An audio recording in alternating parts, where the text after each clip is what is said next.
prescription drug markets to undermine patient health? Why and how are PBMs using a system of hidden rebates and fees? And how are PBMs harming community pharmacies?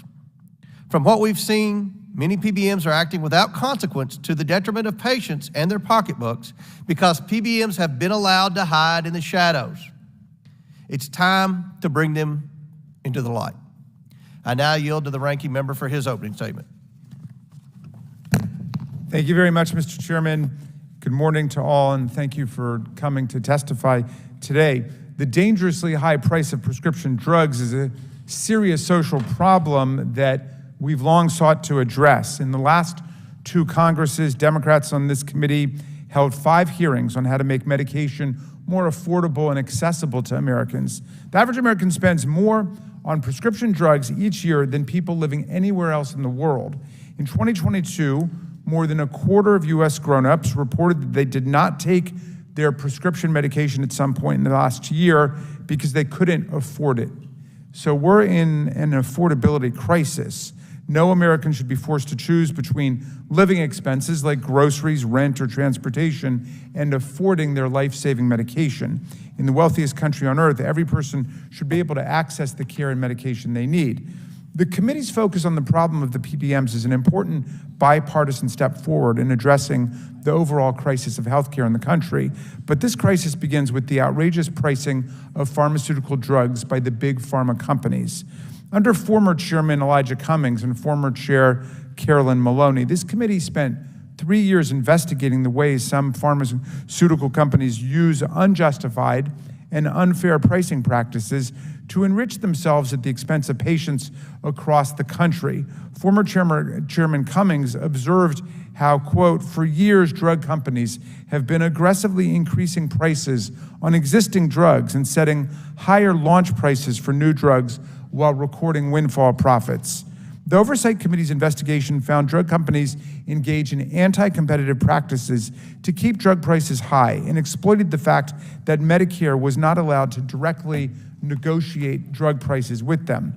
Acting in response to these abuses, Democrats moved and passed historic legislation, the Inflation Reduction Act, to reduce drug prices. Thanks to the IRA, Medicare will be permitted to negotiate prices of dozens of the costliest drugs directly with big pharma manufacturers. This will help prevent drug companies from taking advantage of the ways that the Medicare program differs from similar programs in other countries to enrich themselves at the expense of older Americans and American taxpayers.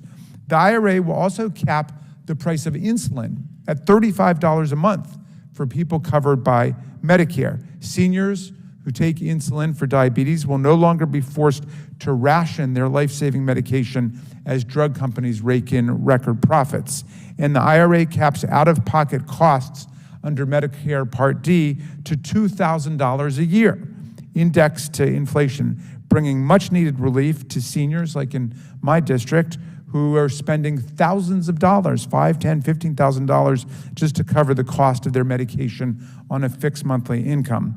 But the fight for affordable medication will not stop with the Inflation Reduction Act or the Medicare program. President Biden has put forth bold proposals to expand these cost savings to all Americans, including by capping the price of insulin at $35 per month for all diabetics in America, not just those in the Medicare program. We're also investigating the role of the pharmacy benefit managers, PBMs, in the prescription drug affordability crisis. As intermediaries between insurers, drug companies, and pharmacies, PBMs wield tremendous influence over how much a patient pays at the pharmacy counter for a medication prescribed by their doctor, and whether a patient can even afford to obtain their medication at all. If the U.S. healthcare system worked as intended, PBMs should be negotiating lower drug prices on behalf of insurance companies who would then pass the savings on to their patients. But that's not what's happening. As we'll hear today, some PBM practices appear to be increasing the cost of medicine, actively preventing patients from accessing the drugs that their doctors have determined are appropriate for them, playing outrageous hide-and-go-seek games with people's medicine and hurting independent and community pharmacies. The House Oversight Committee has been working to expose PBMs and how they are undermining patient care.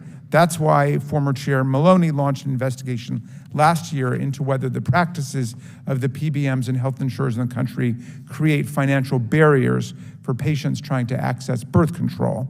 Under the Affordable Care Act and related guidance, contraceptive products that a patient's healthcare provider deems medically appropriate should be made available to that patient at no cost. The committee's analysis found that certain products, including newer ones, were less likely to be made available by PBMs and insurers at no cost to patients. Patients or providers have to know to ask insurers and PBMs for an exception to receive these products for free, and the committee found that PBMs and insurers denied an average of 40% of those requests each year, which is outrageous.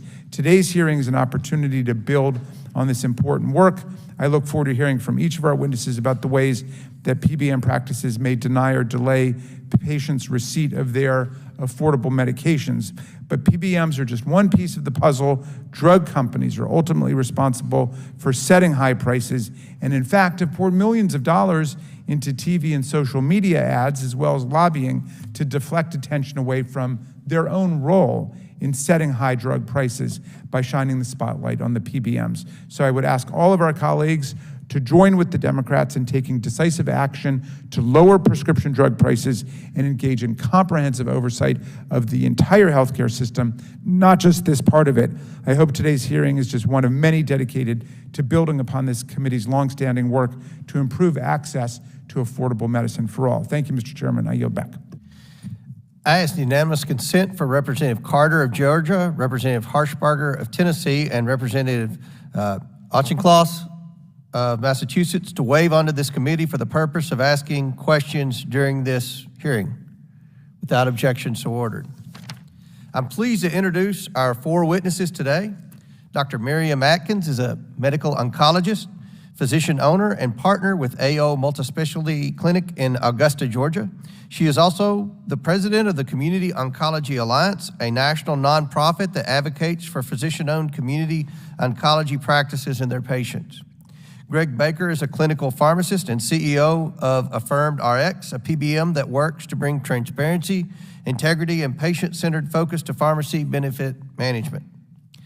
Dr. Kevin Duane is a pharmacist and owner of Panama Pharmacy in Jacksonville, Florida, and has previously testified about PBMs before the Florida State Legislature. Mr. Frederick Asai, help me out there.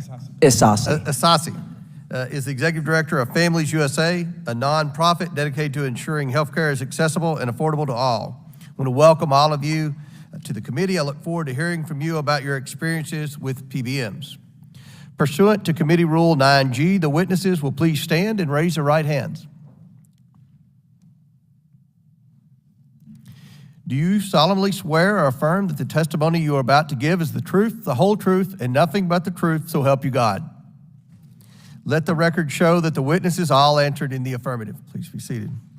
We appreciate you all being here today and look forward to your testimony. Let me remind the witnesses that we have read your written statements and they will appear in full in the hearing record. Please limit your oral statements to 5 minutes. As a reminder, please press the button on the microphone in front of you so that it is on and the members can hear you. When you begin to speak, the light in front of you will turn green. After 4 minutes, the light will turn yellow. When the red light comes on, your 5 minutes is expired, and we would ask that you please wrap up. I recognize Dr. Atkins to begin with her opening statement. Good morning. Chairman Comer, Ranking Member Raskin, and members of the House Committee on Oversight and Accountability, thank you for the opportunity to appear before the committee to talk about my experiences on the front lines of medical care dealing with the PBMs and their policies that hinder patient care and harm my patients. I am a medical oncologist with AO Multispecialty Clinic in Augusta, Georgia. I have been treating cancer patients in private practice for 30 years and have served in the United States Army Medical Corps and currently serve as president of the Community Oncology Alliance. During my time treating cancer, I have seen many great advancements such that cancer is no longer a death sentence. Many Americans with cancer are now cured or at least living normal, productive lives with the disease. When I first started treating cancer patients, I was able to be their physician and focus on caring for them while relying on the knowledge and skills honed during my extensive training. I didn't have to spend countless hours fighting with faceless corporations to justify my patients' treatment plans. However, virtually every day, I have to fight insurance companies and their pharmacy benefit mismanagers to get my patients evidence-based, saving treatment they need.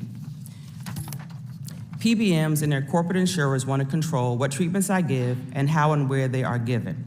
In essence, PBMs are practicing medicine without a license or regard for my patients. It is simply all about their profits and not my patients. While new oral cancer drugs offer patients the convenience of not having to come to the clinic for treatment, they often create more obstacles for patients when it comes to insurance coverage at the hands of PBMs. Upwards of 35% of drugs we use to treat cancer are orals and are very expensive. PBMs have found a very lucrative and profitable market in controlling these medications. Our practice has a drug dispensary on site where these oral cancer drugs are available. This allows us to fully integrate and closely coordinate patient care on site in our practice. Our medical team can educate patients on the importance of taking these drugs as indicated, how to deal with the side effects. However, PBMs often are mandating that patients get their medications not from our integrated clinic dispensary at the site of care, but from remote mail-order pharmacies that the PBM's owner operate. They essentially rip a critical component of the patient's treatment out of our hands simply so they can profit. And as any oncologist will tell you, forcing patients to use PBM mail-order pharmacies for potentially life-saving cancer drugs is often unreliable, unsafe, and wasteful. PBMs also often dictate use of their preferred drug, which can greatly hinder my patient's care. After all, who knows best to treat my patients, me or some faceless profit-seeking corporation? Unfortunately, the PBM preferred drug is often not the best drug for a patient, but the most profitable drug for the PBM. In my written testimony, I cite several examples of PBM abuses. You can read about my 69-year-old multiple myeloma patient whose treatment was delayed 8 weeks at the hands of a PBM, or the 61-year-old woman with metastatic breast cancer who first had to fail on an inferior drug, which then negated me from giving her the treatment she should have received in the first place, or the 63-year-old woman with metastatic gastrointestinal stromal cell cancer required to pay a $1,500 a month insurance copay to her PBM, when my practice pharmacy provided the drug for $128 per month. Treatment delays, denials, and feeling drug costs. This is the PBM hell my patients and I live in every day. In addition to the 7 volumes of PBM horror stories I submitted with my written testimony, I would like to submit for the record another volume that the Community Oncology Alliance just released this morning. PBMs claim they save money. The reality is they hinder care and cost everyone involved, including patients, more money. Integrated with the largest insurers, the top PBMs have such leverage that they do what they want. They're not only driving independent pharmacies out of business, but also physicians who are weary from the endless daily fights with PBMs. I applaud this committee and other congressional committees that are exploring PBM abuses. I implore Congress to pass a serious legislation this year that reins in the horrors that PBMs inflict on patients and providers and that stops PBM abuses that drive up drug costs. I appreciate the opportunity to provide this testimony and welcome any questions. Thank you, Dr. Atkins. Mr. Baker. Chairman Comer, Ranking Member Raskin, and distinguished members of the House Committee, I'd like to thank you for the invitation to speak to you on the necessity of PBM reform in the United States. My name is Greg Baker. I am first and foremost a pharmacist. I'm also CEO of Affirmed RX, which is a transparent PBM I founded and is headquartered in Louisville, Kentucky. I began my career 30 years ago as a pharmacy technician at an independent pharmacy in Fort Wayne, Indiana, that not surprisingly is no longer in business, for many of the reasons we will touch upon today. Beyond that, I have 11 years experience working directly with jumbo self-funded employers to help define and develop pharmacy programs. Our goal at Affirmed RX is to partner with self-funded employers to deliver patient-centric pharmacy benefits with a mission to improve healthcare outcomes by bringing clarity, integrity, and trust to pharmacy benefit managers. Currently, a handful of large PBMs control up to 80% of the market in the USA. This is problematic for every employer in the country. These PBMs are not constrained by any obligation to be transparent on their pricing or methodology, And this has caused an extreme escalation of costs to all employers using a traditional PBM. This problem is also costing taxpayers significantly, since some of the biggest health plans in the country are run by local, state, and federal government entities. Medicare and Medicaid programs throughout the country are also deeply affected by practices of traditional PBMs. And perhaps most importantly, it is also incredibly frustrating for practicing pharmacists to have a professional duty and a moral obligation to their patients to provide the best care possible. Patients themselves who can no longer afford their medications, which they need to live and have productive lives, also do not have good access to their medications. In August 2022, the American Bar Association published an article explaining trends and developments in price gouging. They define price gouging as the practice of raising prices of essential goods, services, or commodities to an unreasonable, unfair, or excessive level, typically during a declared state of emergency. Most of these laws are also triggered by an abnormal market or economic disruption. I contend, based on the current PBM practices and the state of the pharmacy industry in America, we are in the middle of an emergency, and we need to focus on price gouging occurring in this industry. Additionally, there has been much discussion about rebates and the relationship between pharmaceutical manufacturers and PBMs. I'm not here to defend or hold manufacturers harmless when they are talking about why we have a drug affordability problem in our country. They are by no means innocent, but the PBMs bear a significantly larger responsibility to the problem. There are hundreds of brand manufacturers and only 3 main rebate aggregators. These three aggregators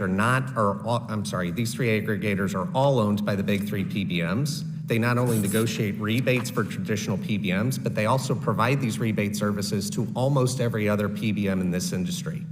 These aggregators are Ascent, which was created in Switzerland by Express Scripts in 2019, now owned by Cigna; Zinc, which was created by CVS in 2020, and MSR, which was started in Ireland in 2022. Ascent and Zinc each contract for over 100 million American lives, and MSR contracts for 65 million. They use their scale to create competition between the manufacturers. There are numerous reasons why costs go up, but the PBMs are at the heart of many of them. By creating abnormal market and economic disruption at a time of national crisis when people can no longer afford their medications. If every American could afford their medication and had convenient access to community pharmacy, I believe we would remove hundreds of billions of waste from what is currently a $1.4 trillion healthcare system. The practices being engaged by these PBMs are inherently harmful to pharmacies throughout the country, especially independent pharmacies, for several reasons. The first example is steering patients away from their local pharmacy to large mail-order organizations owned by these traditional PBMs themselves. Even when these independent pharmacies are included in PBM networks, they are often reimbursed at less than their acquisition cost. In the end, this harms patients and their care. In closing, I would like to point to William Deming, the foremost thought leader in total quality management. He states, every system is perfectly designed to get the results that it gets. The system isn't broken. It's working perfectly. The problem is we have the wrong system.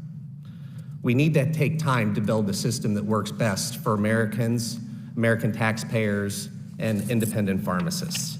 I commit to you that AffirmedRx will continue to work with employers, state and federal health plans, and pharmacies throughout the country to find solutions to the challenges faced by every American, ensuring that they have access to drugs they need while keeping down unnecessary costs.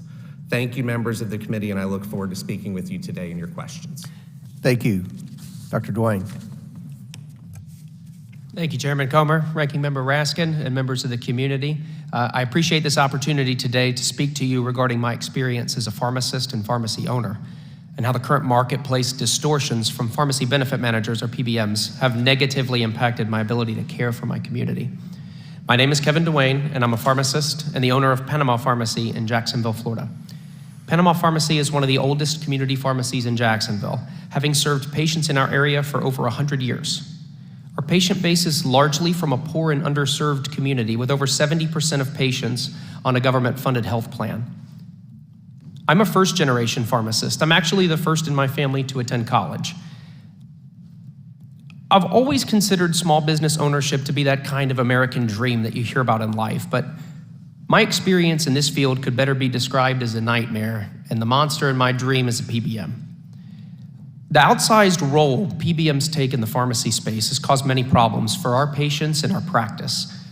Since the 3 largest PBMs control 80% of the marketplace, patients are forced to use a certain pharmacy because their PBM mandates it, or they may be forced to get their drugs through the mail, even though they want a pharmacist face-to-face in their community. Patients and their doctors have virtually no say in what drugs are used, since the PBM essentially forces which drugs can be used. And not because a drug is better or worse, but because the PBM just can make more money off of it. Our service members and families covered by TRICARE can no longer get most brand name medications at regular pharmacies. Instead, they're being forced by their PBM into using the mail order or the on-base pharmacy. In Jacksonville, this leads to days-long waits and delays in treatments of sometimes weeks or more. The Naval Air Station in Jacksonville base is attempting to service more than 3 times the current patient load that they're staffed and equipped to serve. People are being harmed, and it's because of PBM greed. The PBMs also wreak havoc on our store's financial health. We can't negotiate any aspect of our contracts with them in any meaningful type of fashion. It's just take it or leave it. Some of the most basic yet most life-sustaining medications, like drugs to prevent heart attacks or blood clots, or to prevent rejection of a transplanted organ, for example, are commonly underpaid compared to the true cost in the market. I could shop 50 different wholesalers of medications and not find one that I could buy from that would break me even on what the PBM is providing for payment. And that doesn't even cover the actual cost to dispense the medicine. You know, the Centers for Medicare and Medicaid Services says that in Florida it costs about $12 to dispense any given medication, but it isn't unusual in my pharmacy to get maybe a nickel from the PBMs as our cost to dispense fee. Some PBMs don't even pay a single cent for it. There's no other industry where the service that you provide can mean the difference between life and death for the person that you're providing it for, while the payment for that same service is a total of less than $1, and sometimes pennies compared to our break even. It's just madness. And meanwhile, PBMs pay themselves more for prescriptions at their own retail and mail order pharmacies, with some of the newer drugs sometimes paying out hundreds or thousands of dollars to the PBM per prescription that they fulfill. There was a recent report out from the Medicare Payment Advisory Commission, the MedPAC, as well as studies from other states that we've seen that have all found that when PBMs are vertically integrated, they appear to be reimbursing the pharmacies that they're affiliated with more than they reimburse pharmacies that they compete or are non-affiliated with. And I mentioned TRICARE earlier. Last year, we had to make the difficult decision to opt out of participation in the network. Jacksonville is a really proud military town with 2 large Navy bases, so this decision was a really tough one for us. I have family who have served in the Navy, and many of our friends and our neighbors have as well. Dropping out of the network to no longer care for those people was especially tough, but the contract was just unsustainable. We would have lost tens of thousands of dollars per year to continue in the TRICARE network. Small businesses shouldn't be asked to subsidize any plan, let alone a taxpayer-funded program, yet we are, time and time again. And all the while, 3 of the largest PBMs are in the top 12 of Fortune's 500 richest companies. When companies are forced to compete, the consumer wins, but the problem is in our industry, free and fair markets don't exist. There's no competition because the game's rigged. The PBMs own health insurers, drugstores, they're buying doctor's offices now. A small business like mine can't hope to compete when the deck is stacked against us like it is. So I think that any pharmacy that wants to participate in a network should be able to participate in that network. And patients aren't made of money, so these games where a drug is priced very high and then a kickback is paid to the PBM in the form of a rebate needs to be done away with. Community pharmacy, and especially small business pharmacy like mine, represents the forefront of healthcare. And I think that urgent legislative action is needed. Thank you for the important work in this critical matter, and I'm happy to answer any questions that you all may have. Thank you. Mr. Isasi. Thank you. Perfect. Thank you. Thank you for the opportunity to testify today. I'm Frederick Isasi, the Executive Director of Families USA, a nonpartisan nonprofit that for over 40 years has served as one of the leading national voices for healthcare consumers.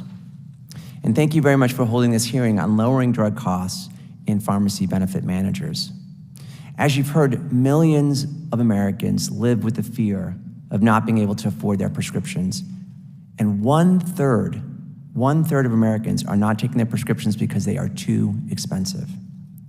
Year after year, prescription drug companies launch drugs here in the US and charge 3 or 4 times more than in other countries. And then, in their greed, they raise these outrageous prices much faster than our paychecks and inflation. And the American people need relief. The drug industry makes a lot of false arguments, and at its core, the problem of out-of-control drug prices is very simple. Congress created a system that provides a government-granted monopoly to drug makers, and many within the industry are abusing these federal laws. Let me explain what I mean. Over time, so much of the industry's focus has shifted from creating innovative drugs that can save lives to doubling down on high-powered lawyers to help find loopholes, sue competitors, and generally abuse the spirit in which federal prescription drug laws were created. That adds up to a crisis for families and hundreds of billions of dollars in waste. Let me tell you about one person, perhaps, who can study your resolve to take on Big Pharma's abuses. Her name is Maureen. She's 80 years old and living in a small house in the mountains of North Georgia. Maureen depends on Medicare for her health insurance and Social Security for her income. Like so many retirees, she lives check to check. She's taking care of herself and is healthy. But unfortunately, Maureen developed blood clots in her leg and lungs that threaten her life. Maureen was prescribed anti-blood clotting medication, which she'll have to take for the rest of her life, and is required to pay $400 every 3 months just in cost sharing for this treatment. And Maureen simply cannot make ends meet. Drug companies have caught Maureen in a terrible bind. She either pays for the drugs or she could lose her life. So in the end, Maureen has given up all of her non-essentials. She's given up almost all driving to save on gas and maintenance costs. She can't afford to go to the dentist, but that still isn't enough. And so Maureen has made the incredibly heart-wrenching decision to cut back on food. Maureen is limiting herself to eating 1 meal a day. And when hunger sits in, she says she drinks water because it fills her up. These are the impossible trade-offs people are making as a result of our broken system. An 80-year-old woman has made the decision to give up food to pay for her prescriptions, and it is unconscionable. Maureen is a survivor, and she was resigned, but in her own words, funding Big Pharma was not in my Social Security budget plan, yet here I am. We at Families USA are very supportive of the Inflation Reduction Act, which finally allows the federal government to negotiate a fair price for some of the highest spend drugs in Medicare. The law takes the savings generated by getting a fair price and invests in finally capping annual out-of-pocket costs for seniors, supports free vaccinations, and a host of important reforms. Today's hearing is focused on PBM abuses, and this is an important issue. But let's not be confused. Drug corporations pocket most of the profits from drugs, and the central problem is these drug corporations are price gouging off the backs of our nation's families. While PBM reforms are worth doing, drug corporations are using this issue to detract from their own abuses and weaken PBMs, which, after all, are responsible for negotiating with drug companies for lower prices. The most important reforms to PBMs should be to increase transparency between the PBMs and the private sector employers paying for their services so that we can better track the actual price being paid for pharmaceuticals, including the rebates, and to ensure that consumers will benefit directly and at point of sale for discounts. But even more important would be to extend the reach of the Inflation Reduction Act and the ability of the government to negotiate a fair price for all consumers, not just Medicare, and stop price gouging by Big Pharma. Congress created the problem of out-of-control drug prices, and time for action is now. Thank you for holding the hearing, and thank you for giving Families USA a chance to be here. I look forward to taking your questions. All right, we'll now begin our questioning. I'll begin. Mr. Dwayne, I want to start with you. You mentioned in your testimony that Jacksonville, Florida is a military town with 2 large Navy bases, so lots of Jacksonville residents have TRICARE insurance. And you explained in your testimony that you stopped covering TRICARE because of the reimbursement rates.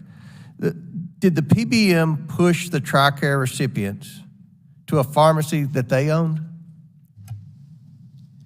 Yes, sir. I mean, I think one of the largest things that Express Scripts did when they began or continued this issue with the TRICARE network is a lot of the patients that used to go not just to my pharmacy, but to the thousands of other pharmacies that were left out of the network, they use their own mail order pharmacy, and they own their own pharmacy, so they can easily push people to that pharmacy. So yes, sir, they did.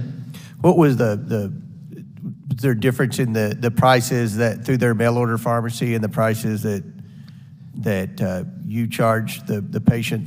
Yeah, so it's my understanding that like before we lost the contract, whenever an insured beneficiary would come to our pharmacy, that they would have to pay a copay. They did pay copays on their drugs, but it's my understanding that in the mail order pharmacy, they weren't required to pay a cost share. That's right. So what are the effects of no longer accepting TRICARE, not just for your pharmacy, but the Jacksonville residents?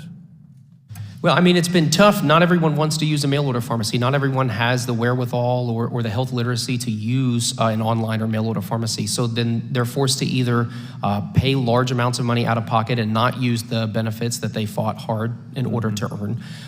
But two, if they have to go to the base, I mentioned in my comments, the base is overwhelmed right now with patients. So, I mean, I think they're serving somewhere between like 3 and 4 times the amount of people. Absolutely. Mr. Baker, I want to turn to you. You're the CEO of Affirmed RX, a PBM that works to promote transparency. Affirmed RX is the PBM for Mark Cuban's company, Cost Plus Drugs. I want to show you the comparison between how much a drug would cost a patient if they bought it at Cost Plus Drugs versus if they got it at CVS. This poster shows imatinib, a generic chemotherapy drug used to treat leukemia, can cost a patient at CVS more than $17,000 for a 30-day supply. An identical prescription, a 30-day supply of imatinib, would only cost $72 at Cost Plus Drugs. That's a massive difference. Mr. Baker, do you attribute the difference in cost to PBMs? I do, yes, sir. Obviously, imatinib does not cost $17,000 if Cost Plus Drugs can sell it for $72. So where does the extra money go? That's a great question, Chairman Comer. At the end of the day, Mark Cuban started his pharmacy about 18 months ago, and what we do really love and appreciate about the brand and generic drugs that Mark Cuban and his pharmacy is selling is they list their invoices online. So you can see exactly what they're paying for all of the drugs they procure. They mark them up 15%, and then they sell them with a small labor cost and shipping costs. So it really gives us a good comparator. What a noble concept in healthcare, right? Exactly. That could be in everything in healthcare, but we're talking about PBM, so. Yes, and we appreciate working with Mark and his pharmacy. Their tagline is they're selling trust. And I think that's so important in the conversation here today because that's lacking in a lot of areas. But the reality is Mark Cuban's pharmacy buys thousands of times less drugs than the big traditional PBMs do. And acquisition cost is usually based off volume. So the contention probably is the large traditional PBMs are getting imatinib at a lower cost than Mark Cuban does. And so when we can compare what he's actually then selling those drugs for with a very healthy 15% markup in general to some of the other prices we see in state and other public organizations, it paints a very bad picture. Dr. Atkins, as an oncologist, do you think a patient's more likely to be able to take the drug to treat their cancer if it's $72 or $17,000? $72 for So sure. would you agree that insane prices on vital medications like this are killing people because they can't afford it? Yes, because some patients, they can't afford it, they won't take the medication. You have a lot of stories and examples of this. Can you think of another example of a cancer patient that obviously when they determine they have cancer, like my mom found she had stage 4 cancer, it's of the utmost importance to start treating that. What are average delays for getting people medication when they have to go through the PBMs? How much time is that? Well, I'll elaborate. The patient I mentioned in my testimony, I wrote his prescription on October 14th. And when I saw him 2 weeks later, I said, "How are you doing? How's the medicine?" He said, "I don't know, I don't have it." So I investigated with my own pharmacy, and they told me, well, his insurance told us to send it someplace else. And then that pharmacy took it, CVS Caremark, and the patient went back and forth. He finally got his medication on December 1st. And when I spoke to that patient a few weeks ago to see how he was doing, he's actually doing well on the medication. Fortunately, he told me he has to go through these hoops every single month to get his medication refilled. unacceptable when time is of the Yeah, essence. it is. So thank you. I want to thank our witnesses again for being here today, and I now yield to Ranking Member Raskin for his question. Thank you kindly, Mr. Chairman. Mr. Isasi, there are a lot of complexities in the healthcare system, as we've just heard from the witnesses. So I want to try to get some clarity on the basic points. Who ultimately sets the price for prescription drugs? No question, the drug manufacturer. Okay, Mr. Chairman, I want to ask unanimous consent to submit to the hearing record Committee Democrats Comprehensive 2021 Drug Pricing Investigative Staff Report, which makes this case. Without objection, so ordered. The committee found that the investigation found that drug companies aggressively raised prices to meet revenue targets, that drug companies targeted the U.S. market for higher prices than are set in other countries, and that drug companies were engaged in anti-competitive practices to keep prices high. And at the same time, it appears that PBMs, the pharmacy benefit managers, are also to blame for a number of problems. 3 of them dominate 80% of the market, giving them enormous leverage over drug prices, patient choice, and independent pharmacies. The 3 major PBMs have also each been vertically integrated into the large health insurance corporations, which also own their own pharmacies, and this presents a serious structural conflict of interest and incentivizes practices that may make it more difficult to get timely access to affordable medication. Dr. Atkins, how do PBMs take the practice of medicine out of the hands of doctors, as you say, and prevent patients from receiving the treatments that were specifically prescribed for them? I can give several examples. One would be the antiemetic therapy for patients getting chemotherapy. When someone has cancer, they're, number 1, afraid of dying, 2, afraid of being in pain, and 3, they're afraid of being sick. So many times it's a drug we use because we have certain guidelines for how we treat cancer patients. And we'll want to use one drug for nausea, and the pharmacy benefit manager will say, no, you can't use that. Once the patient gets really sick and they failed it, then we can use the medication we want to use. And it has an effect on the patient because once someone gets very sick like that, sometimes you really have to convince them to try the medication again so they can keep getting the treatment for their cancer.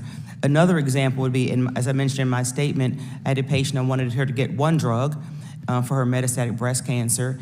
It's something called a CDK4 inhibitor. So what I wanted to give the patient, her PBM said, no, she has to fail another one first. Well, if you look at the national guidelines for cancer treatment, if a patient fails one CDK4/6 inhibitor, you do not give them another one behind that because it's the same type of drug. This happens every day. Well, as a cancer patient recently declared in remission, I rang my bell 3 weeks ago. Thank you much, Dr. Atkins, for your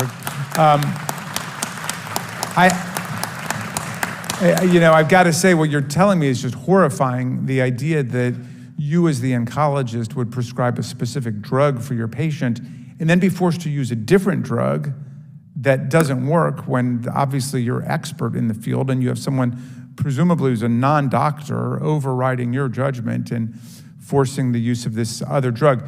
Can you explain why that's happening? How is that in any way to the financial benefit of the PBM or the insurance company to do that? Well, a lot of times insurance companies will make a decision based on what drug is less expensive for them and not what's the best for the patient.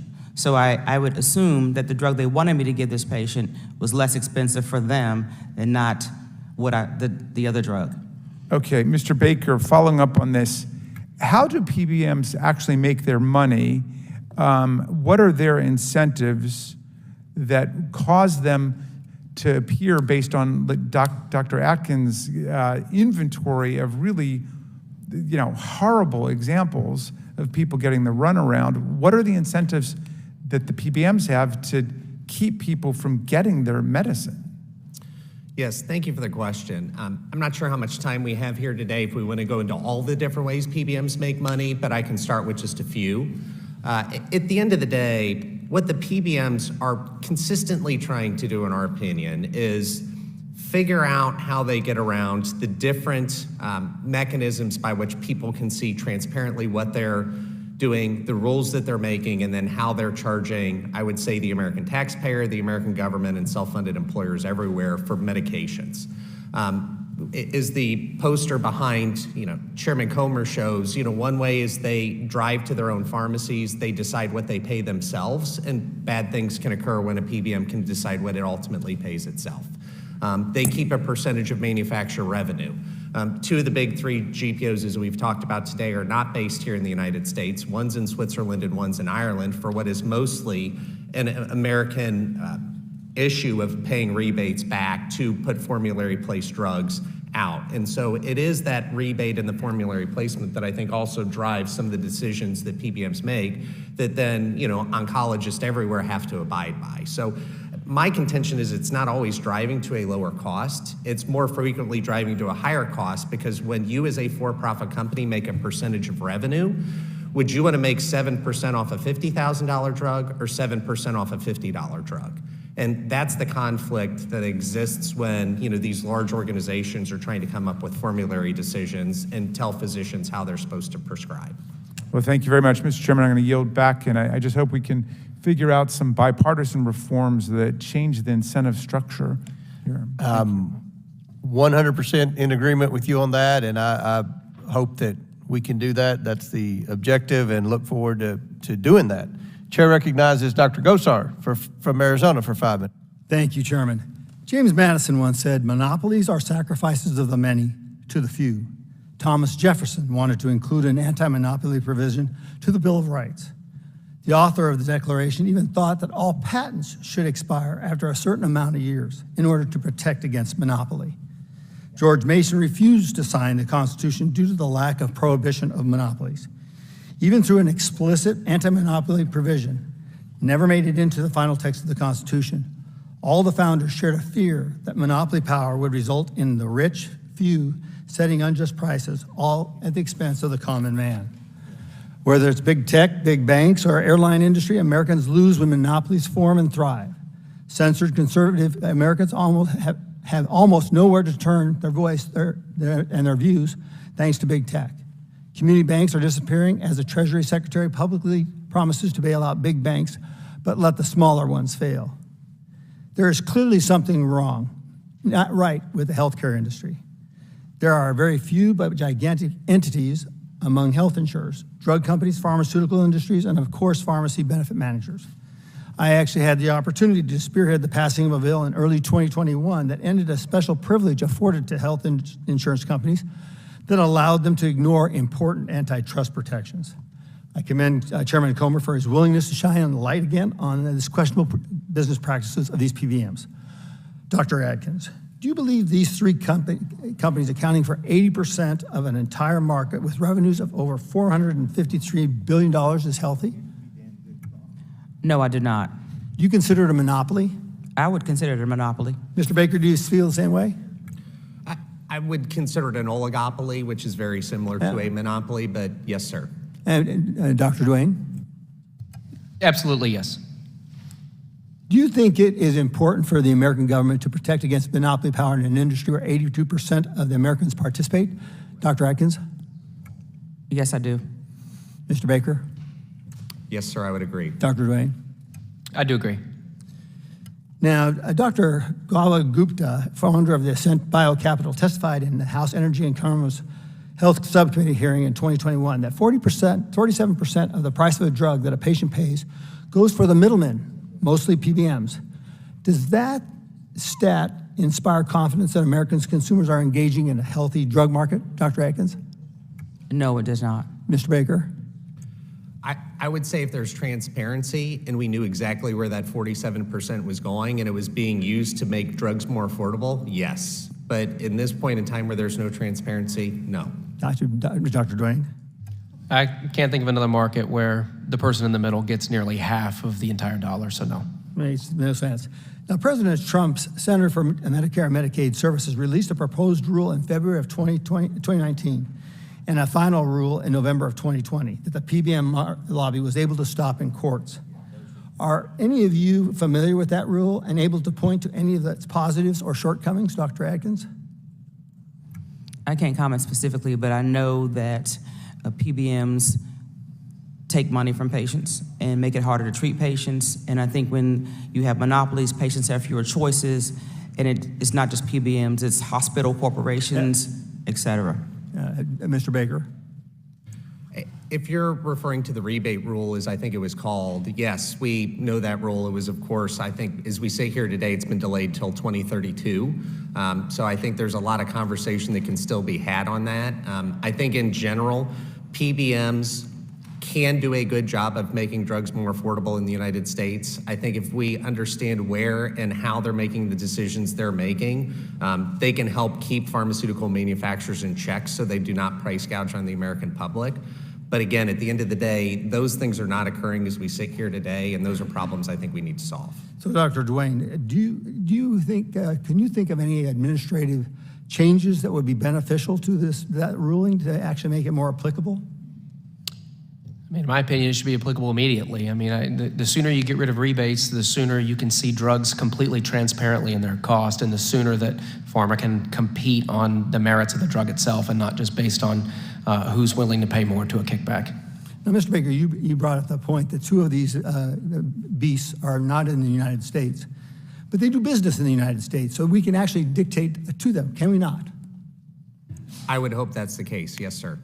Dr. Atkins, do you see anything that, from your vantage point as a prescriber, a doctor, things that we could do administratively to make this thing work better?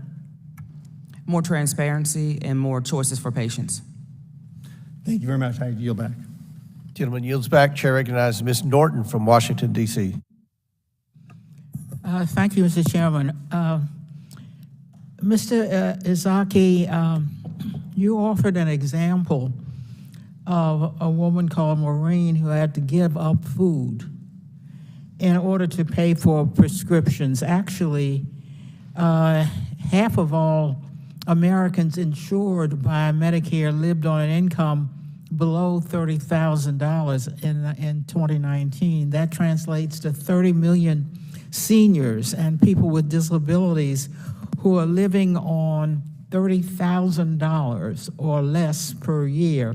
And about 15 million of those Americans live on less than $17,000 per year.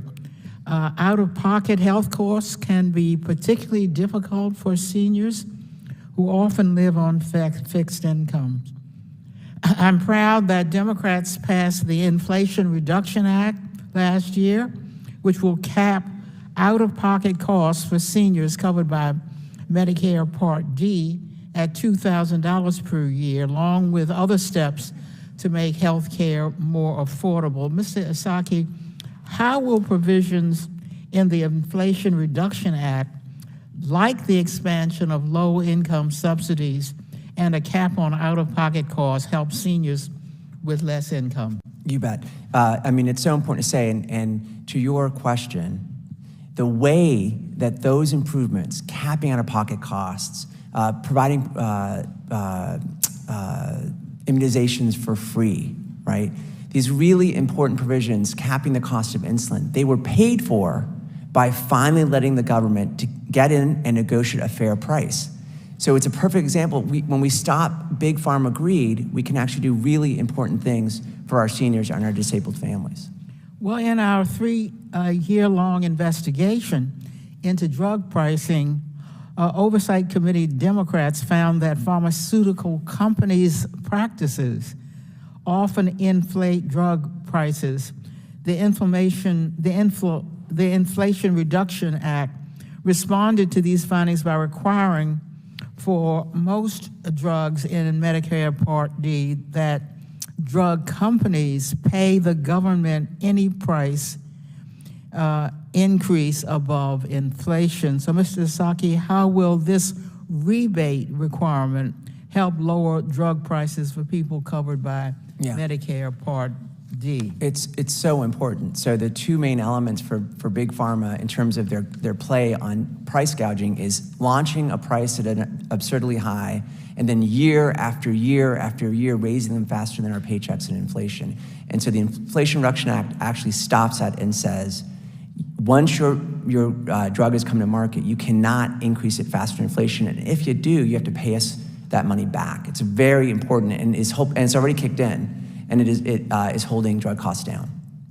Well, committee Democrats in the Biden-Harris administration are making sure that seniors see some relief from high drug prices. I will continue to work to hold the industry accountable so health care is more affordable and more accessible to all seniors and Americans. And I yield back.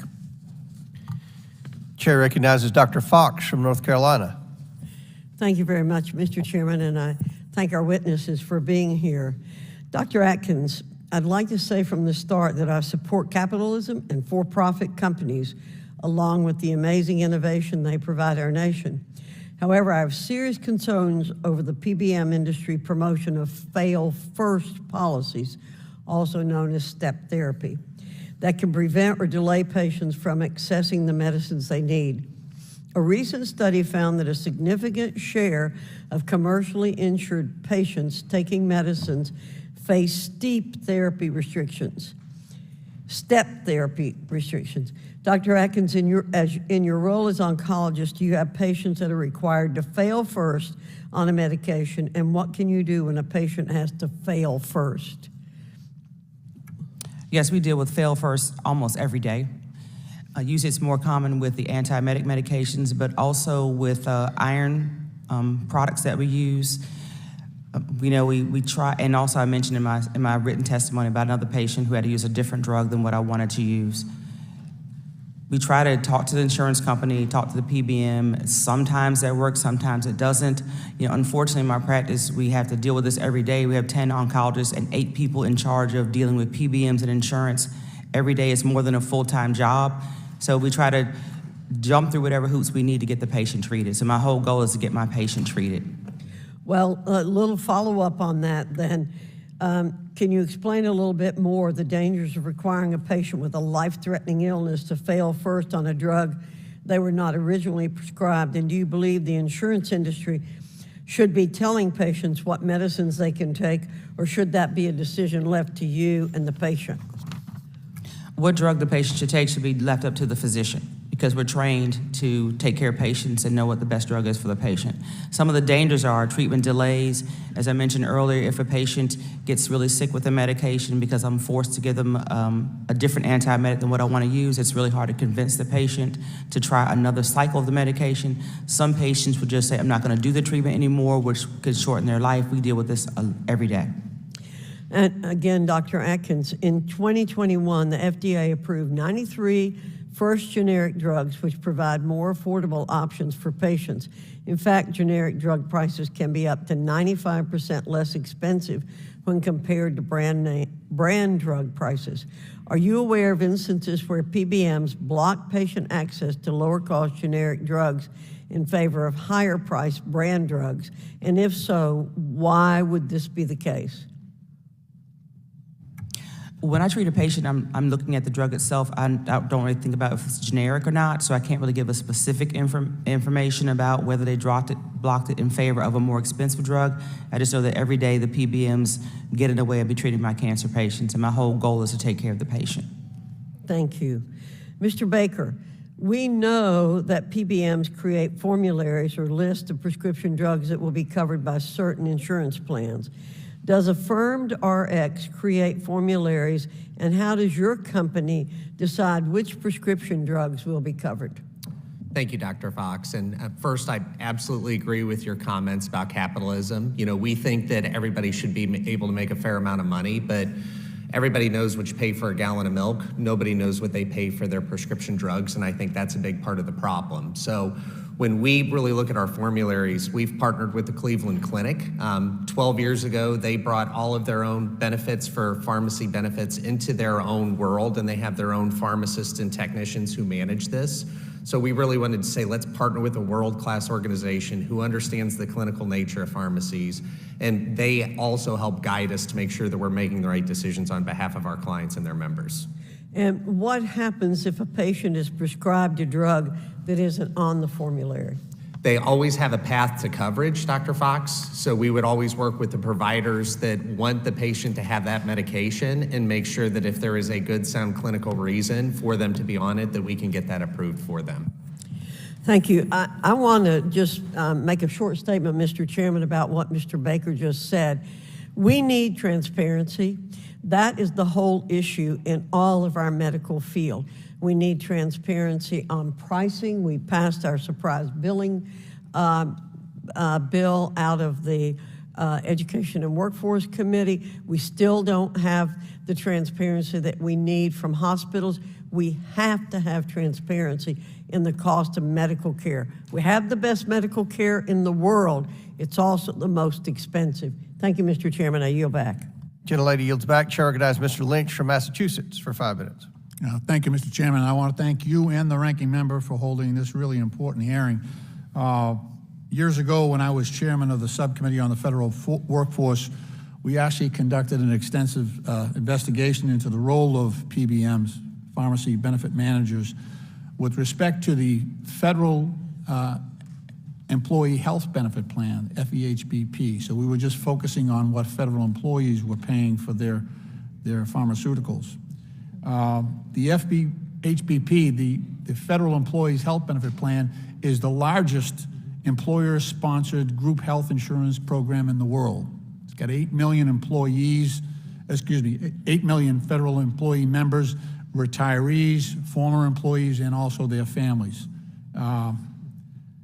What our previous investigation found was that the federal employees who were part of this health benefit plan were paying up to 45% more for their prescription drugs than other federal programs, including those administered by the VA and Department of Defense.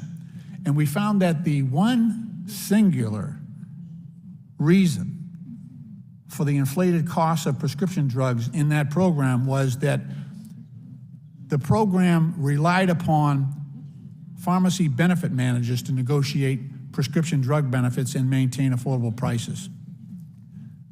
In fact, one of the aspects of our investigation involved a report issued by Change to Win, which was a federal coalition of big labor unions that were trying to use their bargaining power to lower the prices of the drugs they were paying for. And the report demonstrated the need for greater transparency in pharmacy benefit management contracting. In particular, and this is what really got me, we found that CVS Caremark, which is a drugstore and PBM combination, we found that they were treating people walking in off the street better than members of this health benefit plan that the PBMs were covering. So here you have members who have insurance. They're part of an 8 million member health benefit plan. They have insurance. They walk into the drugstore and they pay more than someone walking in with no insurance just off the street. The PBMs were offering less coverage than someone with no insurance. And remember, we're talking about the bargaining power of 8 million employees, completely wiped out because of the greed of these PBMs. In fact, we could not even find out, as the federal government, we could not find out what the profit margin was for these different drugs. That was several years ago. Has that changed at all? Can we find out what the PBMs are paying for their drugs and how much they're marking them up? Dr. Atkins, Mr. Baker, Dr. Duane, Mr. Isasi? I think one main problem is the lack of transparency. Right. You don't know what they're paying for the drug. Also, when I write a prescription for a patient, they'll ask me how much is this drug. I tell them I don't know because their copay is different based on their insurance and where they get the drug prescription filled. Yeah. So we don't know, in this example, and this is so important to point out, it's a large employer arrangement, right, where the PBM is negotiating. In Medicare, we do know. Medicare receives all of that information, and the PBMs have to true up and explain exactly what the net price was. And this is a good example of two really important points. One, we have to change the law to make sure that the employer who's using the PBM knows what's the net price that's actually being generated here. And the second piece is this idea that when rebates become the driver, right, you can have somebody walk in and spend more in their cost sharing, like for example, with a federal employees health benefit card, than if they just went to that same CVS and said, pretend I'm uninsured. Yeah. You know, and that's a crazy outcome. So that point of sale, no one should ever have to pay more in cost sharing. The cost sharing should be based off of the net price and not the list price. And that is a fundamental problem. Mr. Chairman, my time's running out, but I just want to say this is an area where I think we have bipartisan cooperation. I know that Congress is not known for its speed, but we need to do something about this pretty quick. I actually had a bill that a result of that, it was the FEHBP Prescription Drug Oversight and Cost Savings Act. I know you want to do something more broadly, but maybe we might use that as a reference point to try to get some work done. But again, I congratulate you on focusing on this problem. I think we can make a difference if we get together on this. Thank you. I yield back. And I appreciate that, and I look forward to cooperation between Republicans and Democrats on this committee and our staffs to try to solve this problem. Chair now recognizes Mr. Higgins for 5 minutes from Louisiana. Thank you, Mr. Chairman. Mr. Chairman, the topic of this hearing is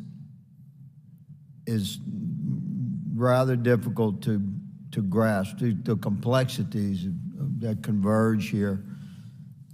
As Americans from sea to shining sea watching this thing, and we don't understand how this stuff works, man. But we understand this sort of a comparison. And Americans, you know what we want? We want somebody put in jail over this. That's what we want. This is the kind of thing that we run into, like family to family, and it's such a wall of impossible complexities that we face through the prism of medical fear. My wife has MS, and twice a year she has rather complex treatments, and all year long just to go through, evaluations and testing to determine if her treatment is working well. And thank God it is working well. But let me tell you, it's been quite a journey because the medications change and the doctors are determined to prescribe the best medication. And then it becomes like this quest of hope that you can potentially get insurance coverage for the pharmaceutical that's required for the treatment. I don't gamble. It's never been something that has attracted me. I've been to Vegas many times on business, but I don't gamble. I don't bet on football or anything else. But that twice a year is very much like my wife and I are forced to engage in some kind of a lottery for her medicine that she needs. And this is the kind of thing that I don't have an answer for, but I can tell you we're going to find it. We're going to seek a legislative solution to this. And you PBMs out there, man, get your retirement in order, because the end of your era of pushing Americans around like this is closing. There's no excuse for this. I have a question that's been given to me by a very experienced doctor that's a dear friend in preparation for this hearing. I'm not sure who would address this question. I'm thinking Mr. Baker, but I do not pretend to be an expert in this. So just the four of you listen to this question, and the best one answer, please. Why can't pharmacy manufacturers contract directly with pharmacies? What is it do you understand that question? And you're nodding your head. Mr. Asasi, Yeah. that gives you the green light, brother. Please answer the question. I think what's important to say here is remember that underneath what you're describing, and I think everyone's in agreement, this cannot happen. It is not fair to the American public. The vast majority of money that is flowing through the system is landing in the pockets of big pharma, and we've got to say that. And the reason that we've got PBMs is because they are negotiating a better rate. So the reason that we have these conglomerates is because the government can't negotiate a fair price. That's what the problem is. So all of this is about one simple fact. Big pharma is charging way too much money for their drugs, and we're trying to get a better price. And now what's happened is that PBMs, which are just a middleman. But let me just ask, because again, it's not my area of expertise. Yeah. A regular American says, well, if Big Pharma sets the price, how can it be this low on the left and this high on the right? Well, in part, this is a generic. They make most of their money for name brand drugs, and they get 12 times more in profit, Big Pharma does, than the PBM. PBM gets 2%, Big Pharma gets 12%.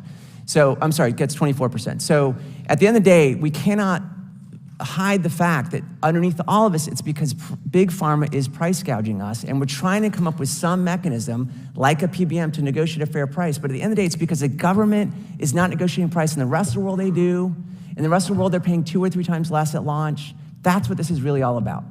I thank you for your answer, Mr. Chairman. My time has expired, but I'm going to advise all the panelists that my office is going to submit questions in writing to each of you. These will be questions that we'll use to help us develop a legislative response to this nightmare Americans face. Thank you, Mr. Chairman. I want to thank the gentleman from Louisiana, and I think that the witnesses can see, and everyone who's watching this hearing can see, there's a sincere desire among this community to work together to try to solve this problem. And I think that's a very positive development, and I'm real excited about the future with that. I recognize Mr. Krishnamurti from Illinois for 5 minutes. Thank you, Mr. Chair, and thank you to the witnesses. Thank you to the audience for paying attention to this very important issue. Dr. Duane, since 2010, independent community pharmacies have been disappearing from the landscape. In fact, more than 1 in 7 have disappeared. That's about 15% of independent pharmacies. And one reason for the dramatic decline is because of something called DIR fees, direct and indirect remuneration fees that PBMs charge pharmacies. You're familiar with these fees, right, Dr. Duane? Indeed I am, yes. For those who aren't familiar with these fees, these are unpredictable fees PBMs retroactively charge pharmacies months after they dispense prescriptions and after PBMs have reimbursed the pharmacies for doing so. Sometimes these DIR fees amount to retroactive clawbacks of the entire amount of the reimbursements that they provided to the pharmacies, and shockingly, sometimes they're more than the reimbursements they provided the pharmacies. So instead of making money on these prescriptions, these pharmacies end up losing money on these prescriptions because of the DIR fees, right, Dr. Duane? Yes, that's right. That's absolutely right. There can be 2 ways to incentivize someone. You could use a carrot or you could use a stick. And the DIR fees that these PBMs have used are quite a big stick. Well, let me jump in. According to the government, these DIR fees increased by 107,400% from 2010 to 2020. This is not a typo. This is not a typo. This is a travesty. And you know what PBMs really stand for, Dr. Duane? It stands for pretty big markups. That's what PBMs stand for, and we've got to stop this. Let me turn to another slide that I have talking about another aspect of what PBMs do. PBMs make a lot of money, and one way they make money is through rebates, which you talked about earlier, I believe. Mr. Baker, originally these PBMs were supposed to help third-party payers like insurance companies, employers, help negotiate the lowest price of prescription drugs, right? Correct. But what they did was they maintained these lists of medications called drug formularies, which listed the drugs and the drug makers that made the best deals with the PBMs on behalf of their clients.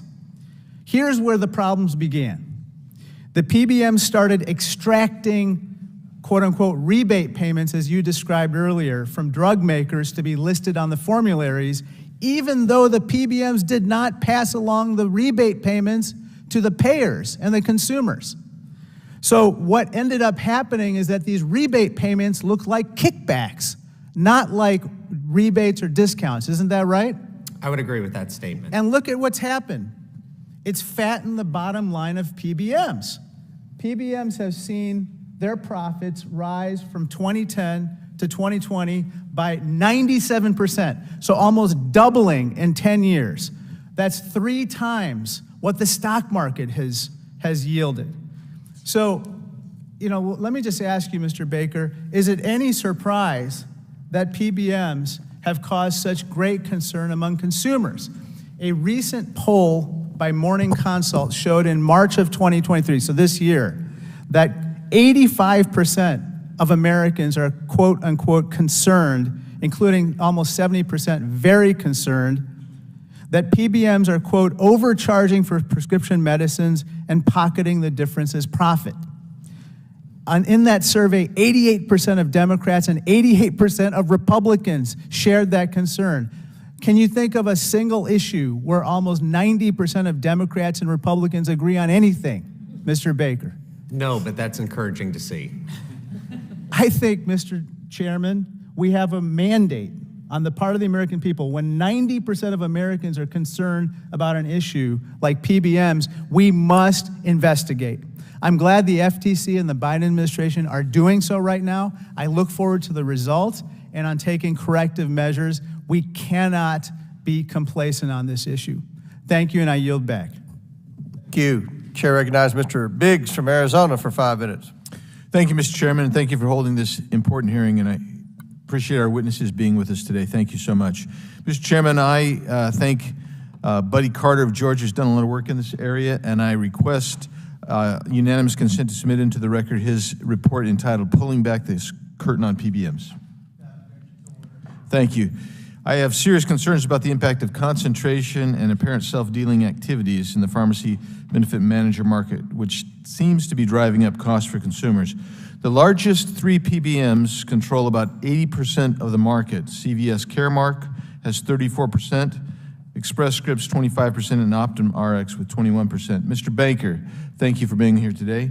Can you talk with us about the role of PBMs, how that role has changed over time, how it went from where it started out, and how we got to where we are today, please? Yes, thank you for the opportunity. And as I said in my opening statements, I think PBMs are critical to the American healthcare system. But as with many things in healthcare, there's a lot of blind spots where people can't see what's happening. Additionally, I think we've created a PBM industry where the general mantra is in chaos, there is profit. So as we've talked about extensively today, this is a very complex, chaotic world. And I think a lot of that is by design, and we don't feel it needs to be that way. We feel that PBMs do a very good job in general of trying to keep down prices when they want to. But unfortunately, as you've brought up in the intervening years since they started their mission of, coordinating care for people and making sure that there's payment mechanisms for independent pharmacists to quickly get paid. These for-profit companies have created numerous pockets of money that they can hide and make sure that they're investing back in shareholder value, which is driving up costs for the American public, and that's probably not fair. So the largest PBMs are vertically integrated. Do you think that is a practice that has increased or decreased prices? Increased prices. How about transparency for consumers? Has it increased transparency or decreased it? Decreased. Do you believe that this structure increases or decreases opportunities for self-dealing or conflicts of interest? I think it increases those opportunities. Has this structure led to delays for patients seeking medication? It hurts patients. Dr. Duane, have PBMs made it more difficult for veterans and service members in your community to access prescription drugs in a timely manner? Absolutely. How so, please? When they offer a contract to a pharmacy like us, it's completely unsustainable and would drive us out of business. It reduces the number of options that our servicemen and women have in order to obtain their drugs. So by definition, that would, a decrease in access would increase difficulty. Beginning in 2019, many of the largest PBMs began forming group purchasing organizations based in Switzerland and Ireland. These decisions were framed as steps to increase their bargaining power to negotiate lower drug prices. Mr. Baker, have consumers seen any reductions in prescription drug costs since these decisions were made? By all metrics I'm aware of, no. Have they produced increased transparency either? Not at all. How does your PBM differ from large PBMs, and what has your experience been competing with larger players? It's a very interesting world trying to compete with the largest PBMs. I think in general there's a misnomer that the industry likes to push, that the bigger guys get the best deal and pass those deals on. And I think as we've seen through some of the illustrations here today, that is generally incorrect. We have made it a point that we will never make money on a drug. So any money we get from a pharmaceutical manufacturer, we believe should be pushed to the client to benefit them and their members. We will not create spread on independent pharmacists, so we want to pay them a fair wage for the job that they do and pass that exact cost along to the client as well with full transparency. So, Mr. Chairman, some of the things I've heard is we are in a milieu of chaos, and that facilitates hiding pockets of money, reducing transparency, reducing options for patients. I am grateful that you're holding this hearing today. I think this is something that we need to continue to work on, look at, and with that, Mr. Chairman, I yield back. Thank you very much. Chair recognizes Mr. Mafume from Maryland for 5 minutes. Mr. Chairman, thank you very much. I particularly just want to add to all the others who have spoken here about our thanks to you and the ranking member for holding this hearing. It is so, so vital. And I'm sure that people who are watching this after a while are scratching their heads and wondering, how do these so-called PPMs, who are really pharmacy benefit mismanagers, sleeping at night? This is a damn shame. That's the only way that I can describe it. This is a damn shame that Americans have to be ripped off in this manner and for it to continue over and over and over again. Dr. Atkins, I was particularly moved by your testimony about your patients in Georgia. It's heart-wrenching. And your bottom line was that drugs don't work if people can't afford them. And there's so many people that can't afford them. Household spending on health care has increased in the past 3 decades, increasingly with detrimental impacts, as we all know, on our nation's seniors, on people with disabilities, on other patients who are treated by Medicare. And we are at a crossroads right now, I think, in this nation, which is why there is this demonstration of bipartisan support, but also bipartisan anger at what is, for lack of a better term, a real ripoff. People are dying while companies are profiting. In my own state, the Maryland Prescription Drug Price Affordability Board documented more than 1,200 prescription drugs with prices that outpace the rate of inflation throughout just last year alone. That translates into real people facing real crises. Case in point, Kyle, whose last name will remain anonymous for this hearing, his wife is from Baltimore City. She has lupus, as well as a degenerative disc disease, and is currently on multiple medications. The cost of her prescriptions amount to $1,200 every 3 months, and her doctor's visit adds another $1,000 to that. Kyle is retired. He had to return to work because he had no other choice to try to find a way to qualify for benefits to support his wife's medical expenses, but most of all, to keep his wife alive.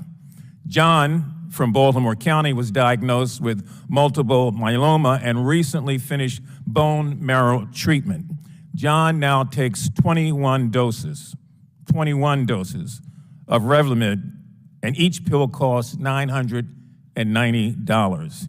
He needs the drug to keep his cancer under control and has been left with no other choice but to beg for the generosity of drug manufacturers and these pharmaceuticals. So those, unfortunately, are just a few stories of the many, many millions of stories that represent the realities for people. Some of them are our families, some of them are our friends, they are our neighbors, and they are looking to us to end this practice, to end this kind of foolishness. Mr. Chairman, I'd like to ask unanimous consent to submit to the record the report last year of the prescription drug affordability community forums that happened throughout the state of Maryland, taking testimony from persons of all walks of life. Without objection, so ordered. I just want to say a couple of other things. I don't like getting angry like this, but when you hear something that's hurting people in this way, it cries out for solutions.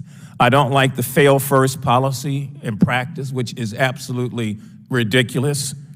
I don't like the fact that the preferred drug offered up is oftentimes the most expensive drug.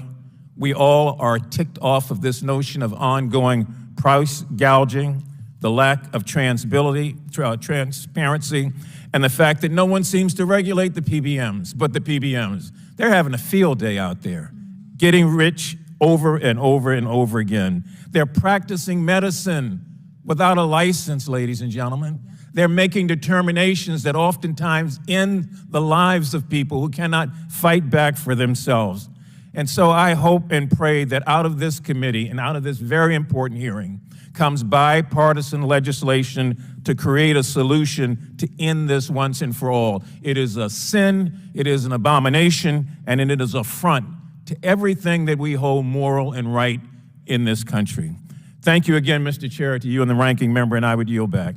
Thank you, and we look forward to working with you, Mr. Perfume. Chair now recognizes Mr. LaTurner from Kansas for 5 minutes. Thank you, Mr. Chairman, and welcome to all of those on the panel today. Mr. Baker, there have been many allegations of PBMs participating in spread pricing, where they pay pharmacies less for generic drugs than they're charging insurance providers, and then they pocket the difference. In my home state of Kansas, accusations of this practice were recently settled for $26.7 million. Can you explain more about how the spread pricing model works and why it's controversial? Yes, thank you, sir. So again, at the end of the day, spread pricing is as simple as the pharmacy middleman has all the rules, they have all the data, and they don't share a lot of that, so people don't really know what's going on. So unfortunately, independent pharmacists are getting paid a low amount for the prescriptions that they're dispensing to help communities live better, healthier lives. And then self-funded employers have a separate contract with these pharmacy benefit managers. And then the PBM can sit in the middle and say, hey, so here's $10 for the prescription that you dispensed and the hard work that the independent pharmacist did. Self-funded employer, I'm gonna charge you $20 then for that same prescription because you really don't know what I paid the pharmacy over here. And it creates a lot of opacity and a lot of opportunities for profiteering. Thank you. Dr. Duane, I'm interested in knowing more about your contracts with PBMs. Pharmacies contract with PBMs in order for the pharmacy to participate in the PBM's network, correct? Yes. What does it mean to be in a PBM's network? Well, for our practice, it means everything. Sometimes when people think they hear networks, they may think of like the idea of a preferred network or a non-preferred network like we might have in Medicare. But I mean, to be in a PBM's network means that I can bill the PBM and receive payment for services. If I'm not in their network, it means that I can't take a single cent from them and that the patient would be forced to pay the full out-of-pocket cost. How do pharmacies join these networks? Well, I mean, there are several different ways that we can join. In some of them, I simply ask, in others, we have administrative organizations that can help us join on our behalf. Is it difficult for an independent pharmacy to participate in a PBM's network? It's very difficult. It's twofold. The question is, number one, it's difficult sometimes to even get a contract offered to you. But secondly, it can be difficult to get a contract that makes you whole or even to participate. So even though you get a contract, it may not be one that makes sense for you to be able to participate in. Independent pharmacies across the country have been shut out due to PBM anti-competitiveness practices, correct? Absolutely, we have, yes. PBMs sometimes pay competing pharmacies, that is, pharmacies they do not control, lower amounts than they pay the pharmacies that they do control. A lack of transparency, however, sometimes allows them to claim they paid competing pharmacies higher reimbursements than they actually did. There have been a number of lawsuits to recoup such overpayments. For example, Ohio Medicaid was overcharged $223.7 million, and Kentucky Medicaid was overcharged $123.5 million. What should Congress be doing to prevent this practice in the future? Thank you for that question. That's a great question. I think it's very simple. I think it's twofold. Number one, I think you have to get rid of the rebates. I've heard a lot about how Big Pharma is the one who's making the prices. Big Pharma is the one that keeps pushing it up. And please make no mistake, I'm not carrying any water for Big Pharma. But I think that the problem is that these rebates really obscure what the true price is. And you hear this concept of the gross to net bubble, and you can say that, well, the gross list price of a drug goes up, but after the rebates, the price actually decreased over time. So, I mean, you have to be able to get rid of those in order to make sure that we're playing with a full deck of cards. The second thing that you need to do is I think that we need to look at what the Medicaid program in some states does, and that's that they reimburse based on a fair evidence-based, reference-based price for the drug, and then they reimbursed on a fair, reference-based, evidence-based price for our services. And I think that there is some legislation looking at that in the Medicaid space federally right now, and the CBO scored it as saving $1 billion over 10 years. So I mean, that is a no-brainer to me. And I think it makes sense because, you know, there may be a drug that, metformin, it's a common drug for diabetes. It's very, very, very inexpensive. It's one of the most life-saving drugs that you can prescribe for a diabetic, and it's very, very inexpensive. We make almost no money on it at all. But there are other drugs that are, you know, vanity drugs or lifestyle drugs or something like that we make quite a bit more money on. And that doesn't make sense because the labor is the same. So by anchoring the price to a reference-based price in ingredient cost and a reference-based price in service fee, you ensure that everyone's getting the best deal, but that competition can still exist. I appreciate your time, Mr. Chairman. I yield back. Chair now recognizes Ms. Ocasio-Cortez from New York for 5 minutes. Thank you. Thank you for this hearing, Mr. Chair. I think it's incredibly important that we tackle these issues substantively. And I've been very surprised to hear some of the commentary across the other side of the aisle. I heard earlier a Republican saying someone should go to jail for how expensive some drugs are in this country, and I thought I saw a pig flying across the ceiling of this committee room. But where there is common ground, I think we should pursue it, and we should pursue it aggressively. Now, I want to take a step back here and really make sure that we are illustrating this issue in a way that the public can understand. Because if we do that, then I think we can all get on the same page about developing energy towards a solution. So if I'm just an everyday person and I'm getting a prescription from my doctor and I get that prescription, I take it to my pharmacist, and then all of a sudden I get a bill and I realize that my insurance copay, whether it's for any condition, diabetes, cancer, whatever it may be, it could be $1,000. And before you know it, you're paying your rent check on a medication that you need to save your life. And we need to take a step back and figure out, how did we get here? Especially on drugs like insulin, where there's a public patent and there really is no reason for it to be that expensive. So we see that there's a drug between the drug and you receiving that at a pharmacy. There are several steps. You have your drug manufacturer, which folks call Big Pharma. Then you have your insurer. Those are the areas that I think people understand. Someone makes the drug, someone insures that drug that I can buy it, but then there's someone in the middle, and that is known as a PBM, or a pharmacy benefit manager. Isn't that correct, Mr. Asasi? Yes. And so what we see is that the drug manufacturer very often does not sell their medication directly to the pharmacy, or does not sell their medication directly to the insurer, but there is this middle person known as a PBM, and they will set a price. The manufacturer will set a price very high, and the PBM will say, let's make a deal. And they say, if you give me a rebate, then I can make the formulary for the insurance, and I can make sure that your drug gets covered by this insurance. You can sell a lot of your drug, and then, you know, all is well in the world. And that's the general concept, the pitch from the PBM. Isn't that right? Do I have that correct? There's a few more middlemen, but that's exactly it in a nutshell. And each step along the way, someone is taking a cut. Yep. You've got the manufacturers charging, you've got the PBMs charging, you have insurers, and then before you know it, you're paying a rent check on insulin, which should cost virtually nothing. Now, my question here is that we have to figure out a solution. We have a vicious cycle with the PBMs because they say, if you give me a rebate, I'll pass it on to the insurers. So the drug manufacturer says, great, I'll make my price even higher. So I'll say that my list price for a drug is $5,000, so then I can charge you $1,000 or even more. And I'll make you seem like you're getting a deal so that you'll put me on a higher level in the formulary. And all about this process is focused on who's making how much money instead of what people are getting the treatment that they need. Now, I'm very curious, genuinely, to hear from the other side of the aisle and some of our witnesses here today. Everyone okay over there? From the other side of the aisle and some of our witnesses here today about solutions. I'll be candid about mine. I believe that the profit-seeking motive in the pharmaceutical industry is out of control, and I think that it is what is hurting people.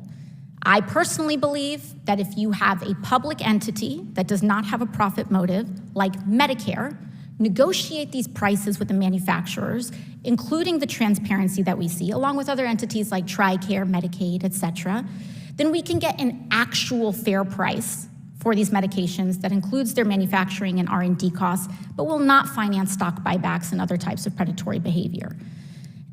And then I believe that Medicare should expand its eligibility so that people can buy into at-cost public insurance. Now, I understand that not everyone in this room agrees with that assessment. I am very curious to hear about any other proposals, because I think at the core, what we're talking about is an extreme, out-of-control profit motive that has virtually no guardrails, and that Congress doesn't impose guardrails on for a whole bunch of other dark money reasons. And so I'm interested to hear from Dr. Atkins, Mr. Asasi, Dr. Duane, and Mr. Baker. In addition, we've heard about things like eliminating rebates. We've heard about things about increasing transparency. I think those are very important steps. I'm curious about what other solutions, whether broadly systemic or more tailored, that you all would propose to this committee that we consider in order to help actually solve this problem and go beyond talking about it. I just wanted to say really quickly, you put your finger right on it. At the end of the day, the only reason PBMs exist is because we don't have the ability to fairly negotiate with Big Pharma. So we came up with PBMs, and I want to be really clear, this idea of repealing the rebate, this was under the Trump administration, the CBO scored that at $170 billion in cost, because PBMs are actually saving us money, right? But the fundamental problem, first of all, as we've heard about, one is in Medicare, PBMs have to operate under what's called a medical loss ratio, where we limit the amount of money they can make in profits. That doesn't exist in other areas, right? So first of all, let's put them on some guardrails and say, look, at the end of the day, this isn't gonna be about you putting money in your coffers, it's about getting a good price for the American family, right? Two, to the same end, we gotta create a lot more transparency, particularly for like the Federal Employees Health Benefit Program we heard about, or other large employers, right? That they can actually see what is the fundamental, the net price I'm paying, so that they can actually track and keep and hold them accountable. But let's not forget, at the end of the day, when you look at all the money flowing through the system, the manufacturers are getting 12 times more profit than everyone else. So this is all about one major problem. Drug makers are extorting obscene prices from the American public, and it needs to end. Chair recognizes Mr. Palmer from Alabama for 5 minutes. Thank you, Mr. Chairman. I want to ask Mr. Baker some questions about when your firm develops your formularies, does the higher priced drugs, which you get higher rebates from, does that factor into the decision about what drugs you'll cover? No, sir. We always look at the clinical criteria first and then drive to lowest net cost second. I've got several things I want to cover, following up on the gentlelady from New York. She raised some good points. So the PBMs act as middlemen between the drug manufacturers and players like payers like health insurance for discounts on the drugs in the form of rebates. She made that point. What I want to know is, where's that money going? That's definitely the big question. I don't think we have transparency to completely understand. But is it possible that the PBMs are pocketing the difference because it's not getting back to the patient? That would be my contention as well. They've indicated that the PBMs have increased required fees while reducing the rebates in order to avoid passing these discounts on to patients. Do you think that's the case? I believe so, yes, sir. Are you familiar with rebate aggregators? Yes, sir. Could you explain what they are? Yes. And if you look at the end of the day, there's been, I know, a lot of talk about the fact that manufacturers make 12 times as much as everybody else. And I do want to point out manufacturers are actually making life-saving drugs for everybody. These GPOs were established, 2 of the 3 overseas. If you go online and you look on LinkedIn, I've never been able to find more than 30 people associated with these big 3 GPOs, and they're bringing in close to $200 billion a year in revenue for 3 entities. So where the money goes, I think, is anybody's best guess.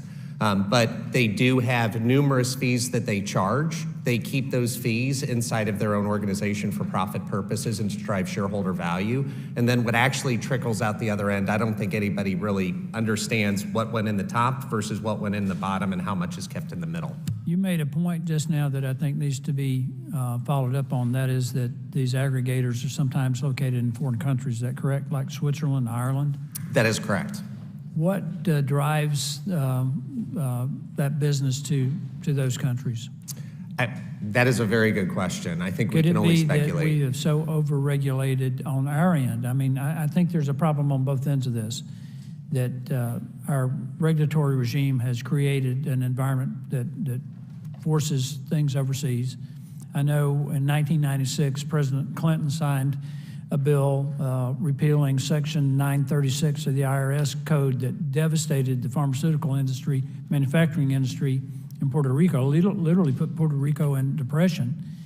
But we also had an issue with taxes. I know of one Chicago-based pharmaceutical company bought an Irish pharmaceutical company so that a higher enough percentage of the company would be located in Ireland. They could avoid the U.S. tax rates. It was 12.5% in Ireland. Is that part of the problem?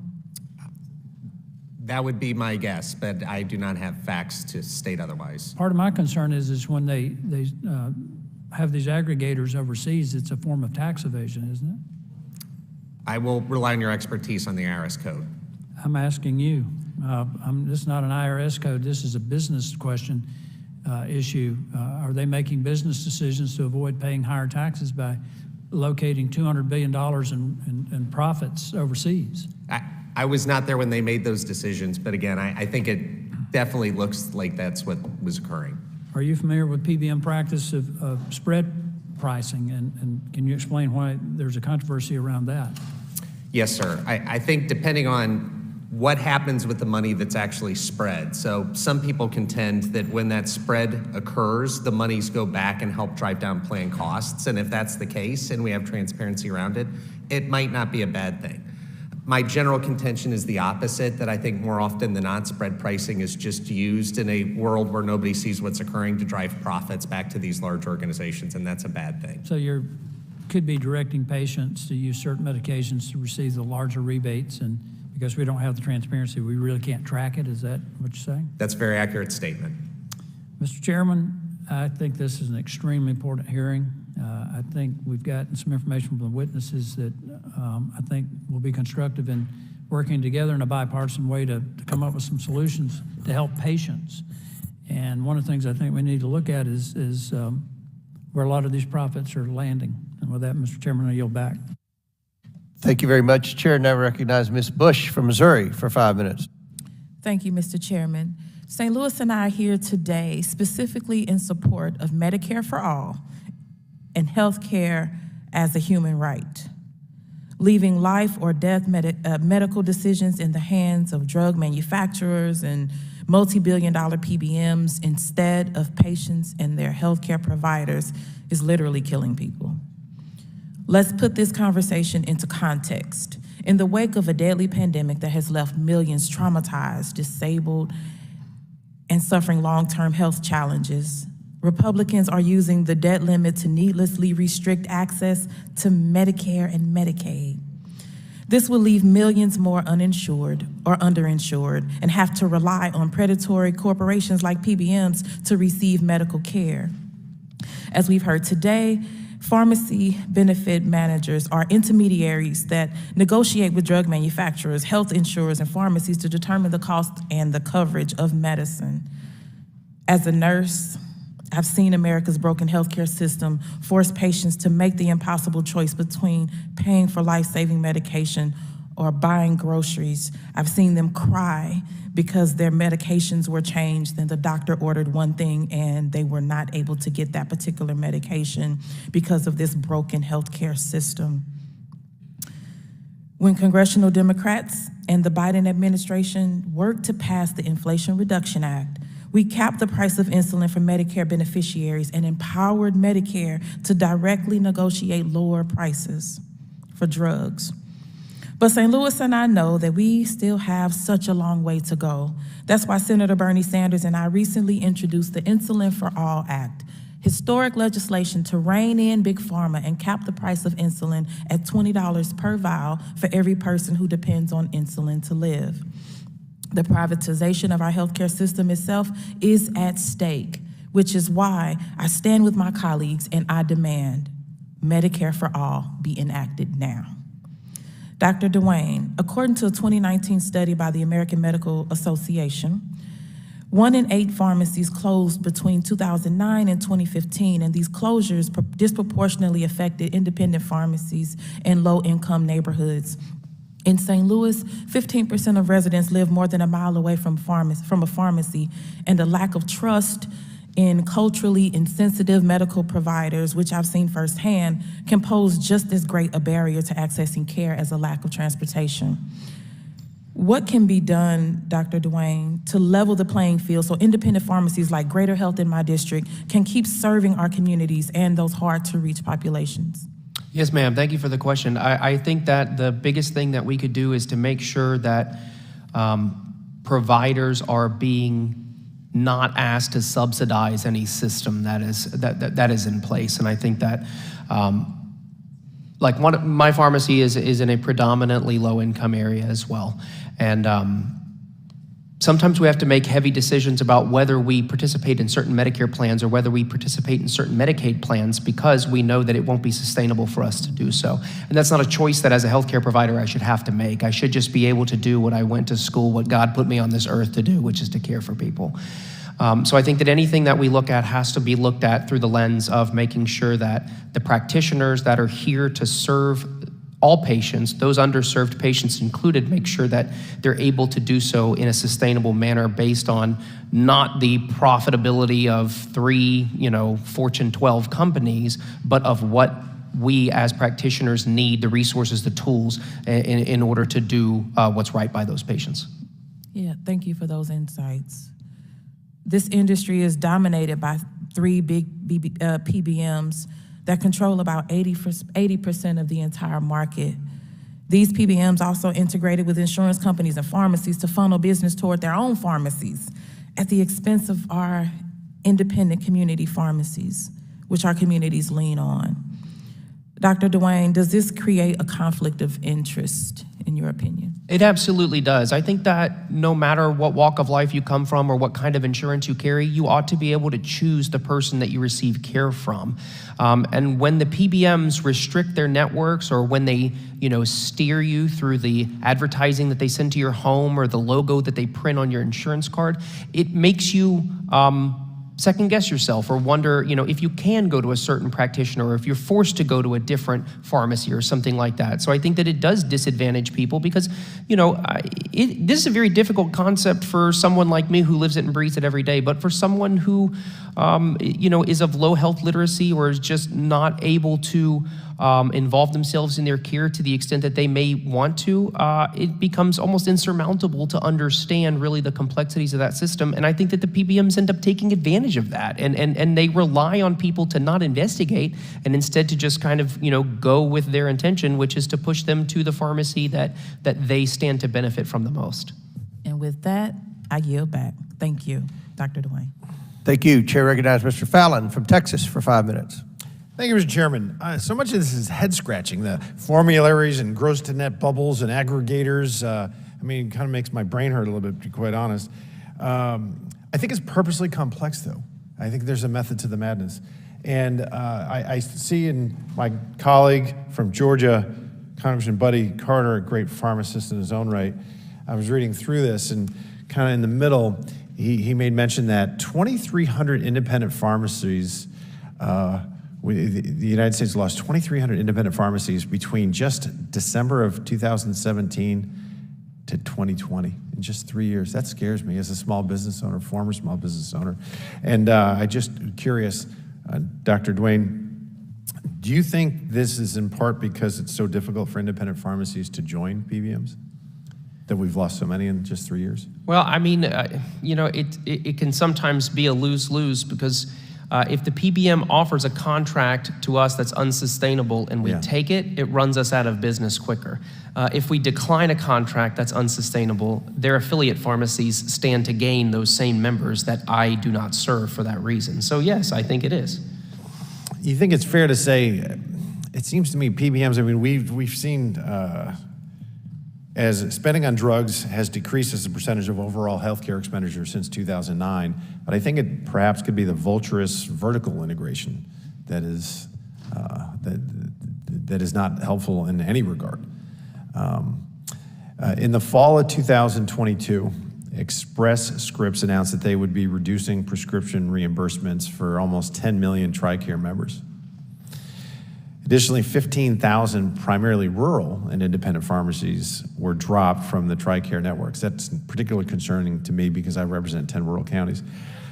Options for TRICARE patients and their families were reduced, especially, again, in rural communities. The TRICARE pharmacy network was temporarily reopened in November of 2022 after significant congressional pressure. To my knowledge, no new pharmacies rejoined the networks. So, Mr. Baker, you may not be able to speak this from direct experience on the issue, but I'd like for you to talk about how this impacts access and competition. It was reported that Express Scripts removed rural staples like Walmart, Kroger, Sam's Club in favor of CVS, of course, a pharmacy owned by one of the other big three. As a smaller PBM competing with the big three, do you find it harder to compete in the market? We absolutely do, yes, sir, yeah.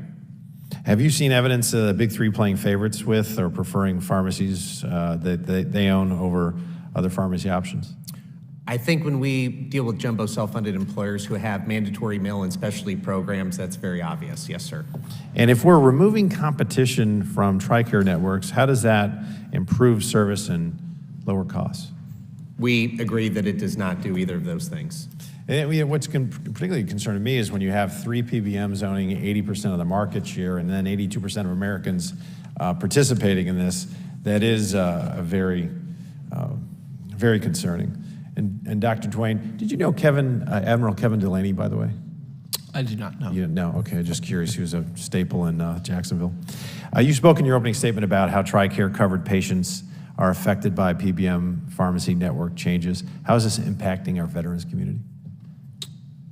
It's terrible. I mean, I'm not going to sugarcoat it. There was a story on the local NBC channel the week before last that said that people were waiting days, sometimes weeks for their medicine. I don't think that's any fault of the Navy base. I think they're working with as much as they can, but I think that, what you mentioned, the dropping of tens of thousands of pharmacies almost overnight, and then you spoke to the reopening of the network. I can tell you that I examined that contract fairly and closely, and I looked, and on any typical brand name medicine, we would have lost somewhere between $20 and $30 every time we tried to fill a medicine, and that's before we talk about the $10 or $12 that it takes to fill a medicine and break even. So I mean, you're talking about $40 to $50 sometimes at that point. So I think that they have markedly reduced option now to get their medicine. The options that do exist in Jacksonville are overburdened and overstressed as a result, and I think that ultimately that leads to poorer patient care, and I don't think that can be argued. Okay. Well, Mr. Chairman, what I've seen here is a lot of more agreement than I've seen in the 2.5 years I've been in Congress, just today. So I think we do have a mandate, and we should be talking about solutions. I think these rebates, kickbacks, whatever you want to call them, are something that probably we need to address and eliminate and prohibit moving forward. But this is something that we have an opportunity. Let's do the right thing by the American people. Let's work together and let's fix this. Thank you very much, and I yield back. Absolutely. Thank you. Chair recognizes Ms. Brown from Ohio for 5 minutes. Thank you, Mr. Chairman. I am pleased that this hearing presents an opportunity to consider broad bipartisan agreement regarding the dangers of a healthcare system that prioritizes profits over people. We cannot lose sight of the big picture. Caring for the sick and providing life-saving medications should not be a cash cow opportunity. It is staggering that last year alone, pharma spent $8.1 billion on advertising, while millions of Americans still can't afford their medications. This kind of behavior by big pharma and pharmacy benefit managers, or PBMs, squeezes those in greatest need who have the fewest resources. So, Dr. Dunn, I appreciated hearing your testimony about your work as an independent pharmacist.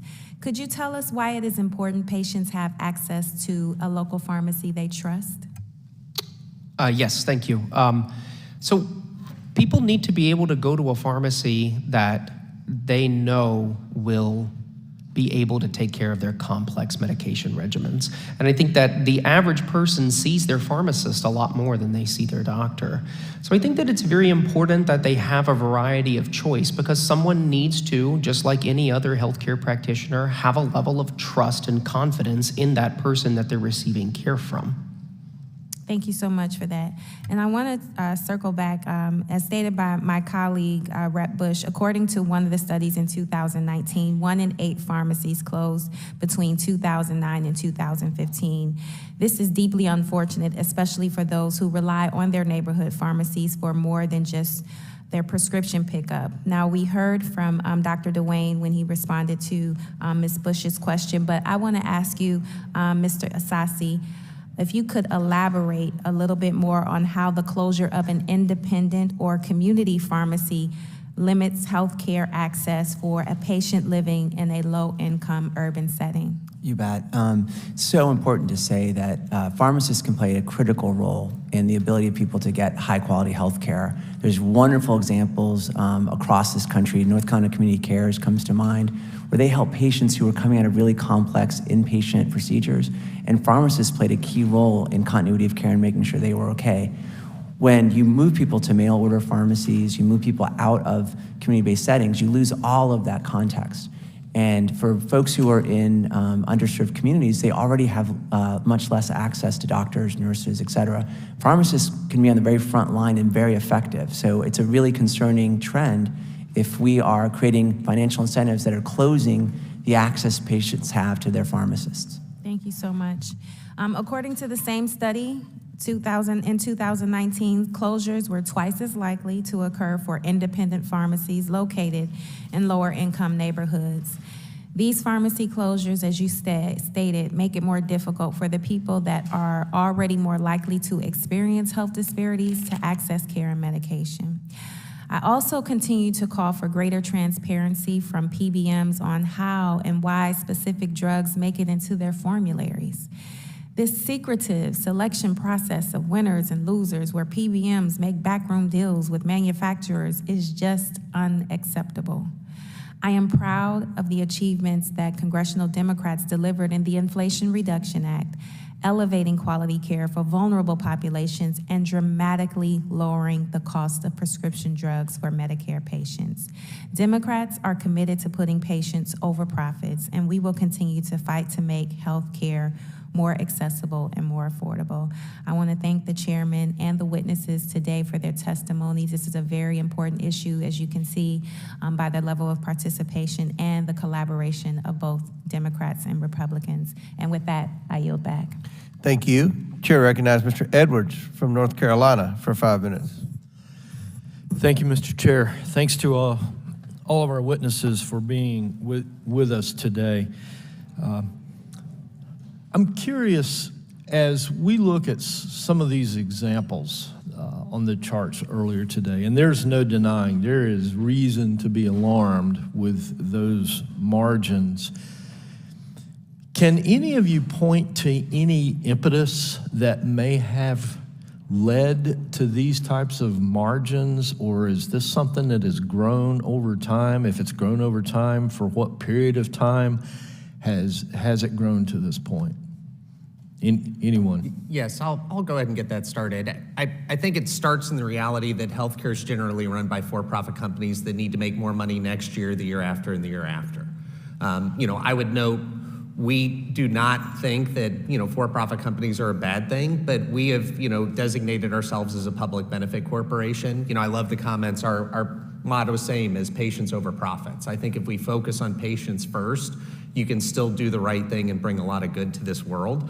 But I think it also hits what we call in the industry a lot the balloon squeeze, right? So as somebody starts looking in one area of PBM profitability, there's always another profitable area that kind of pops up in a more opaque fashion. So depending on how they need to maintain their profitability to achieve better shareholder value year over year, I think that's why those situations occur. And the only thing I'd add to that is the fish stinks from the head down, right? The problem, the reason these prices have gone up so fast is because the manufacturers are charging outrageous prices. The PBMs are just a set of those middlemen who are siphoning off those outrageous prices. And what we've seen is in Medicare, for example, we do have medical loss ratio requirements where we can limit the amount of profit that they can make. But in other sectors, it's not transparent. We don't know. And there seems to be a lot of gaming around rebates. And so we need much greater transparency and guardrails, right? But they are negotiating a better rate than we would get if we just went straight to the manufacturer. Thank you for that. My next question is, as I have heard, because this is not a new issue, I've served in the North Carolina Senate for a number of years, and this was something that was always at the forefront.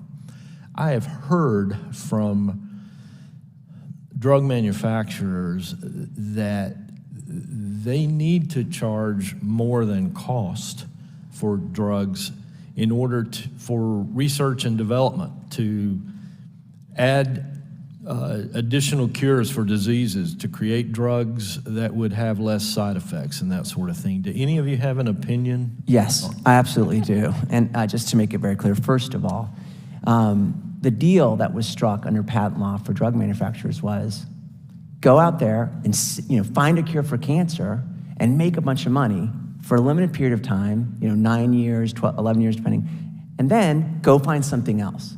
Every single moment that we let drug manufacturers use patent thickets and games so that they're making money from existing drugs, we are disincentivizing innovation. And to be very clear, this is a direct quote from a Stanford business professor in Forbes magazine.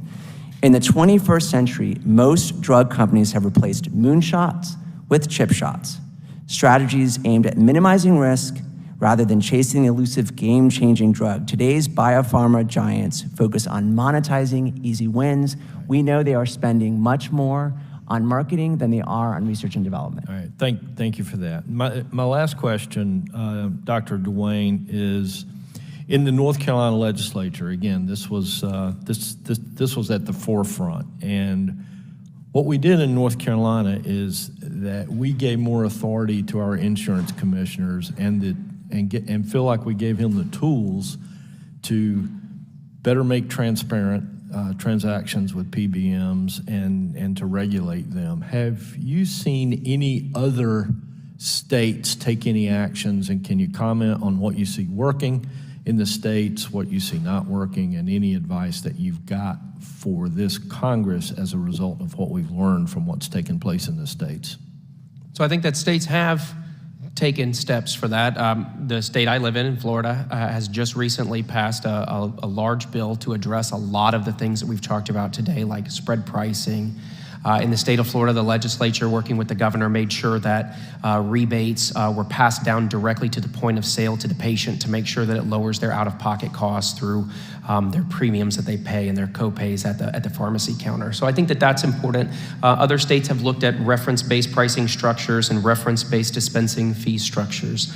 So I think that yes, that there are states that have taken the lead, and I think in doing so, they have.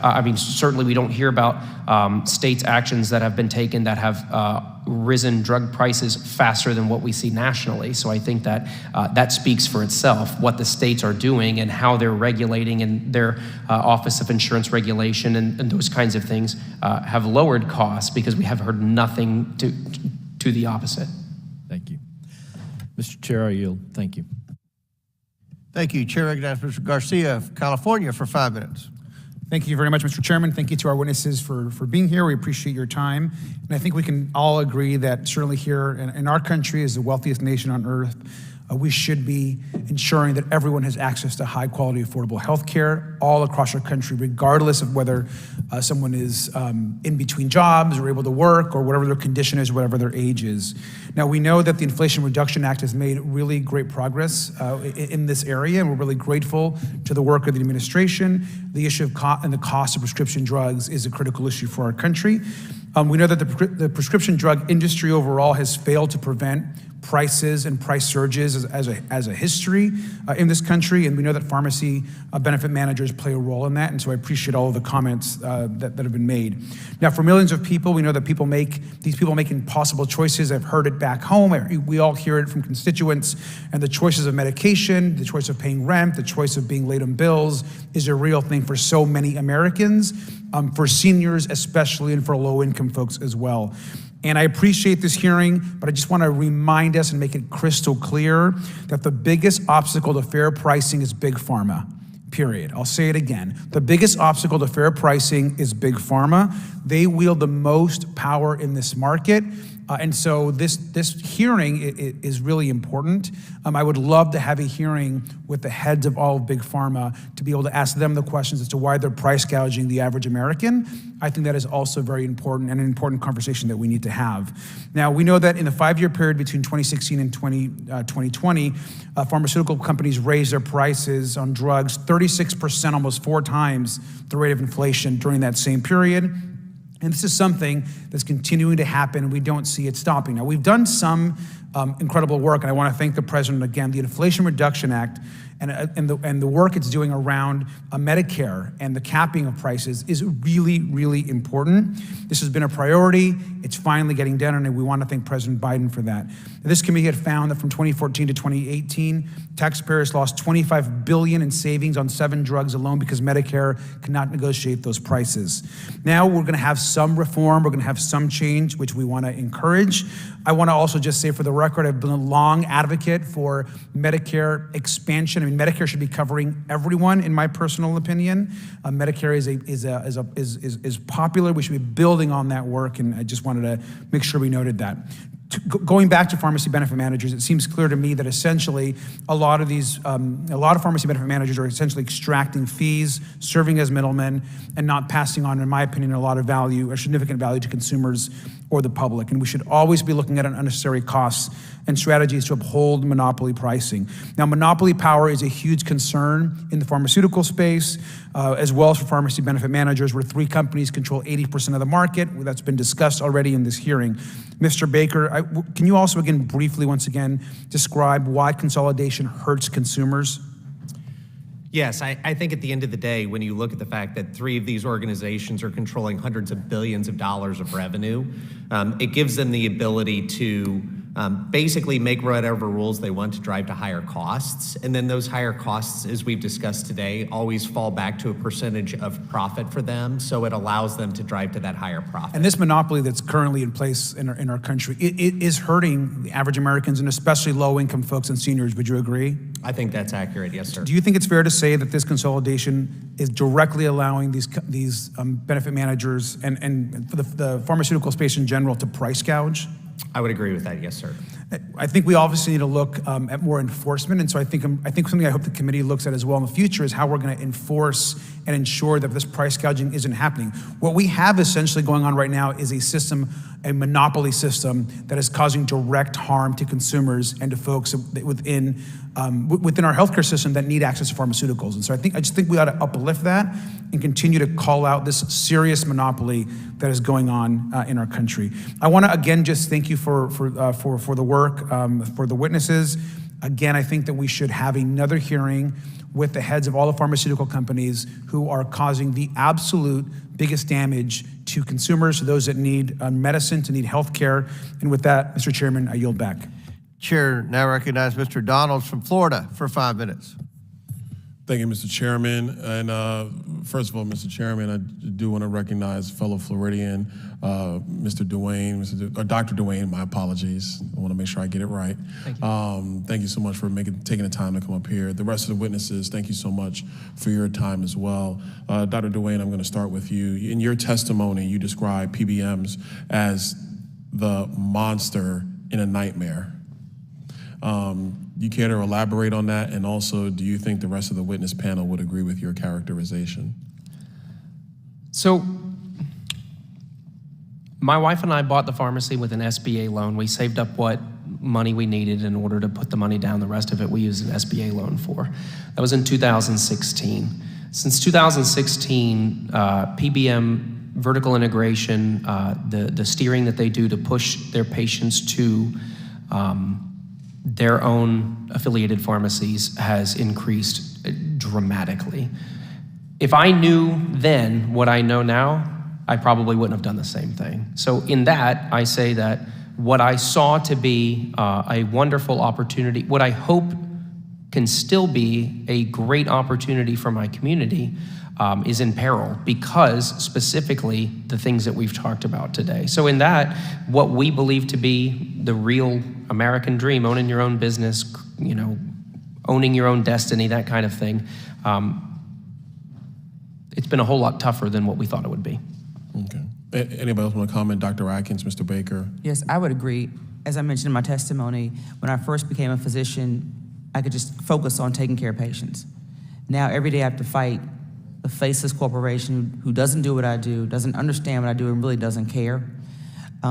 They try to tell me how to take care of my patients, what drugs I can and cannot use.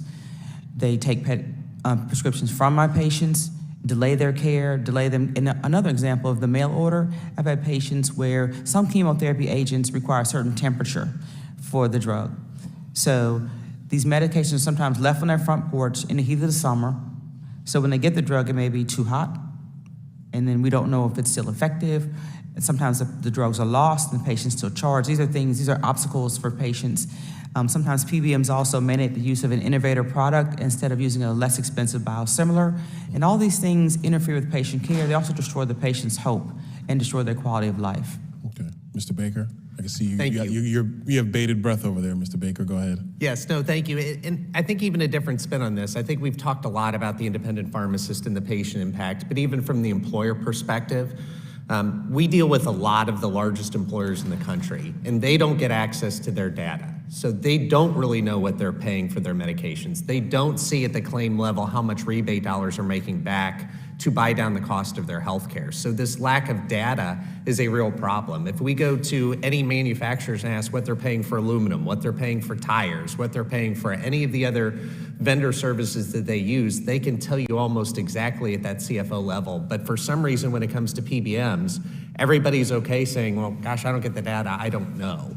And that lack of data causes a lot of real problems in our opinion. Mr. Baker, real quick, and probably in the last minute and a half, can you expand on the transparency piece of it, and really how do you think transparency through PBMs? And by the way, I see you over there, Claudia Devant, worked with her when I was back in the state legislature when we took on some reforms to PBMs back in Florida. But could you comment to what those adjustments federally would kind of look like, and what that level of transparency would mean for consumers and for medical professionals, and obviously in the field of medicine? Yes, thank you. I think it goes back to, again, if you look at any other industry, consumers can make a decision on how much they want to pay for something and what profit is okay. That's the basic form of capitalism. And I think we've tried to live in a world where that applies to the pharmacy industry, and unfortunately it doesn't, because that same level of visibility into cost and profit do not exist in our space. And because of that, then it has continued to drive up profits that hurt American corporations. They need to then continue to increase premiums for their overall health plan. And then unfortunately, all the people where 55% of self-funded employers use coinsurance and high deductible health plans, when those PBMs are preferring brand over lower cost generic options, when the patient shows up at the pharmacy counter, they have to pay a percentage of a much higher cost. So pretty significantly across the board, those higher cost decisions are made. They're made in a way that's always, to me, at the detriment of the American corporation and family, and it absolutely needs to be something we continue to address. Okay. Well, listen, thanks so much for everybody being here. Mr. Chairman, a great hearing. We should continue this work, and I'll yield back. Chairman yields back. Chair recognizes Mr. Frost from Florida for 5 minutes. Thank you, Mr. Chairman. Hello, thank you all so much for being here. According to the AARP, nearly 3 in 10 Floridians have stopped taking prescription medications because of the cost. Big Pharma's massive profits are being paid for literally by the lives of our people.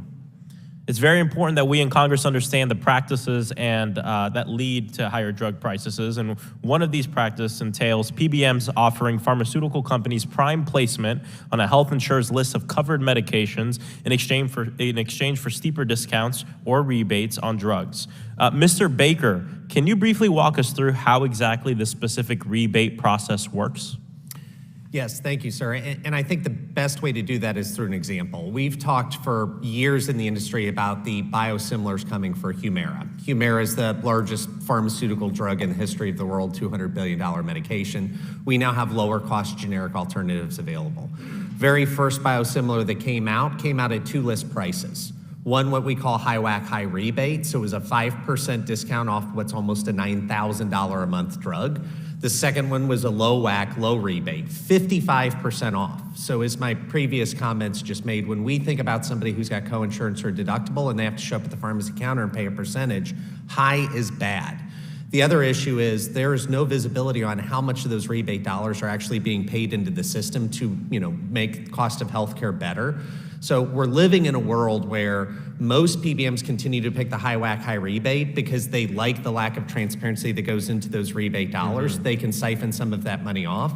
And we really don't know which one of these is cheaper, but it should be going to the lower cost option in our opinion. And some would say that the current system incentivizes drug companies to have higher prices so they can give higher discounts, rebates to PBMs. Do you agree with that? I would agree with that, yes, sir.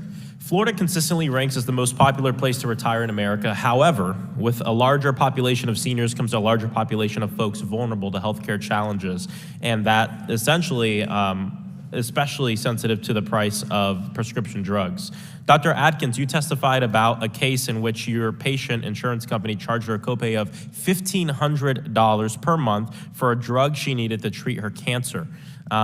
That's simply unaffordable for many Americans. In fact, most Americans, over 60%, can't afford an unexpected $400 bill tomorrow.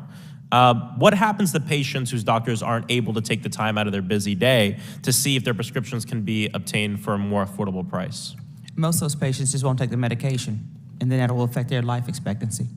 Dr. Duane, my first question for you is, can you briefly, and hello to another fellow Floridian, Duval.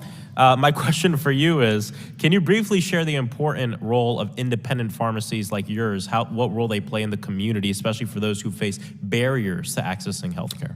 Yeah, thank you for that question. So my pharmacies are located in lower income parts of Duval County. We're kind of the hub.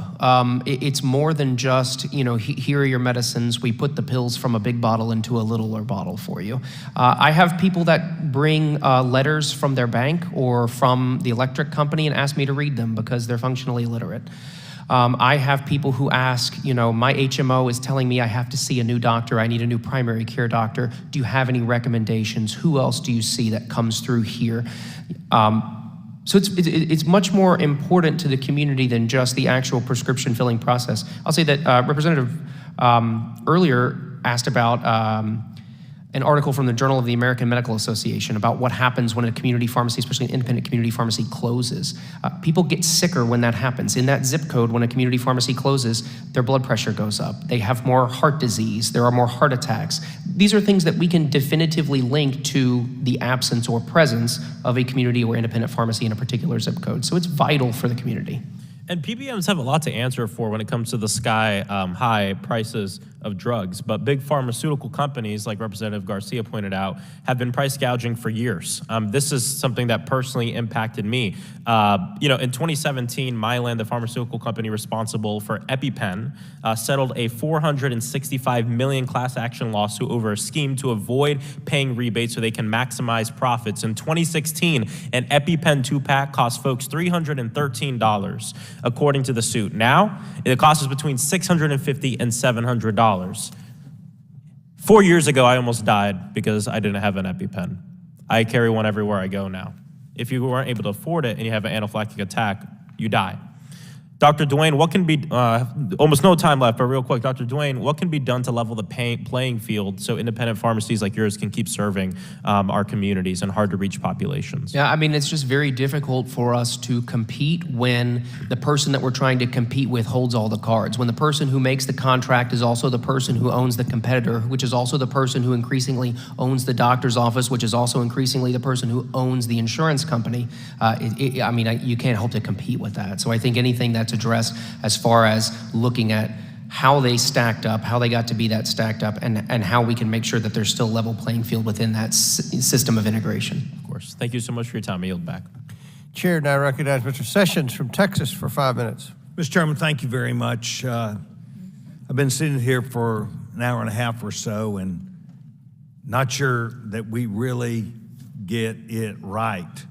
This slide shows, I hope you can see it, cost plus drugs, which Congressman Higgins showed, cost annually $499, CVS pricing $110,000. We've heard about how great this administration was at lowering drug prices. We've heard how great it is to have everybody go on Medicare. The bottom line is that there's money here. What did the administration at the time they cut the deal, what did they think about this, and did they not look at this price? It's one thing to blame the drug manufacturers. It's another thing to look at what the consumer pays. And I'm not sure we've gotten to that. Perhaps we have, Dr. Baker, but please help me to understand, what did the administration do when they saw this, or did they ignore it? Dr. Baker? Mr. Baker? Yep, no, thank you, sir. What I would say is this is a very interesting example. It's a generic drug, there's no rebate, so nobody can have any rebate conversations around it. This is simply pure cost. And this situation— By the way, let the record reflect that each of you on this panel, or at least several of you, are agreeing with what you're saying. Please Correct. Continue, sir. Yes, thank you. And in this situation, it's a drug that gets mailed. We've talked a lot about the impact on independent pharmacies. Many of these specialty and oral oncolytic drugs, maybe if you want to mail them, that's okay, because they don't need special patient monitoring requirements. But many specialty drugs are injectable. They have very bad side effects. And in my opinion, the mailman, when they force people to go to their own specialty pharmacy and mail it to your home, is not the best person for injection technique. Okay. Probably an independent pharmacist would be much better at that. So I could agree with that, Yep. but go to this difference. What did the administration see when they were trying to thoughtfully help the American public and the consumer? What did they do about this? Because they're the ones that, by and large, has universal access to this problem. We talk about Congress all the time. Our young chairman and others do want to fix this. What did the administration do about this? to my knowledge, I've seen most of the regulation focused on brand manufacturers. With this being a generic medication, I'm not aware of anything that's occurred to fix that problem. But this is big. It's a big problem. Is this an isolated problem? No, it's not.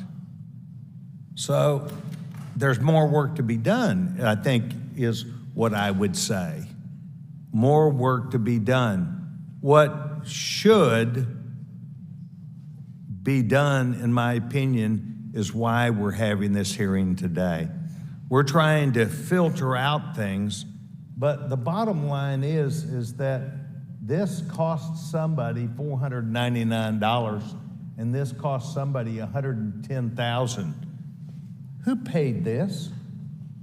I would bet most of that payment came out of the plan sponsor in that situation, and then ultimately everybody who's part of the plan had to pick up the costs. So they spread it out. Yes, sir. What advantage would a person have who did this? Is it an individual person, a person perhaps who was paying out of an HSA? What kind of person would this be versus this being a plan? What is this? I know what it is, but what kind of person benefited from that? I would say the person who bore more of the cost and could actually see what those total costs were. In the $110,000 situation, I guarantee that cost was buried in millions of claims and nobody's really looking at it because they don't know where to. And I'm talking about maybe an end user or a person who paid this. What kind of person is this? Is this a person who was maybe uninsured? And we've heard that there's some disparity there. What kind of person comes to Cost Plus Drugs or Drug RX or Blink or any of these other seemingly smaller, perhaps, companies, but non-PBMs? Yeah, I think the root of the problem stems, and you can look at the fact that 10% of all prescription drugs filled in America go to cash discount cards, and 85% of those people who use those have insurance. So it's a classic case where insurance is not driving to the lowest cost, and now American consumers have to try to figure out this arcane system on their own to find a medication they can afford. Do you think, and Mr. Chairman, I know I'm at my time, do you think an answer is possible by this committee? Do you think that we can study it and pinpoint those problems, whereas the administration evidently didn't go that direction? I'm very encouraged by the overall positive comments we're hearing from everybody that we're talking to today, that there could be a solution that we could figure out. Yes, sir. Well, I'm hopeful that there are people in the American public, perhaps other people who have great knowledge, have on this, and I hope that they will write our young chairman. I'm the subcommittee chairman for government operations. Not saying all this falls in my bailiwick, but I hope people will give us feedback. I want to thank each of you today, and I think we're getting closer by having the hearing today. Mr. Chairman, I yield back. Absolutely, thank you. Chair recognizes Ms. Ballant from Vermont for 5 minutes. Thank you, Mr. Chair. In many rural communities like Windham County, Vermont, where I live, pharmacies play a vital role in meeting community health care needs. Just like Dr. Duane, you said earlier, I mean, that resonated so much with me, all of what you said about the role that independent pharmacies play. It's really beyond dispensing medication. It's providing basic medical information services, providing counseling. And, you know, at one point I was between healthcare plans and the paperwork wasn't done. And my independent pharmacist, whose name was Frank, I came in and my asthma medication was hundreds of dollars a month. He came in, he said, you know, Becca, it hasn't come in, it's not running. He literally gave me the medication. He said, I know where you live. Come back when you have it straightened out. That is the kind of care that you get from independent pharmacies. So thank you for doing what you're doing for your community. Now, PBMs, as we all know, is what we've been talking about today. They contract with pharmacies to create these pharmacy networks. And whether or not patients use pharmacies in these networks can affect the amount that patients pay at the counter. And these arrangements can drive patients away from independent pharmacies in their communities. And in fact, I had a pharmacist tell me at one of my independent pharmacies, I can't really fill this for you or I'm gonna take an incredible hit on my bottom line. And you've been a customer with us for years and it's paining me to tell you you're gonna have to fill it somewhere else. So when I was the leader of the Senate in Vermont, we tackled the problem by enacting legislation that prohibits PBMs from reimbursing pharmacies in Vermont less than they would reimburse PBM affiliates for the same services, which I think is critically important. And Dr. Duane, I know Representative Frost was asking you some about this, but I'm wondering, now that we have a little bit more time, can you explain why it's so difficult for independent community pharmacies like yours to be part of these pharmacy networks? Just lay it all out for us. So it's twofold. The first thing is that they can afford to offer themselves contracts that are poor, and then they can offer me the same contract. They will happily, when they're vertically integrated, lose money out of one pocket to ensure that the money stays in the other pocket. So it's a lose-lose. And you don't have another pocket. No, ma'am, I don't. Yeah. So if I participate in that contract and it's a poor contract, I run out of business all the quicker and they're happy. And if I don't participate in the contract and I close my doors to those patients, then those patients find themselves into an affiliated pharmacy and they're able to keep that money. Yeah, and this is the reason why we have lost over half of our independent pharmacies in Vermont, for this exact reason. And we know, and you talked about this, that each of the 3 largest PBMs also owns a specialty pharmacy that they use to dispense medications that treat rare or complex health problems. But these drugs do not legally have to be dispersed through a specialty pharmacy. And any licensed pharmacy can dispense a specialty drug as long as that drug can be purchased from a manufacturer or authorized wholesale distributor. So, Mr. Baker, how do PBMs use the specialty pharmacies that they own to incentivize patients to fill their prescriptions at the specialty pharmacy instead of Dr. Dwayne's independent pharmacy? Yeah, I would say they don't necessarily incentivize anything, they mandate. It's you cannot go to his pharmacy, you have to come to mine. Thank you for just like cutting right through that. Yes, Not ma'am. an incentive, just a mandate. So it is not hyperbole to say that independent pharmacies in so many of our rural communities are the heart of the community. That's where people get the medical attention and advice that they need, especially as rural America is losing so many of its healthcare providers. The pharmacy is critically important to communities like my own. And so it is really important that we understand the ways that PBM practices, maybe steering patients away from these pharmacies and making it impossible for these pharmacies to stay open. So it's a critical part of the ongoing work that I see that we have to do and that Democrats, I feel like, have been doing for years to try to make medication more affordable and accessible to all. I'm so glad that we're having this hearing. I really appreciate this, Mr. Chair. This is part of a problem that is making it incredibly difficult for rural Americans to stay healthy. It's as simple as that. Thank you. I yield back. Very good. Chair now recognizes Ms. McLean from Michigan for 5 minutes.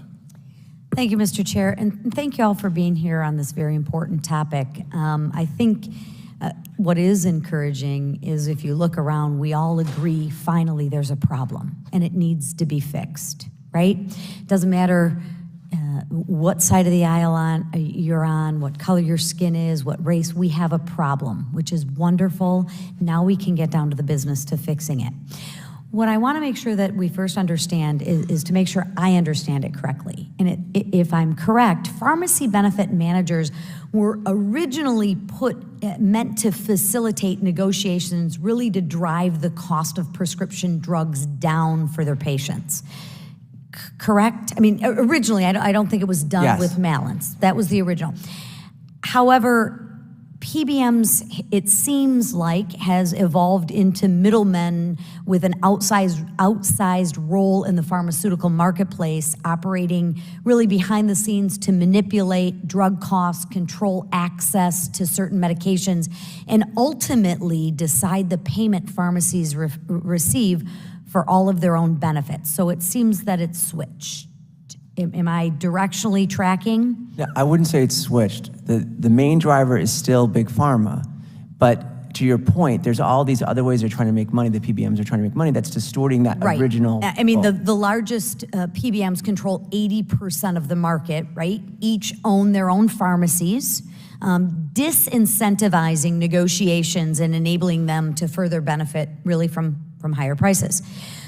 So I have a good understanding of what it was and what it's evolved to now. Mr. Baker, real quick, what do you believe the number one goal, a priority should be?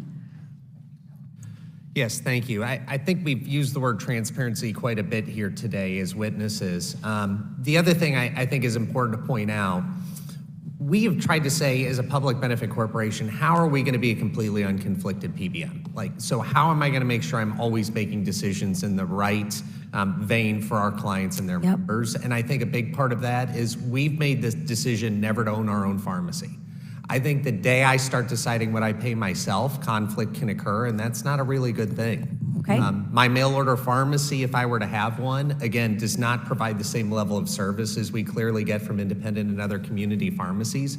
And we think the overall healthcare picture needs to be viewed, not just an insular profit I can make off a drug that I dispense for my own. So who would benefit from increased transparencies in the PBM world? I think the American corporation would benefit greatly by knowing what they're actually paying for medications and being able to competitively figure out if they want to continue doing what they're doing. I think the American taxpayer would benefit greatly from that as well. Why do you think the PBMs are against transparency? I can't figure that out. We hide behind the term proprietary a lot in this industry. Everything's proprietary, everything's hidden. It's going to hurt my ability to negotiate and really get this better price. I think we've heard that so long. I personally am callous to it. Everybody likes to Do you believe that? I do not, no. Okay. I think we can look at the facts, and costs go up every year. So we can continue doing what we're doing, and guess what? Costs are going to go up. Right. Now's the time we need to try to do something. Just a really point of clarification, which is, it is true that when a PBM negotiates a better price for from a drug maker, that unveiling that price is probably not the best thing. But that's what they're using as a red herring. We need to know, for example, an employer who's paying for their services needs to know. And there's a way to keep that private and still make sure there's safeguards over there. And I appreciate that. In the interest of time, because I only have a minute left, what I'm trying to make a correlation to is we all agree there's a problem, which I think is dogs and cats living together. Okay. In order to fix a problem, I think we have to fully understand what the problem is. And the more data and the more we can see, right, the more transparency there is, will help us figure out which lever to pull to fix the problem. Would y'all agree with that? Yes. It's amazing to me, and it always seems like when we don't want to be transparent, I mean, I come from the financial planning world. We have to be transparent. We have a prospectus that we have to give all of our clients to see where our dollars come from. That was mandated by Congress. Quite simply, do you think if we made the PBMs or this process more transparent, do you think that would help us identify the problems to get to the best solution? Yes, and I love your analogy around financial services. Everybody knows the prospectus and what is happening on those. When it comes to healthcare, self-funded employers do not put that out, right? They don't know how to say, here's the profit being made, here's the fees, here's everything accounted. So you plan participant knows that information. I think that's a great analogy. And it leads to a lot of mistrust as well. So thank you, Mr. Chairman, and thank you, witnesses. I yield back. Chair now recognizes Ms. Lee from Pennsylvania for 5 minutes. Thank you, Mr. Chairman. I'm excited to be able to talk about something in this committee that is actually meaningful to American people, lowering prescription drug costs and increasing access to affordable care. I'm happy we all agree that drug prices are out of control, yet we seem to be the only country suffering from this problem. This committee's 3-year investigation into drug companies discover many ways that pharmaceutical companies prioritize profits over people, including flagrant anti-competitive behavior to maintain their monopoly pricing. Mr. Isasi, how specifically has anti-competitive behavior led to higher drug prices? It's driven out competition. It's created consolidated power amongst individual drug makers, and they raise their prices without, unchecked. Thank you. This committee also found that drug companies were specifically targeting the U.S. for high drug prices because Medicare can't negotiate the price of drugs directly with those companies. So, Mr. Isasi, can you explain how the U.S. is different from so many other countries in this way, and how that's led to higher drug prices? Yeah, that's exactly right. We are talking about an industry that is over $1 trillion industry a year. Half of their profits are coming just from the US and Canada out of that $1 trillion industry. So they are fleecing Americans. And until we passed the Inflation Reduction Act, we had no ability to get in there and negotiate a fair price. And it's really important to point out Part D, which is the benefit that allows seniors to get prescription drugs, so important, was designed so there was no real negotiation.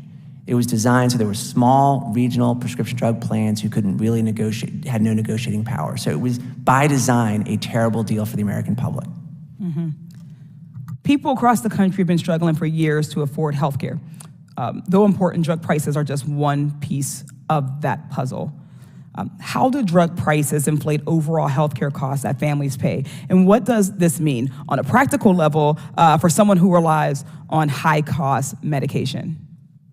Well, what we know is in many cases, say a quarter of all the premium increases you're experiencing are because drug prices are going up so fast. And what's really important to say is, for lots of people out there aren't taking prescription drugs, right? So they don't even realize that every year their premiums are going up because prescription drug companies are fleecing them.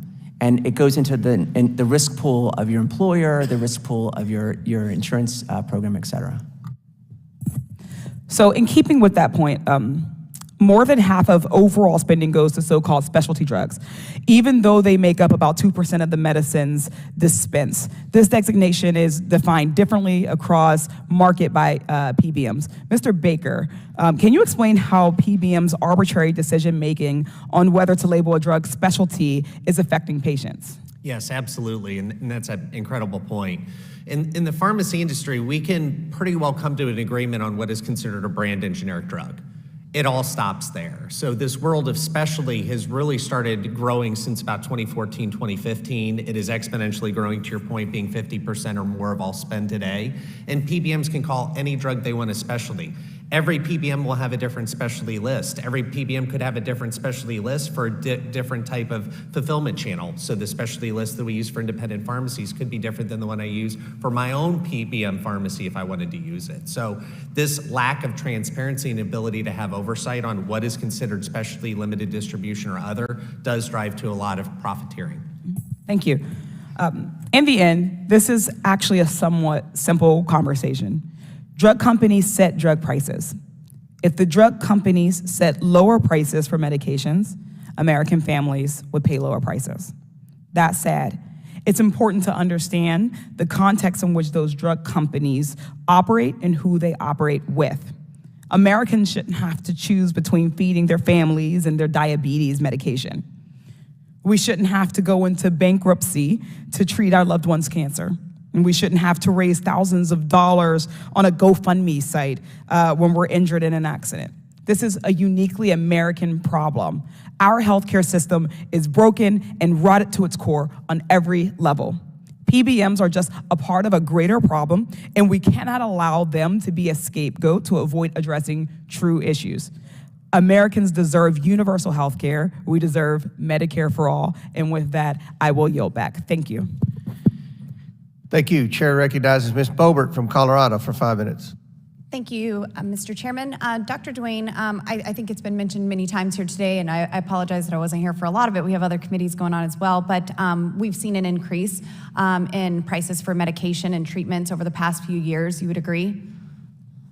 Yeah, I would absolutely Yes. agree with that. And I think that you all have elaborated as far as the why, and you're welcome to elaborate more if you'd like. But do you see that patients leave their prescriptions at pharmacies because they can no longer pay for it? They absolutely do in my pharmacy, yes. That happens more than should make anyone comfortable. I actually have a fun little story. My staff is probably going to talk to me about this later, but I left a prescription at a pharmacy once. I went to get birth control, and I was there at the counter and went to pay for it, and the price was very, very high. I said, wow, is this a 3-6-month prescription? No, ma'am, this is 1 month. And I said, it's cheaper to have a kid. And I left it there, and now I have my third son, Caden Boebert, and so I'm actually, it was turned out to be a really great thing, but I personally experienced that when times were tough. But thank you so much for your indulgence there, and talk to the team about that comment later. Excuse me, please State your name for me. Isasi. Isasi, thank you. Mr. Isasi, now you state that drug launch prices have increased 20% per year from 2008 to 2021. Other than inflation, what other factors caused this price hike? Drug makers' greed. And you state that there are on average 125 patient applications per drug that extends their monopolies and blocks competition up to 4 decades. What kind of distinctibility do these patients have from others to make them patentable? Right. They're exceeding their patent. Their patent was supposed to last 9 years, maybe 11 years, if it's or 12 years, and they're going for 40 years because they're just suing their way into greed. And how could we end patent abuse without restricting someone's patentability? I mean, this is so important. By really focusing in on this kind of greed, what we're actually doing is ending drug companies' ability to make money by just extending the existing intervention. We want them to stop making money at the 9-year level and go find something else. And every year we let them keep making money from that same drug. We are killing innovation. So it's critically important. Thank you. And Dr. Atkins, as an oncologist, can you give us an example in which PBMs have obstructed your patients from getting the medications that you've prescribed to them? We could stay here all day, but I'll just give one. Yes, ma'am. Particularly what I mentioned earlier in my statement that I wrote a prescription on October 14th. I saw the patient 2 weeks later. He still did not have the medication. Asked him what had happened because we thought we could fill it at my dispensary, my practice. I found out from my pharmacist that our dispensary sent the prescription someplace else, and then the patient's PBM, CVS Caremark, took the prescription, told the patient, we haven't heard from your doctor. And we're like, that's not true. We've been going back and forth. Anyway, the patient got his medication on December 1st. So this happens very frequently. Right, which presents consequences to your patients. Definitely, Yes. Thank you very much, Doctor. Mr. Baker, on May 16th, your company changed the name and has a new tagline of patients over profits. What prompted this change? Yeah, I think it really falls to a lot of the conversation here today. We think you can run a very viable organization that drives to highest clinical quality, lowest net cost, and not focus on profit being your sole endpoint. So we really want to make sure that everything that we do and everybody we work with knows that patients come first. And you know what? This is a hundreds of billions of dollar a year industry. There's plenty of money left over to create a market-driven solution that still creates good profit for people. Yes, and in your opinion, do you oftentimes see PBMs using rebates or promote expensive brand drugs, even if they don't work as well on patients? We do. You can publicly available pull a lot of PBM formularies and continually see brand name drugs that have lost patent exclusivity that are now generics, but those are still the drugs that are preferred on those formularies. Thank you very much, Mr. Baker. And Dr. Atkins, do you mind explaining the protocol of step therapy or feel first? Sure, feel first. One example I gave are the antiemetic medications for nausea and vomiting for chemotherapy. There are certain drugs we want to use with certain chemotherapy because some drugs cause more nausea than others. So I may want to use drug X and the PBM will say, no, you have to use drug number A, and if the patient fails that by getting really, really sick, then I can go back to the drug I want to use. That's one example of step therapy or fail first. So you've seen patients be affected by yes. Yes. Do you think that patients are being failed by PBMs and their insurers? I think they are. I mean, as a physician, my job is to take care of patients the best way I know how. And when I give a recommendation or write a prescription and then someone else who does not do what I do, does not have my training, stands in the way of me taking care of my patients, that's definitely failing the patient. Thank you. Well, I'm very excited to have had this hearing today. Thank you, Mr. Chairman, and thank you to my colleagues on the other side of the aisle. It sounds like that we have a lot of things that we could work together on. Thank you so much to our witnesses here for providing your testimonies and your expertise here in this committee room today. I hope that we can provide solutions to help you help your patients and to get this problem that we all see as very detrimental under control. Thank you so much. I yield. Thank you. Chair recognizes Ms. Crockett from Texas. Thank you, Mr. Chair, and thank you to each of you for being here and being willing to repeat yourselves a lot. So what I'm going to try to do is, number one, applaud all my colleagues, which, you know, this committee tends to be a little partisan. And so I didn't know that we could actually agree on much of anything. And so, today has revealed that miracles are still happening in the world. But I think that we all agree that Americans deserve an affordable healthcare system that works, and the one that we have right now is broken. But it doesn't have to be broken, because we know that other countries are doing this so much better. But we are supposed to be the gold standard in the world. And so what I want to talk about is a little bit of my experiences, and I most likely will maybe have a question for Dr. Atkins. When I swore into Congress, I honestly didn't know what to expect as it relates to the number one constituent issue. If I had to guess, I'd assumed people would generally call to get guidance regarding tax returns. After all, I was swearing in the thick of tax season. And financially, people were struggling, but instead, the number one topic of our phone calls was regarding Medicaid and Medicare. I was floored, but it was so overwhelming that I recruited an amazing constituent advocate by the name of Mary from the hospital sector to assist us and minimize the learning curve of all the complexities regarding Medicaid and Medicare. I thought, great, we're off to an amazing start. The Democrats in the 117th, along with President Biden, were the architects of the Inflation Reduction Act, which, as mentioned over and over in this hearing, dramatically reduced some of the pharmaceutical burdens on our most vulnerable populations. But there's still more work to do, which is why we're here. The question is, how did we get here, though? I mean, as mentioned before, we are the United States, and so over time, we have learned that certain medications are more vulnerable to drug shortages when there's a lack of economic incentives to produce them. And so I want to talk to you about a constituent call that I received, because it feels like this is a multi-layered issue.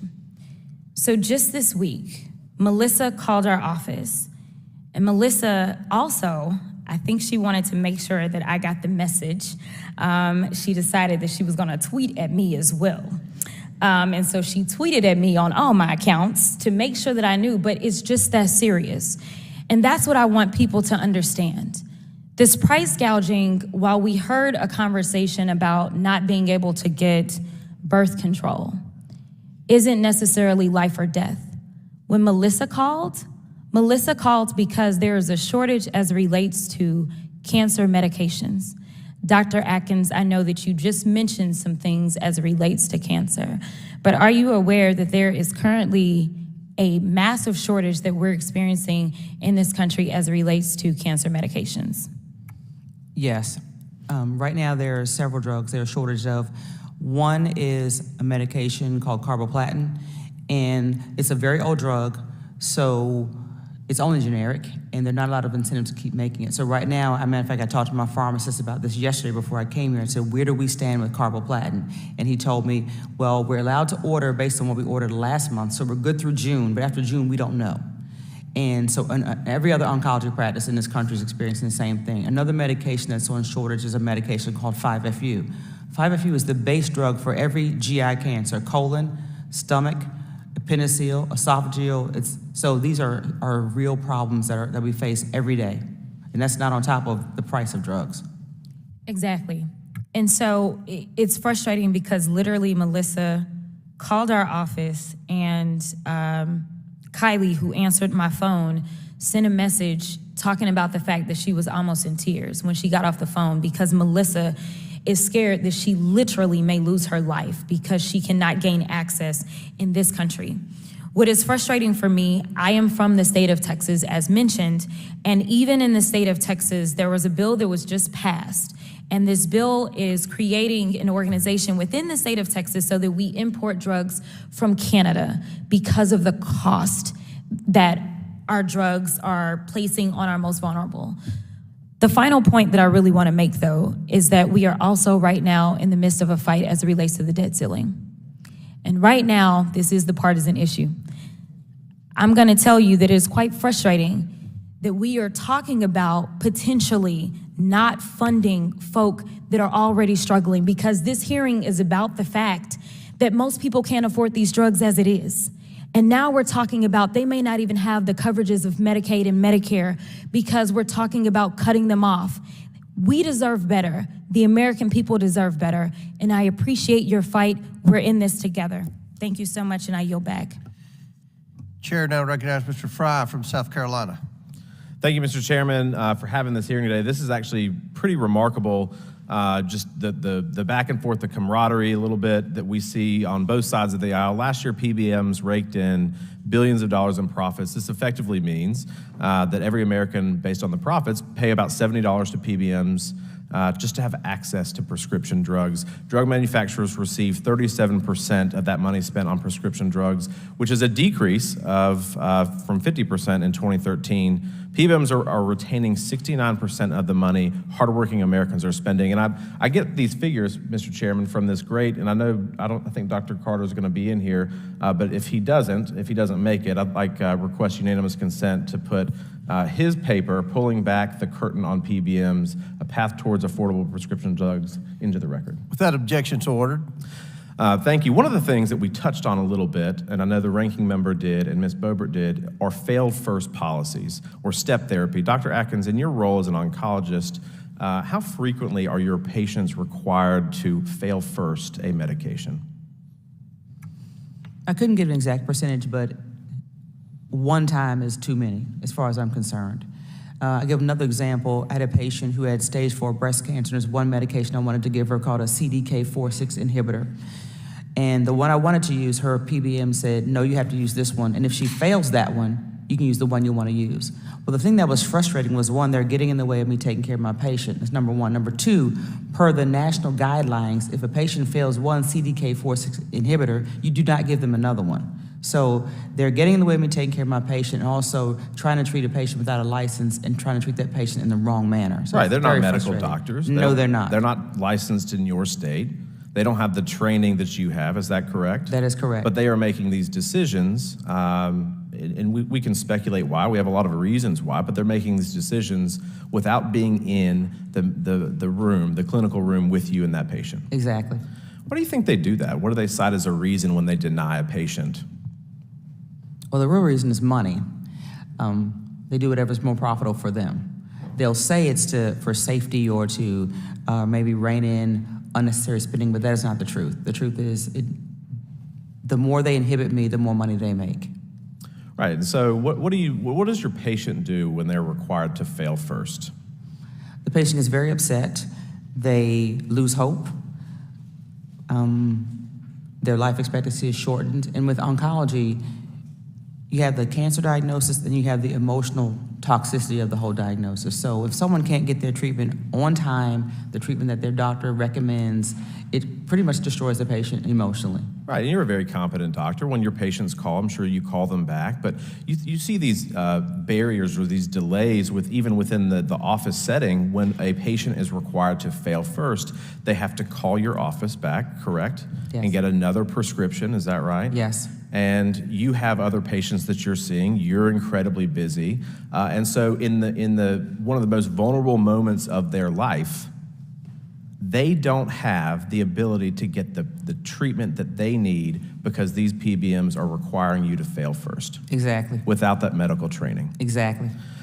And this isn't just cancer, doctor, right? These are a whole host of other medical conditions, right? I mean, if you look at opioid use disorder, you're required to fail first on that. Congressman Higgins talked about MS. You're required to fail first on that. These aren't just cancer drugs. These are a whole litany of conditions that somebody may have that they're required to fail first. That's correct. So you have the delays. You have also probably, is this fair to say, that you have an increased cost to the patient because they're constantly having to go back to the doctor? That's correct, yes. So who is this saving money for? PBM, I suppose, but not the patient. Well, I mean, based on the data, I would say that it doesn't even save them money. Well, I think if the patient doesn't take the medication or the patient is no longer alive, they may save money by not providing care. Can you talk about the dangers this poses with life-threatening illnesses like cancer in your instance? What dangers does this pose, these delays pose to a patient? Several. One, patients may not get the medication. I'll have one example where there's a patient who was prescribed a medication called Cabometyx. So they wanted to get the medication at the drugstore, the pharmacy where the physician was. usually at our office, we have a patient account manager who will help patients get assistance for drugs.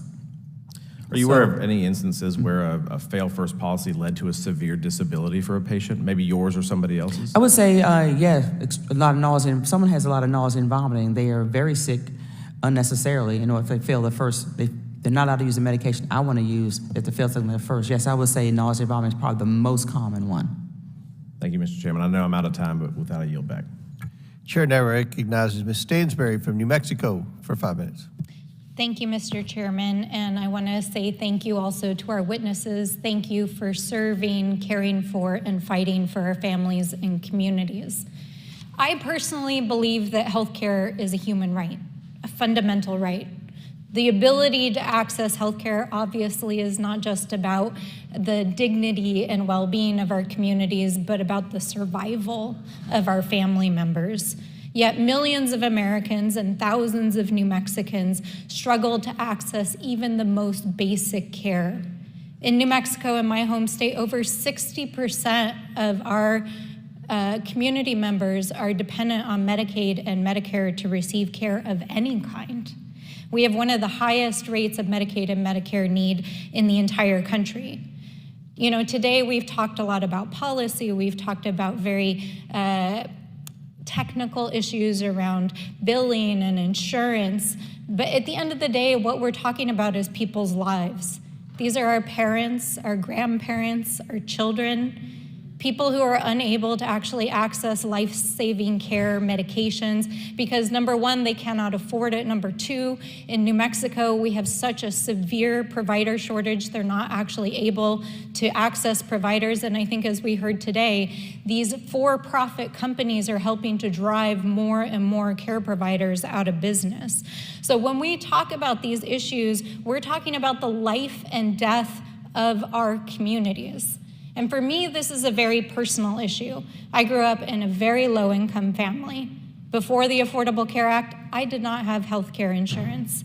I have watched as countless members of my community could not access care, could not access life-saving medication, and it's why I've spent much of my elected career since I was first elected in 2018 fighting to change this broken system, advocating in the state legislature to reform prescription drugs and prior authorizations and other necessary improvements in insurance, and here fighting for the passage of the Inflation Reduction Act. We've talked a lot this morning about the Inflation Reduction Act and the ways in which it will enable Medicare in particular to address prescription drug costs. But I was struck, Mr. Asasi, in your testimony, and I really appreciated that you provided a pretty detailed description of many of the ways we can build on the IRA to address these issues. So I wonder if you could briefly just share some of those solutions so that we can walk away with some real solutions today. Absolutely. Thank you for the question. So first and foremost, we have to extend the negotiated price to the 180 million Americans who have employer-sponsored coverage, who right now don't get the benefit of that. Two, we have to expand the number of drugs. Right now, you know, in 2026, we'll have 10 drugs negotiated, right? We should have at least 50 that are subject to negotiation. So those would be two really, really important reforms. Make sure the inflationary caps apply across all patient populations, et cetera. Yeah, and in your testimony, you said, and I quote, that the Inflation Reduction Act is the most significant legislation ever passed by Congress to end the abusive price gouging by pharmaceutical companies. And I think a lot of people don't really know what the Inflation Reduction Act is. And not only did it address pharmaceutical prices, but it extended access to Medicaid in New Mexico for thousands of individuals. Those are lives that will be saved. Those are people who can go to see doctors like Dr. Atkins in order to get life-saving care and to get their medications. So what we do in this chamber isn't just a bunch of talking points. And, you know, I want to add on the note that my colleague from Texas made, that while I do appreciate the bipartisan tone and tenor of this particular hearing, we are in the midst of a battle right now in the halls of this chamber over our debt ceiling. And part of the cost of that battle right now as our colleagues across the line are threatening to take away access to Medicaid for millions of Americans. So while we can sit here in this hearing room and talk about how discouraged we are that these for-profit companies are price gouging our elders and our family members, our friends across the aisle are actually trying to take away your health care right now. So let's be real about what's actually happening in the halls of the chambers of this Congress right now. So I appreciate the conversation. I do appreciate that we've talked about some real solutions today. I appreciate, Dr. Atkins, your lived experience and your sharing about your patients. Thank you for bringing those stories into this room. But if we really believe that healthcare is a human right, then it's not just about one hearing, one bipartisan hearing. It's about making sure that the laws that we pass, that the arguments that we have in these chambers actually reflect that we believe and are going to take action to make healthcare a reality for every American. And with that, I yield back. Chair recognizes Mr. Timmons from South Carolina. Thank you, Mr. Chairman. You know, I think over the last few decades, we've been having this conversation about is healthcare a human right? I think that has been put to bed. I don't necessarily agree with the outcome of it, but I think for all intents and purposes, that has been ceded. So if that's the case, I would like to talk about the fact that rights come with responsibilities, and the American population is failing. 13% of the population of planet Earth is obese. 40% of the United States is. You go to overweight and obese, it goes up to 70% in the United States. Diabetes alone, 37 million Americans, of which about 95% have type 2 diabetes. That costs annually $237 billion in direct costs and $90 billion in lost productivity. And we're talking about costs, and we're nickel and diming where we can. That's what we do. But at the end of the day, we have to overhaul the system. We treat sickness. We do not facilitate health and wellness. And if you've been taking a pill for more than a couple weeks or months, you probably could have made life changes that would result in you no longer needing that pill. I own a CrossFit gym and a yoga studio. I have coached people from being type 2 diabetic to no longer having to take any drugs because of that. I have seen people lose 40 pounds, go from taking 15, 16 pills a day to taking 0 pills. So while we're talking about the costs associated with our current healthcare system, I think it's wrong for us to not have the really core conversation of we can't continue down this path. We can't even field a military. And our lost productivity, our healthcare system is failing. I guess, Dr. Atkins, I mean, do you agree that diet and exercise can solve the vast majority of illnesses facing Americans?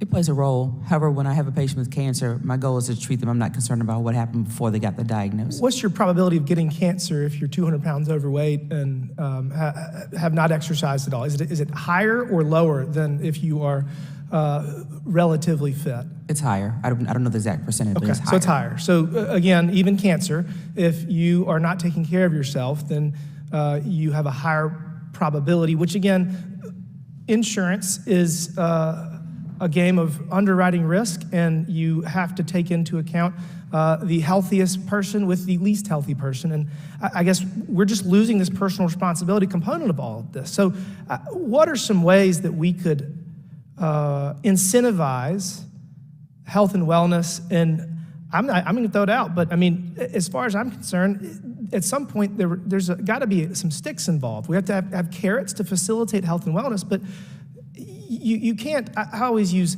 alcohol.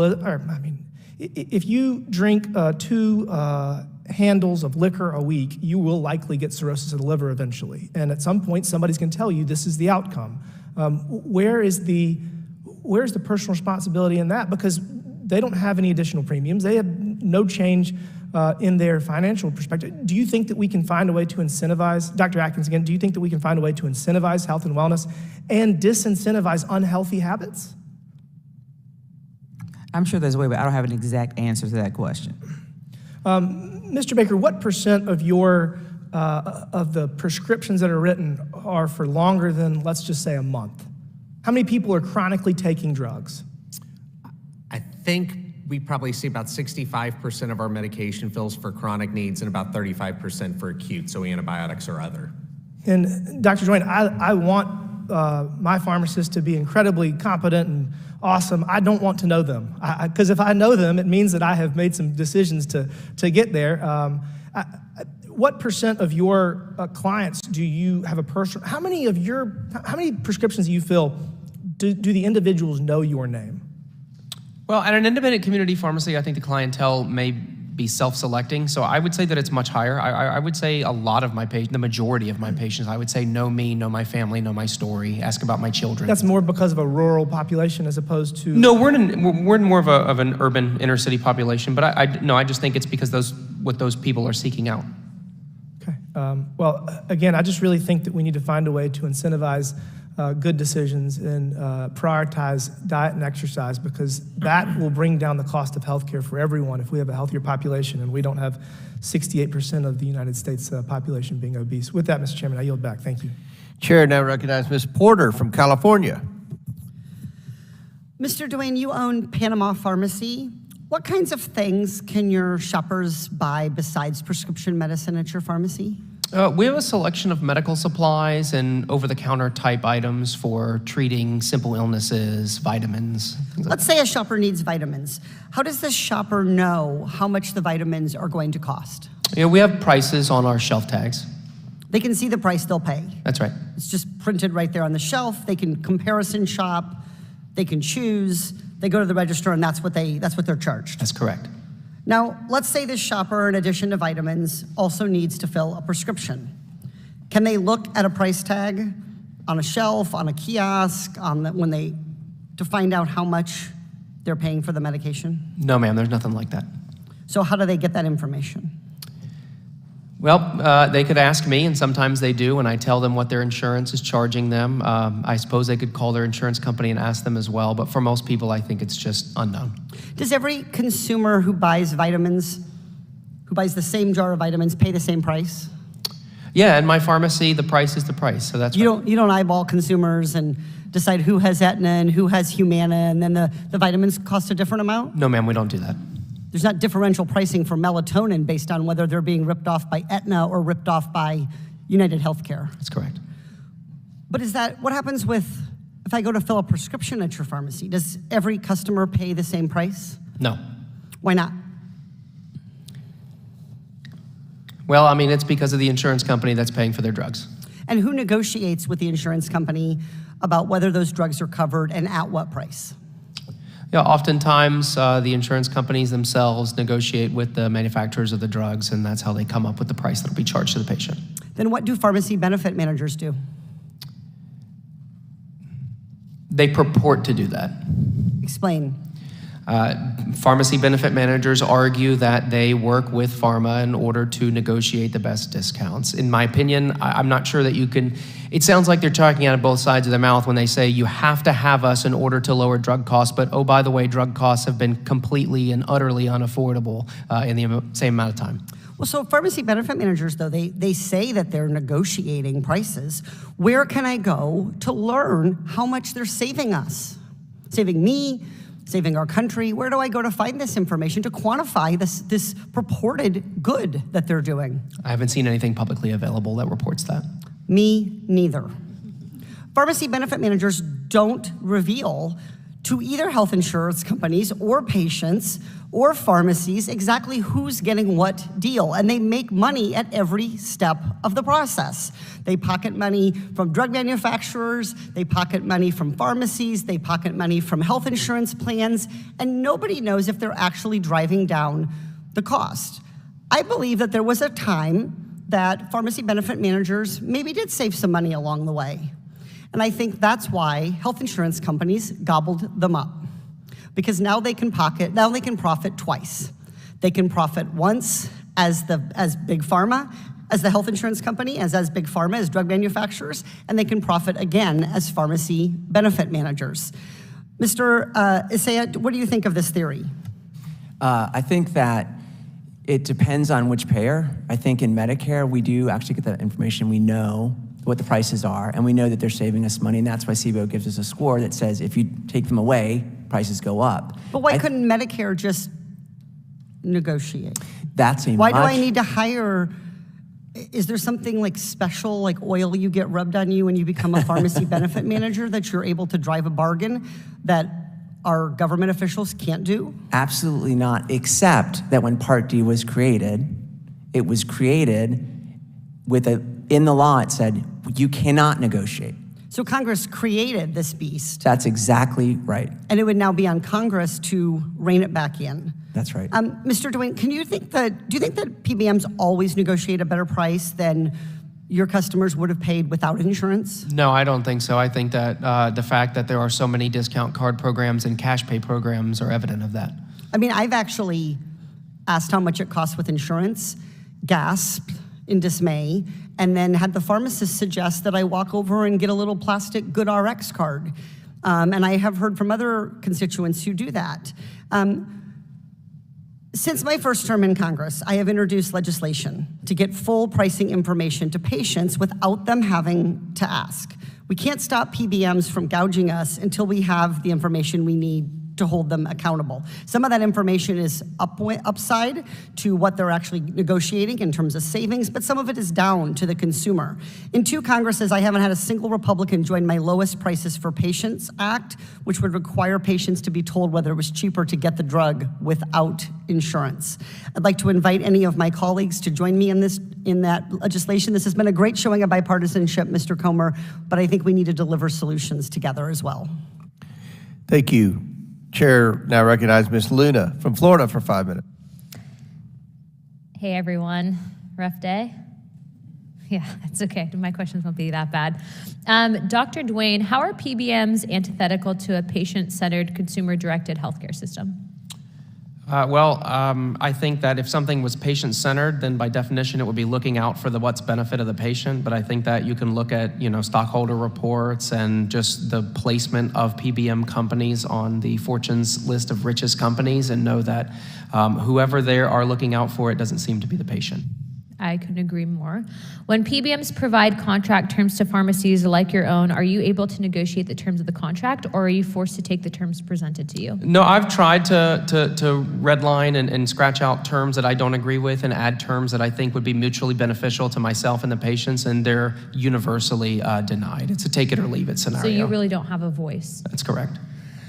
How have PBM clawbacks, which occurred when PBMs charge a consumer a copay that is higher than the full cost of the drug and then claw back the extra money from a pharmacy, impacted your pharmacy? It's tough to budget. I mean, it's just like anything else. We're a small business.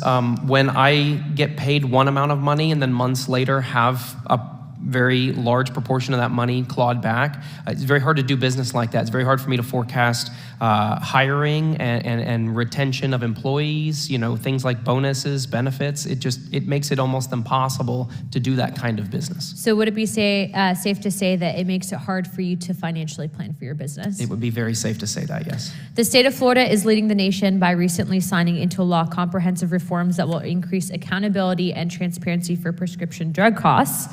This legislation institutes a series of patient protections to include prohibiting a PBM from forcing a patient to undergo step therapy or failing twice, i.e. the practice of forcing someone to restart a medication that they know doesn't work when they switch insurance companies. What impact will this legislation have on your business? So I worked with the Florida legislation, the legislators and Governor DeSantis with this legislation, and it's going to be very impactful to my business and to the patients that I serve. I think that patients will be in a position to what they see is what they get. They won't have surprise billings after the fact. Also, we won't have surprise clawbacks after the fact. I think it'll save patients money in passing the rebates along to the point of sale and to lower their out-of-pocket. So I think that it's a very robust legislative package that the state of Florida passed that is going to do a lot of good for our patients in my business. Do you think that this is a good model that we should replicate at the national level? I think it absolutely is. I think that it eliminates spread pricing. It makes sure that pharmacies can be on a fair and level playing field, no matter if they're a small business or if they're a large conglomerate. So absolutely, I think it's a framework. And just my last question before I yield back the rest of my time.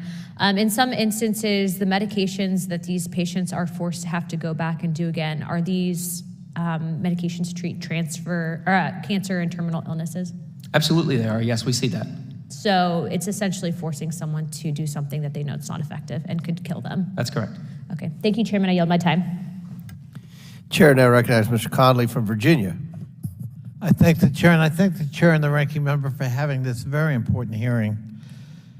I recently heard from a constituent who's on TRICARE and spent 30 hours trying to secure his wife's prescription for very serious illness through a PBM named Express Scripts. The constituent found out this prescription was only available through an Express Scripts owned specialty pharmacy called Acredo.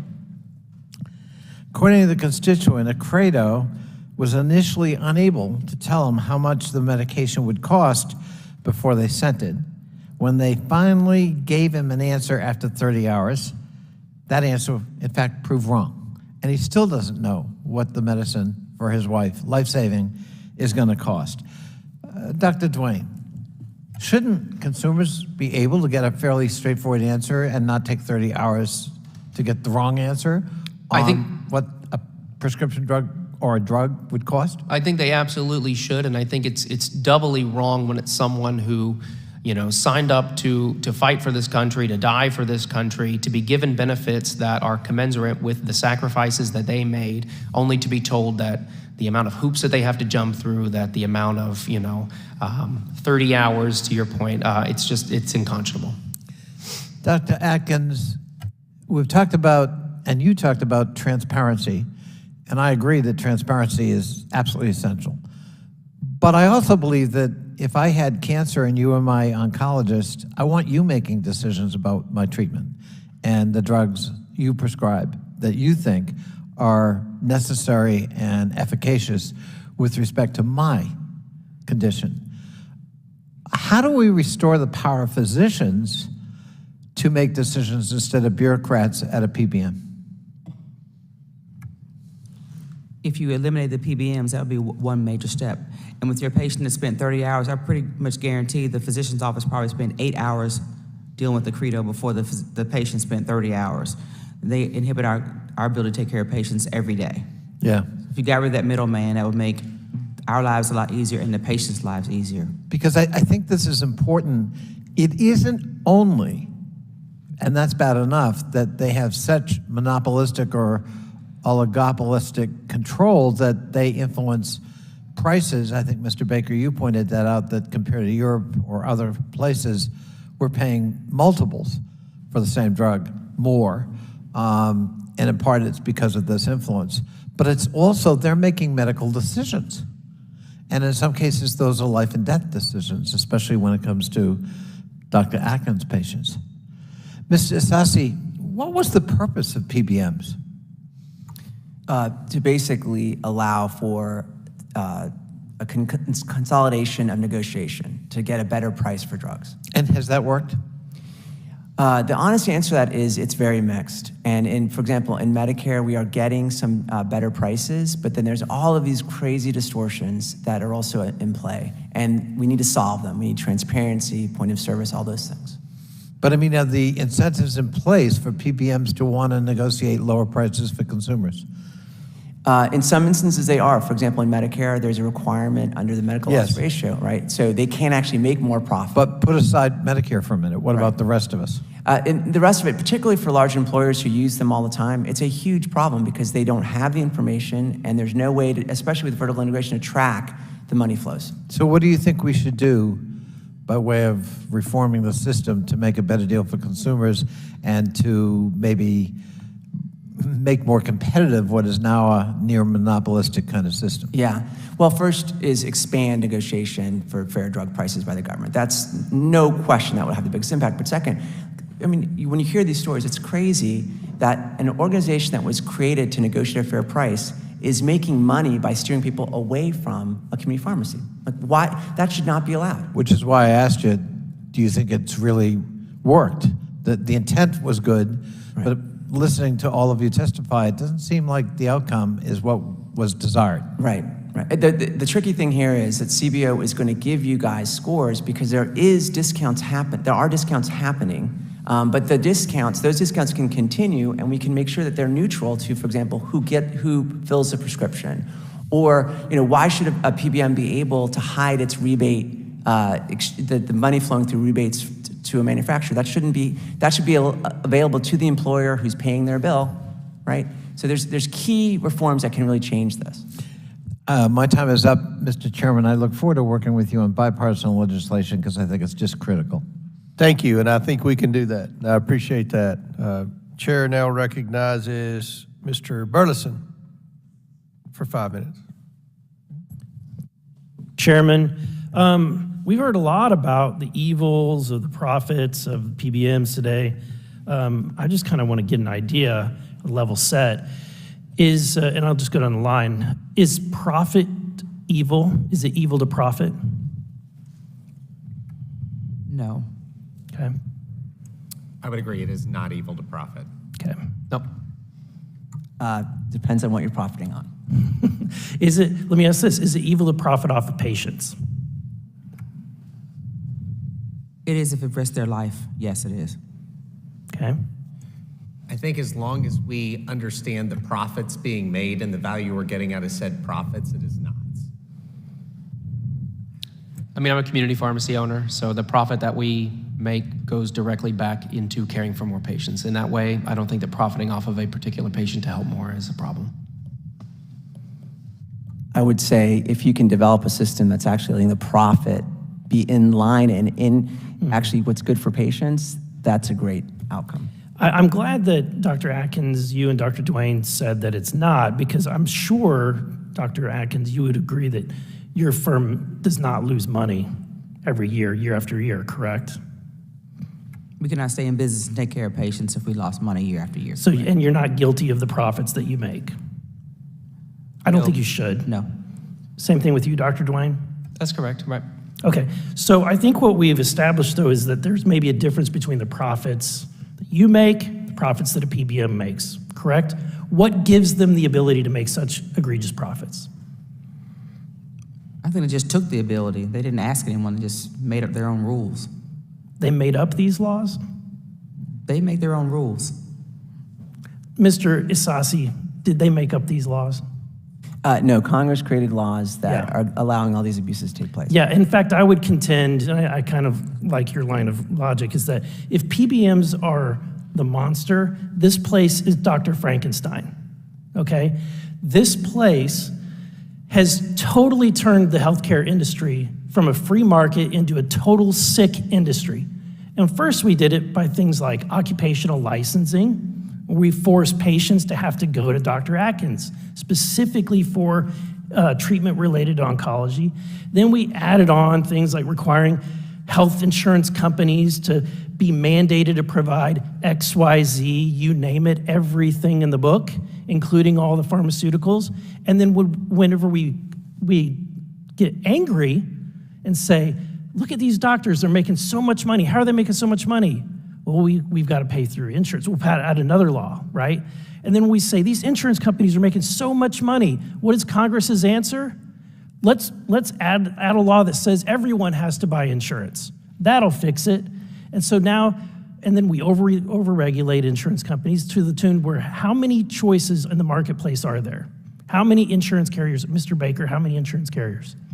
There are 3 that dominate, but then there's a lot of significantly There's smaller. 3. If people are going to make so much money, why are there only 3 companies wanting to do it?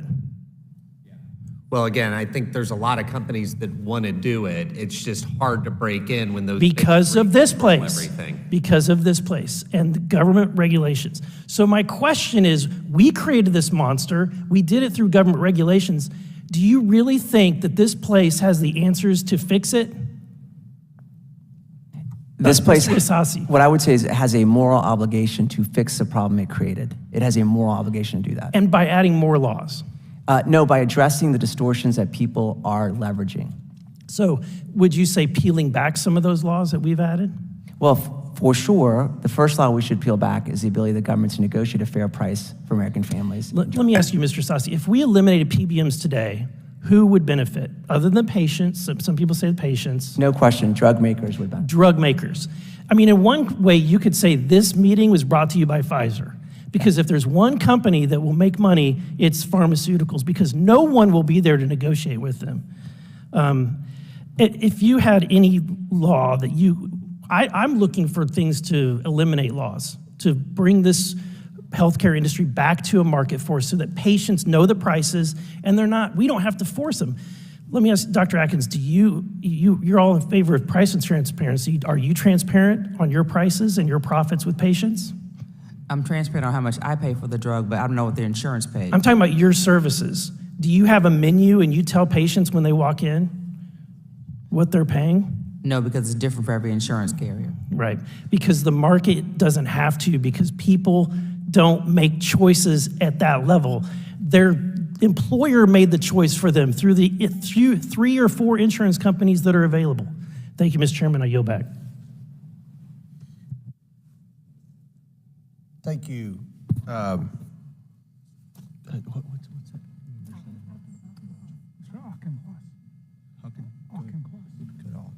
Yes, Mr. Chair recognizes Mr. Stockton. Mr. Chairman, I appreciate the opportunity to wave on to the committee for this hearing, as the rent-seeking and self-dealing of pharmacy benefit managers has been a focus of mine.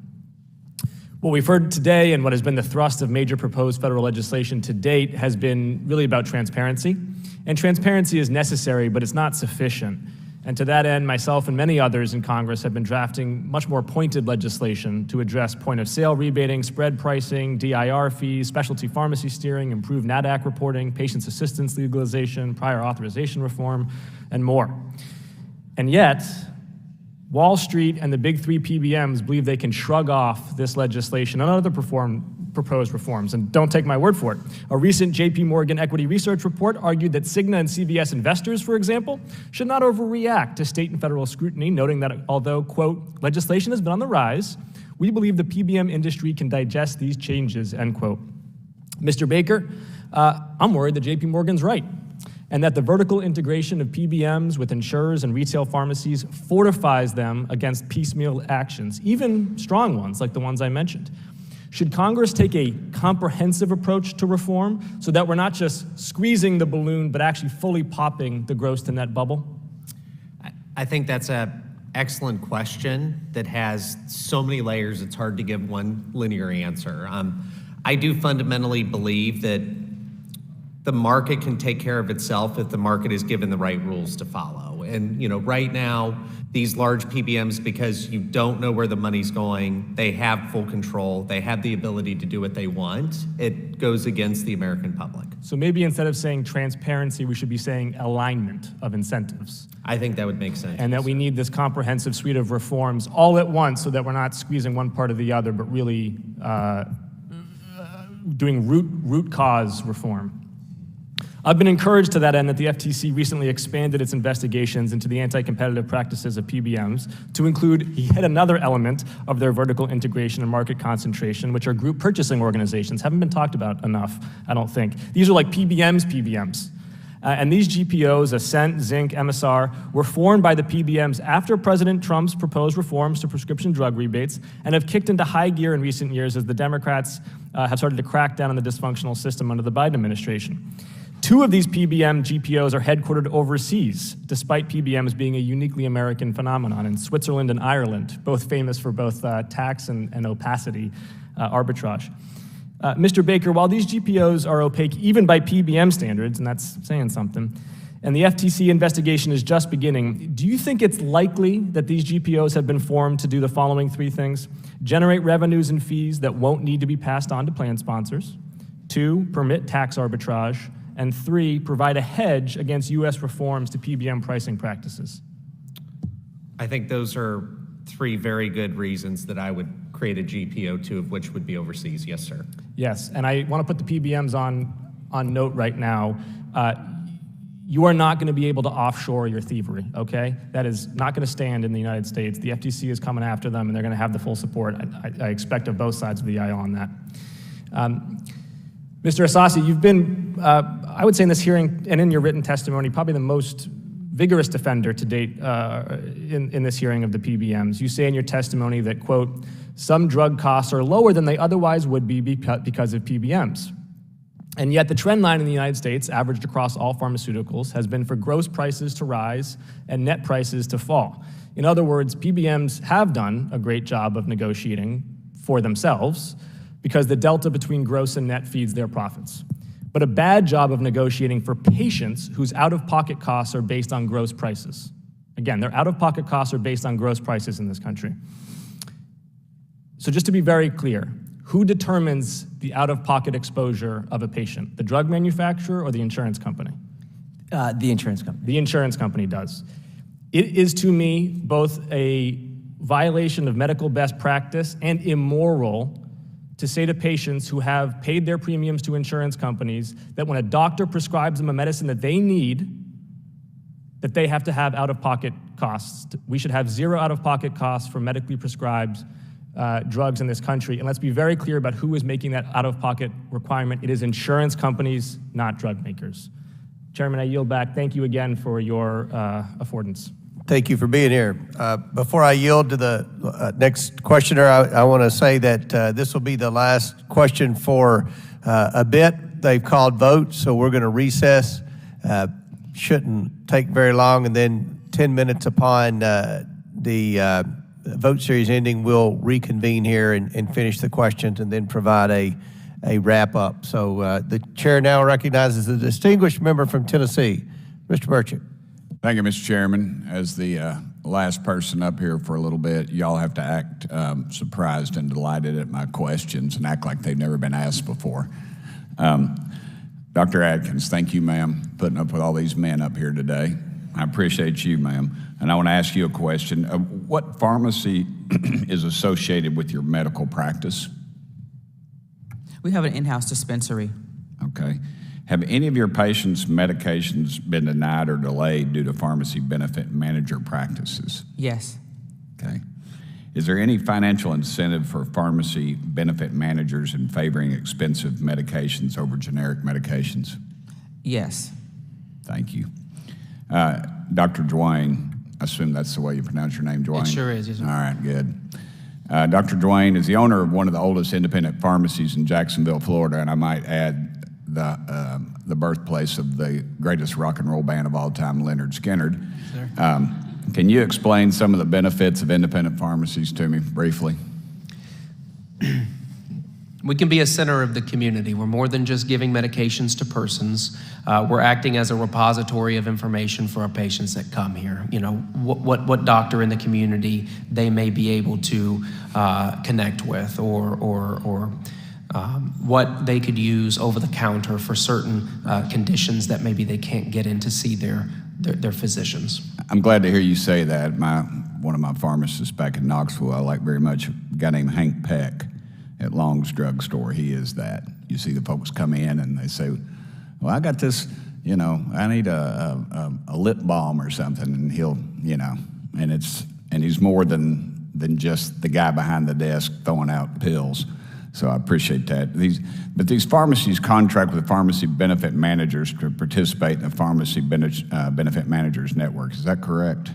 Yes, sir, that's right. I have to contract with the PBM in order to bill them and take their plan. Okay. Is it difficult for an independent pharmacy to participate in a pharmacy benefit manager network? I would say it's difficult to participate in the process collaboratively. They can give us a contract, and if we accept the terms, then we're in. If we don't accept any of the terms, then we're out. There's no negotiating. Okay. Could you also explain what the DIR fees are? So DIR fees are a way for really more opacity in the program. We get paid a certain amount of money, and then weeks, sometimes months, sometimes more than a year later, we get the money taken back, and it's very opaque as to how and why those decisions are made. What impact did the 107,400% increase, and my staff told me that's not a misprint, and these fees from 2010 to 2020 have on the healthcare system? Huge and absolutely indescribable amount of chaos in that we really cannot adequately plan for the next week, the next month, the next quarter because of the amount of money being taken back.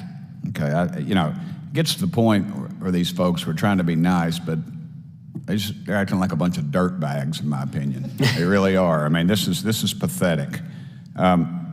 Have the DIR fees had they've had a negative impact? You've already stated that, correct? Absolutely, tremendously negative impact. Okay, thank you.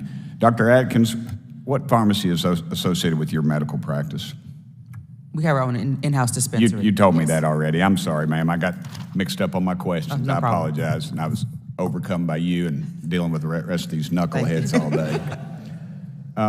Maybe this is just for the general bunch. Could the pharmacy benefit manager practice be harmful to patients' health? Yes. They inhibit care and try to tell us how to practice medicine when they don't have a license. Right.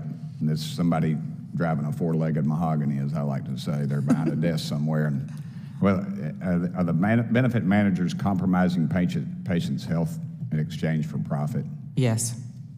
What should we do? What do you think the end result? Should we do away with these things completely? I mean, they were created to do good, and then obviously the dirtbags took over and greed took over. What do y'all think? Well, one thing we all know that we've talked today that the top 3 control 80%, and the next 3 control another 16. So 6 companies control 96%. So if we disbanded that, got rid of the oligopoly, that may help a little bit. Okay, well, if we just passed a rule that said do away with the whole dadgum thing, could y'all manage it?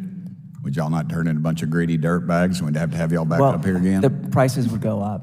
Pricing would go up. Prices would go up.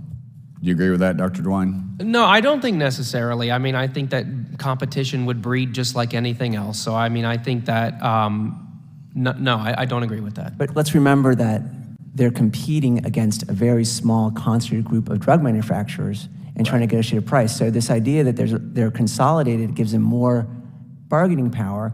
But to the point, like, there's all these other ways they're trying to make money now that have nothing to do with negotiating a good price, and those things have to be eliminated, right? And for example, they should be neutral to where you're getting a prescription. Is it a community pharmacy? Should be what? or not? I've run over time. Neutral. Neutral, okay. Neutral, right? Those are examples of ways in which they should make sure that cost-sharing for a patient is at point of care is based on the price that's being paid, not a list price. There's very clear reforms that would actually put them back on track to do what they're supposed to be doing. Thank you, Ranking Member, Chairman. I've gone over my time. Thank you all very much. Thank you very much. And due to votes, the committee will be in recess until 10 minutes upon the ending of the last vote.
There's Mr. Eskin. So. Oh, there he is. Will you turn off your mic?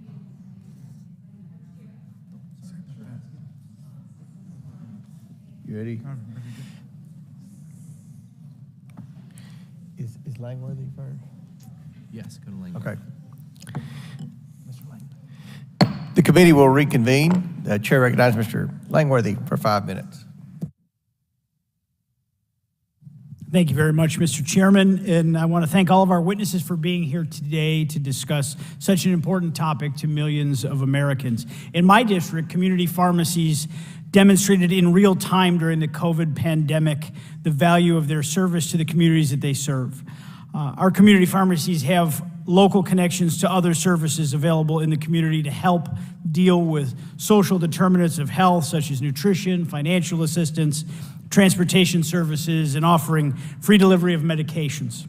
Our community pharmacists make up the backbone of small-town America, and we need to address anti-competitive tactics used by PBMs and move towards an environment where both can thrive. Dr. Duane, have you experienced PBMs steering patients away from your pharmacy? Yeah, that's a pretty common occurrence that I experience. We especially experience it in some of the managed care plans where patients, I have a patient that lives 3 doors down from where my pharmacy is, and instead she has to ride a bus from the bus stop right in front of my pharmacy down to a large chain pharmacy because we're not offered participation in that contract. Do you think that PBMs owning pharmacies that compete with you is a conflict of interest? It's a tremendous conflict of interest. I think, if anything else, the thing that's probably been a little undersold by me today in my comments is the conflict of interest issue. I mean, anytime you have your direct competitor also setting your prices, I don't know how you can invite anything but, bad things to happen.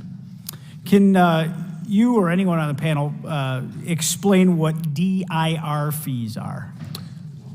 Yeah, so DIR fees are in Medicare program, and what it amounts to is we would get paid one amount of money, and then sometimes months or even a year or more later, we would have the PBM come back and claw back a quite substantial part of that money, and it wreaks havoc on our ability to budget. And what are the impacts of direct and indirect remuneration fees on your business? It's hard to plan for things. It's hard to make sure that we're going to have enough money in the bank to make payroll, to see if we want to expand, hire another pharmacist, move into a clinical service, a non-dispensing service. Anything like that really gets put on hold when you're not sure if the money that's in your bank account today will actually be there in a month or whether it's going to be clawed back. Now, how far down the line might those DIR fees get clawed back? There are some cases where it's more than an entire year after that claim could be adjudicated. So that customer might not even be one of your customers anymore. They can come back and take those fees. I've had payments clawed back from claims that I know that the patient is deceased at the time that they claw the money back from me. Do you believe that there would be any impact of eliminating those fees entirely? I think the impact would be tremendous. In 2024, I think that the fees are going to move to the point of sale so that they won't be retroactive. But I really think that only solves a portion of the problem. By eliminating the incentive for, again, my direct competition to assess, arbitrary fees on the business, that's what would be most impactful to our ability to predict what we can do with our staffing levels and our operation in general. And to sum up, in the pharmacy world, would you say that most independent pharmacies suffer at the expense of PBMs practices, which some call monopolies? Yeah, we absolutely do suffer, and it's to the detriment of our patients and their health. Okay. And lastly, Dr. Atkins, specialty pharmacies serve patients who suffer from complex conditions, and their medicines are usually brand name and single source drugs. PBMs are shifting the high cost drugs to their own pharmacies to turn a higher profit. What should Congress do to address this directly? One easy solution might be if I have the drug in my dispensary of my practice, we could fill it there, because usually when we fill it on site, it's better for the patient and also more economical. Thank you very much for all of your testimony, and thank you, Mr. Chairman. I yield back. Chair now recognizes Mr. Goldman from New York for 5 minutes. Thank you, Mr. Chairman, and thank you very much for holding this hearing. it is certainly much more constructive and much more helpful than digging into the finances of a president's family. So I'm happy that we're trying to do something meaningful here. Last year, the committee Democrats issued a report discussing the ways that PBM formularies disproportionately require patients to pay out of pocket for certain methods of contraception. And Mr. Chairman, if I'd ask unanimous consent to enter into the record the Democratic Oversight Committee staff report titled Barriers to Birth Control, an Analysis of Contraceptive Coverage and Costs for Patients with Private Insurance. Without objection to ordered. Thank you. Now, the report found that products most likely to face out-of-pocket costs are newer products and products that are most appropriate for patients with distinct medical needs. But the report also found that one of the significant causes for the failure to provide contraceptives under the ACA at no cost to the patient was a practice that is often called fail-first step therapy and prior authorizations, which can be a barrier for patients trying to access medications that their doctors deem medically appropriate despite the fact that they deem medical appropriate, that they have to try a different, perhaps lower cost prescription medication or contraceptive prior to that. And I'm concerned about the PBM's role in this, and that the PBMs are engaged in an effort to restrict reproductive health care. Mr. Asasi, maybe you can talk a little bit to how the fail-first step therapy is intertwined with the PBM's role in setting either price targets or access to various prescription medication. Sure. Well, to begin with, we have to be a country where when a drug is identified as important for your health and well-being, that you can receive that drug and not have a barrier put in between you and accessing that drug. And that's what we stand for at Families. The problem is when we continue to allow the drug manufacturer to price gouge, and then we put PBMs in the middle and say, now negotiate a price, right? Part of the negotiation for them, part of the effect of that is to put one drug, prefer it, steer people that way so they can get the discounts for that drug that they've negotiated. When you take away the ability for them to do that, it's harder for them to negotiate a discount. But it really hurts the people for whom those drugs are the ones that are needed. And given that many insurance companies, PBMs are owned by insurance companies, obviously there's an incentive for the insurance companies to pay less for a medication to solve a particular issue if they can. How does that impact the ultimate decision about what medication to prescribe to any given patient? It's a real mess. Honestly, it's a real mess. Because remember, we also live in an environment where doctors can make more money if they prescribe a more expensive drug. There's so many conflicts of interest in the system. So ultimately, what we need is the right drug to get to the patient and not have all these conflicts of interest. And you're describing one, the PBM conflict of interest, but there's a lot of other ones too. And we know that Americans are getting prescribed a drug that costs $1,000 when an aspirin could be just as good or better, right?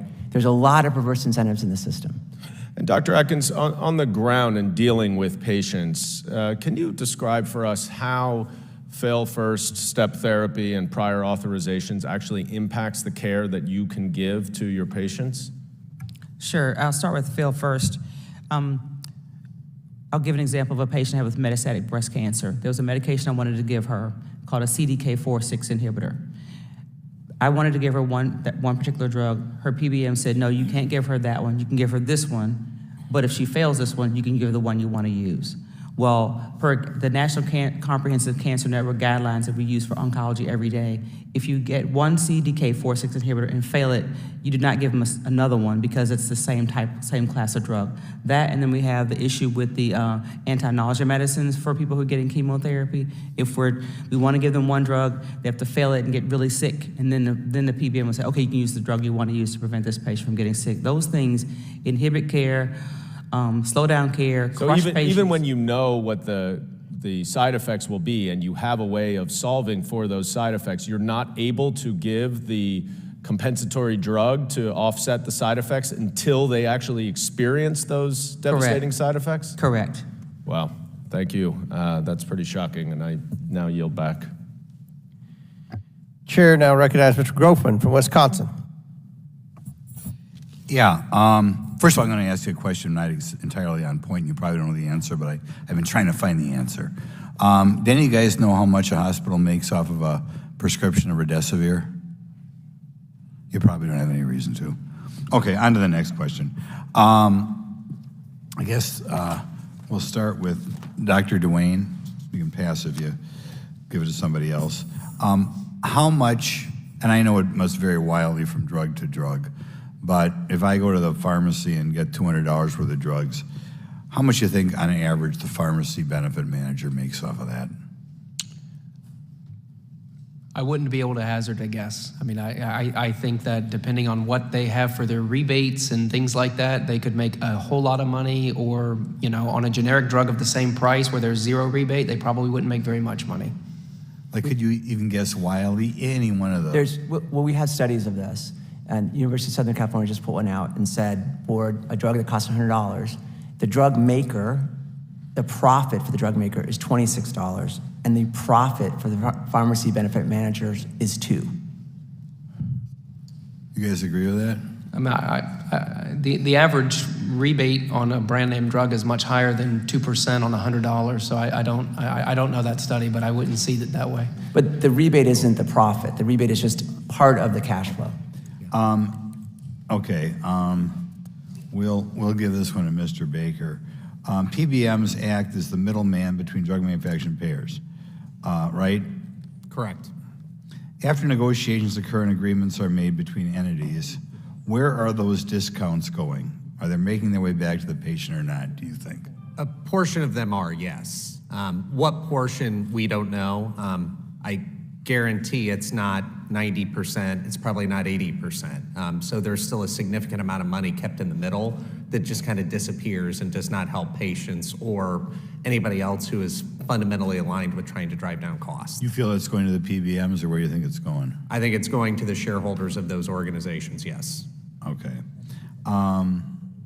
Do you think PBMs are using the drug rebate payments to promote the use of more expensive brand drugs? Every day, absolutely. Okay. Do you think rebates that a drug manufacturer pays to a PBM can therefore lead to an increase in the price of drugs? Yes, sir, I do. Explain how that happens. Basically, if there's a generic drug available that's on the market and there's a brand drug available on the market for the same disease or condition, call it, what we typically see is a lot of times the PBM is going to prefer the brand name drug because they get those back-end manufacturer payments and rebate dollars. They get to pilfer them, most times overseas. Then what money actually gets repatriated back into the United States and, helps drive down costs, nobody really knows if it's the right percentage or not. So it gives them the ability to create this opacity in the system to drive profit to themselves, and nobody really knows what that profit is. It seems like consolidation of PBM market lines lines up with the subsequent rise in drug prices. How often do you hear customers complain about high-priced prescription drugs? I mean, I have my customers complain about the high price of prescription drugs all the time. When you see people that are on these co-insurance plans where they have to pay 20%, 20% of a larger price is a larger price. So as these prices go up, the list prices, so too do their out-of-pocket. I'll give you a general question. If you could straighten this out to your liking, how much you think cost of drugs would fall in America, a basket of drugs? But I know that there's a proposal in the Medicaid program to anchor Medicaid prices and dispensing fees to an evidence-based marker, and I think the CBO scored that at $1 billion over 10 years, and that's just in the Medicaid space. So I think in the commercial space, you'd see, a very big multiplier of that. Okay. I would like to thank you for being here. I do try to get around my district, and I have a lot of small towns in my district. I like to stop in on the pharmacies, similar to what you guys have. and if the pharmacy doesn't have a CVS or Walgreens out in front, and I ask to see the pharmacist, I always get things similar to what you folks have been telling me today. So I'd like to thank you for coming over here, and I hope on a bipartisan base something positive comes out of the committee. I'd also like to thank the chairman. It's unfortunate we haven't had a hearing like this in the committee since I've been here, but finally we got a chairman who's not afraid to take this on. So thank you very much. Thank you. Chair recognizes Mr. Moskowitz from Florida for 5 minutes. Thank you, Mr. Chairman. I too want to echo the sentiments and appreciate the chair's indulgence and the committee for holding the hearing. You know, it's nice that we can look at something like this and probably a lot of other topics of oversight in which we'll find bipartisan agreement. It shouldn't be a breath of fresh air when it happens. Wish we did it a little more, but it's good that we're here today. You know, a lot of my colleagues have focused on cost, and one of my previous colleagues, Representative Crockett, talked about supply. And I want to talk about that because obviously I think it's directly related to cost. And so right now, Mr. Chairman, there's a significant shortage in some chemotherapy drugs. And as someone whose father passed away from cancer, I was the director of emergency management at the time during COVID, and my dad got diagnosed with stage 4 pancreatic cancer. And so I had to leave that job to go spend time with him. I got 18 months. I got 18 months to be with him based on his diagnosis and based on just the available treatment. And I know there's other people on this committee who have lost people to cancer, obviously our own ranking member being diagnosed with cancer, but you know, there is a shortage in chemotherapy drugs. And what's amazing to me is that after COVID, after we had significant supply chain issues, we spent $7 trillion plus during COVID in a bipartisan basis at the end of the Trump administration, beginning of the Biden administration, passing all pieces of legislation. And yet we have done little to fix supply chain issues in medicine. According right now to the FDA drug shortage database, chemotherapy drugs are in the top 5 of shortages. One of those drugs is a drug called cisplatin. The reason I know cisplatin is that literally was a drug that my dad was on. That was a drug that extended his life. And, you know, I don't know that Americans know that 80% of the active ingredients in all drugs is made overseas. It's made in India and it's made in China. The idea that we are still relying on China for medication after COVID seems to just boggle the mind. Cisplatin and another drug called carboplatin, manufacturing delays at several pharmaceutical companies are largely to blame because there's quality control issues in these other countries. And a March report from the US Senate Committee on Homeland Security and Government Affairs, this is a direct quote from that report. Neither the federal government nor the industry has end-to-end visibility of the pharmaceutical supply chain. The lack of transparency limits the federal government's ability to proactively identify and address drug shortages. We don't even know when a drug shortage is going to happen, and as a result of which, we can't address it because it catches us off guard because we have no visibility into the problem. If there's a plant and they make a certain drug and they go down because, you know, they're retooling the line and there was no planning to put enough of that drug on the shelf, we run out. We saw this in the formula instance where we lost a plant and we had a massive formula shortage. Now we're having it with chemotherapy drugs. I was literally contacted by a resident in my district when this issue started happening. She has breast cancer. She has treatable breast cancer. Her chemotherapy treatments were moved because they didn't have the drug. 3 weeks. She's waiting 3 weeks now for a treatment she was supposed to have last Monday, which she will now get on June 5th. I think it's long overdue that the FDA explain to us why we continue to have a problem with supply chain. Why have we not fixed the problems, or what are the problems so that Congress can figure out how to fix them? Mr. Chairman, I appreciate your time. I appreciate the indulgence. I yield back. Thank you, Chairman yields back. Chair recognizes Ms. Harshbarger from Tennessee for 5 minutes. Thank you, Mr. Chairman, and thank you for taking the leading role in investigating PBMs. Look, I have been a pharmacist 36 years, and it's good to see you all there. We got 2 pharmacists, physicians. It's fantastic, let me tell you. I will tell you this, PBMs haven't cured one disease. They haven't, insured one American life, have they? Or saved a life. They haven't done any of that. And to have the power that they have over our healthcare system is unbelievable. I've been fighting this for 30 plus years, and now my son runs the pharmacy. So I understand, Dr. Dwayne, when we talked in the hall, exactly what you're going through. Mr. Baker, it's good that we have a pharmacist that is also the head of a transparent PBM, and that's almost an oxymoron, a transparent PBM. But we need companies like yours to expose what's going on. The Federal Trade Commission has recently subpoenaed the group purchasing organizations affiliated with CVS and Cigna, expanding the agency's probe into the PBM industry. These organizations contend that they are using their size to gain leverage and counter price hikes made by pharmaceutical manufacturers. Do you agree these organizations are helping improve drug affordability? The GPOs? I do not think that they are. I do not think they are either. Glad to hear that. I have another question for you, Mr. Baker. You spoke about price gouging. As these PBMs and their GPOs talk about saving Americans money, their profitability continues to grow, while overall prescription costs are increasing for about everybody. The traditional PBM industry creates formularies, which include drugs that can be approved, but increasingly they're excluding more and more medications. Everything that both sides have said, I agree with, except some of the things they've talked about, the Inflation Reduction Act and Big Pharma, okay?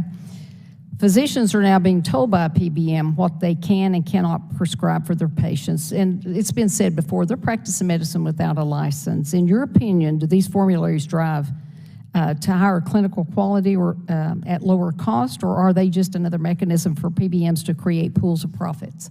They're another mechanism by which PBMs create pools of profits. Totally.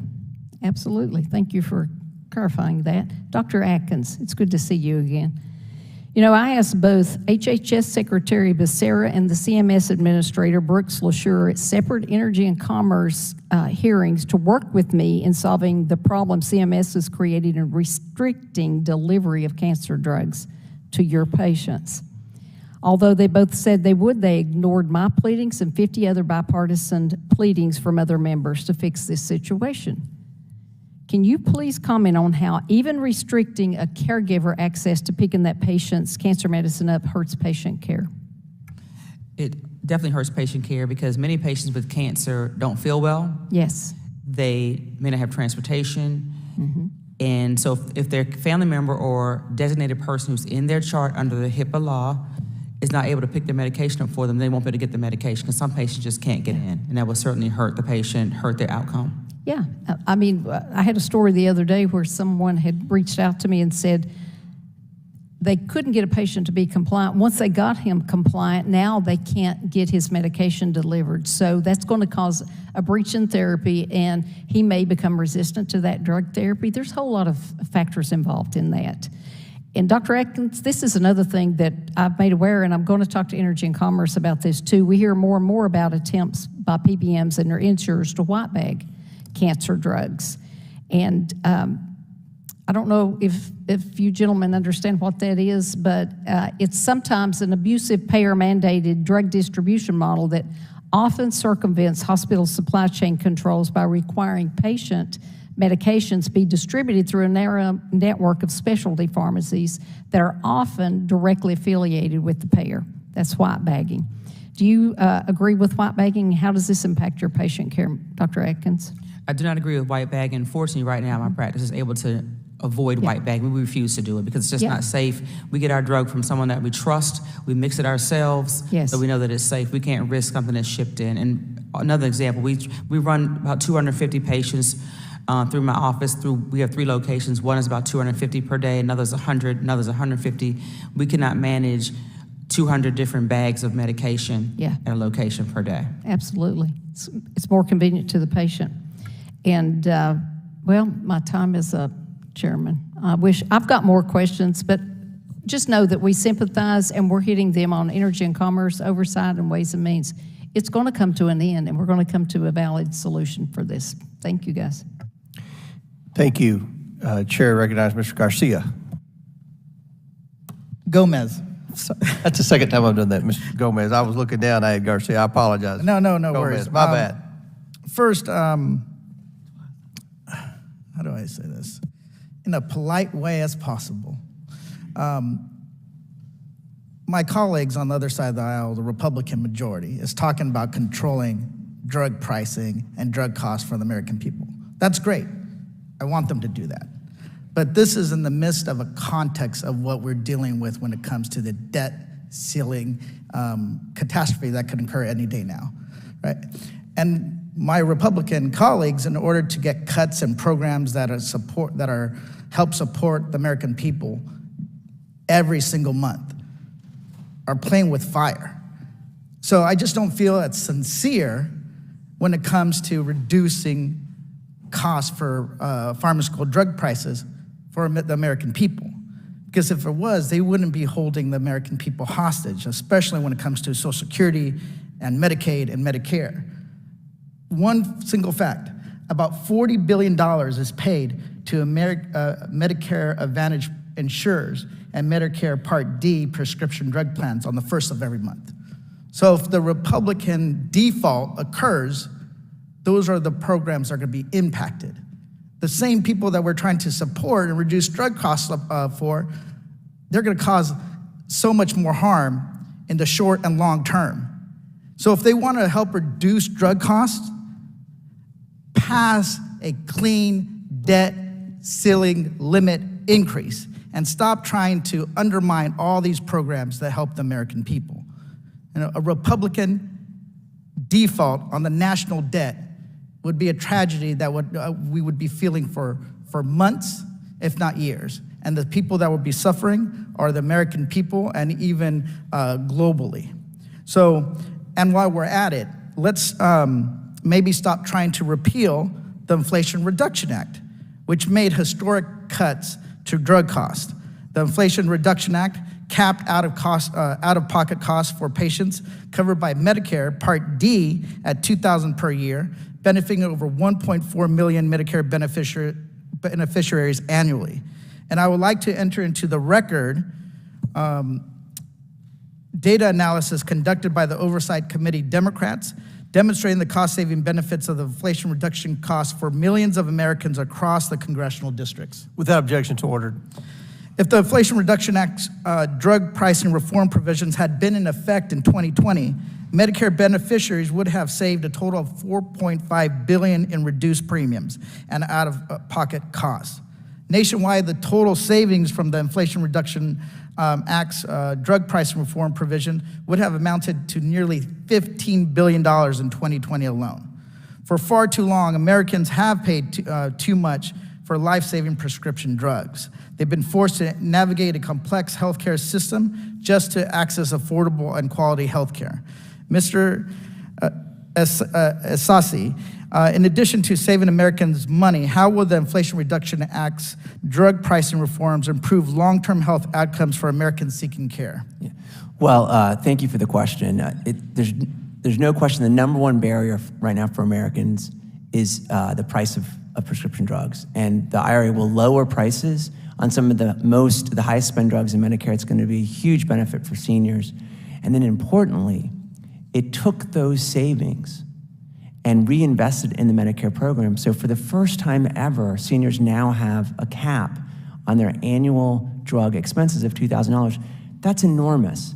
That's enormous. It also provides for free immunizations and a host of improvements for low-income Medicare beneficiaries. So there's one of the things the law did that was so powerful was it finally stopped price gouging by big pharma, and then it took those savings and made really important investments in our seniors.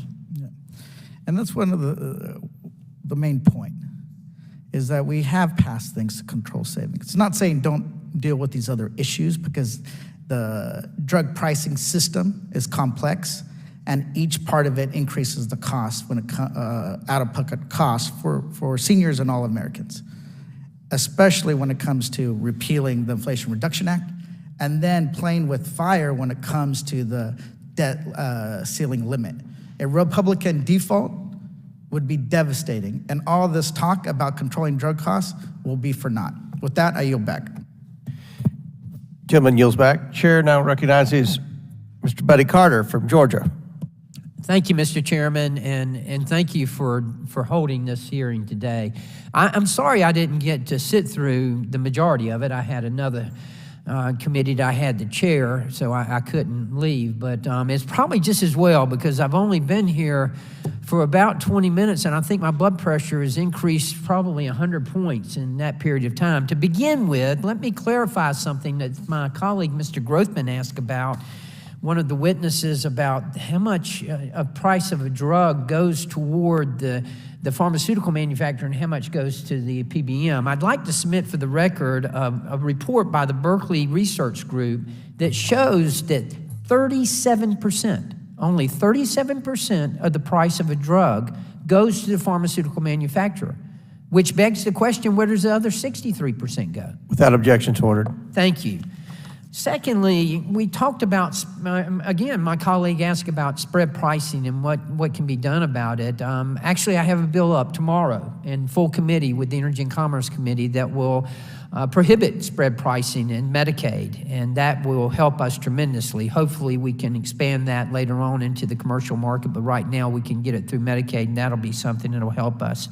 Dr. Atkins, you mentioned white bagging. I was down at MD Anderson in Houston probably a couple of months ago, and they were just up in arms about the white bagging and how they were having to deal with that and what a problem it was for them. And they're being forced to do it by the PBMs, and it is just something that is an obstacle to care, and they can't, in good conscience, they don't know that this is a valid prescription or a valid drug and that it's formulated correctly. They have to do it in-house in order to be able to do that. So white bagging, as you point out, is a serious, serious problem.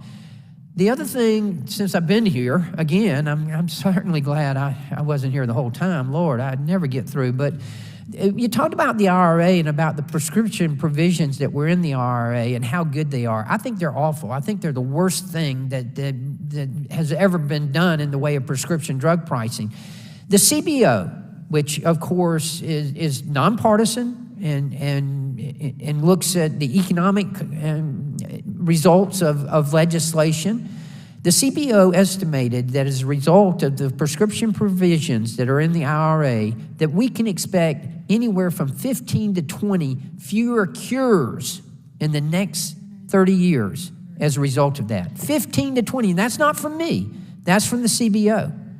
Now, I would ask you, which of the 15 or 20 cures is that going to be? Is it going to be the cure for cancer? Is it going to be the cure for Alzheimer? Which one is it going to be? So I just have to disagree respectfully that the prescription provision in IRA is something good. Now, I will tell you, wow, it flies when you only have 5 minutes. But I will tell you, as you know, and Dr. Dwayne, I want to ask you this because I practiced pharmacy for over 40 years. I started when I was 10 years old. That explains that. But I practiced for over 40 years. I was the one like you who had to tell the patient how much the medication cost, who had to watch the senior citizen make a decision between whether they were going to buy the medicine or whether they were going to pay for groceries. I was the one who watched the mother cry when she couldn't afford the antibiotic for her child. Now, you have naval bases within your area. Yes, sir. And recently Express Scripts through TRICARE has limited participation in that program. Has that impacted you and your pharmacy? Yes, sir, it has by quite a lot. We were dropped from the TRICARE network along with 10,000+ of the pharmacies. And yes, we have Naval Station Mayport and we have Naval Air Station Jacksonville, and it has been a big impact. We have patients who really want to come with us, to continue to come with us in the TRICARE program. We can't do it. Now, of course, some of them can. They choose to pay out of pocket, and they still come to my pharmacy because they appreciate the level of service that we give, but they pay out of their own pocket, and they can't use a TRICARE benefit. And these are our heroes. These are our veterans and their families who have served our country, and they're being told by a PBM that they cannot get medications from what I suspect they've been getting it for years from you, generations. I had the same thing happen to me, literally patients in tears. I've only got just a few seconds left. Dr. Atkins, I have to ask you because I don't think there's any, all of this is egregious, but it is especially egregious in the oncology world, especially with the specialty pharmacies and and you'll see this chart behind me. I meant to mention this as well. This shows you the vertical integration. You see how busy it is? That's what the vertical integration is. But Dr. Atkins, you've seen it. You've seen where the PBMs are directing your patients to go to their specialty pharmacy to get the medication, which, as you know, and Dr. Dwayne, you know as well, oftentimes they just throw up their arms and they just don't get it. Any comment, Dr. Atkins? That's correct. If I give the patient a medication in my office, I know they walked out the door with the drug. If I wait for it to be mailed to them, I don't know if they got the medication. I don't know if the medication's safe. I don't know how long it's sat on their porch. There are a lot of moving factors going on. It's just not safe for patients. Absolutely, and it's all about the patient. Look, I'm not opposed to anybody making money. It's a capitalist society. I get it and understand that, but I'm telling you, PBMs bring no value whatsoever to the healthcare system. No value. At least pharmaceutical manufacturers put money back into research and development. PBMs don't do that. This is highway robbery. They are, as the Attorney General of Ohio has said, they are gangsters. We need to stop them. And I can't thank you enough, Mr. Chairman, for having this hearing and for bringing this to light. And I yield back. Gentleman yields back, and let me say it was very important for us to include two members from the Energy and Commerce Committee, you and Ms. Harshbarger, because we want to work with you all to solve this problem, and I appreciate your attendance today. Now I'd like to, before I recognize the ranking member, enter into the record three things. First of all, a coalition letter from healthcare groups pertaining to the PBMs, a statement by Patients for Affordable Drugs Now pertaining to PBMs, and a statement for the record from the Pharmaceutical Care Management Association. Without objection, so ordered. Now I'd like to recognize Ranking Member Raskin for closing remarks. Thank you very much, Mr. Chairman. I want to start by thanking all of our witnesses for their excellent participation today in what was a super productive hearing. Mr. Chairman, I want to thank you for calling this oversight hearing on a serious public policy problem that all Americans are interested in and invested in. And I think we showed that we can have some differences of perspective and nuance and emphasis, but still converge around a basic sense of a public policy crisis. And we've got one here, and we used our common sense. And so I want to thank you for showing really what oversight hearings should be like. I want to just start by saying one thing to my friend, Mr. Carter. I don't know if he left, but I looked up the statistic that he was invoking, and it's a little bit different. Inflation Reduction Act, which we obviously defend on our side of the aisle, it reduced to $35 a month what people in Medicare are going to pay for their insulin shots if they're diabetic. Cap overall out-of-pocket cost $2,000 a year when some people are paying, 5 times that for their prescription drugs and so on. But the CBO found that the changes in the bill that were made would lead to 15 fewer drugs reaching the market over the next 30 years, or about 1% of an estimated 1,300 in that time. So I think he was saying 15 to 30 or 20 to 30 a year, and this looks like 15 fewer drugs reaching the market over the next 30 years, 1% of the 1,300 expected. In any event, look, we now all know that only 3 PBMs control 80% of the market. They administer prescription drug benefits for more than 260 million Americans. And this market dominance gives them an extraordinary amount of power, which enables them to determine which medications patients can access and at what cost. They can direct patients to use certain pharmacies, and often we've seen they direct patients to use their own pharmacies.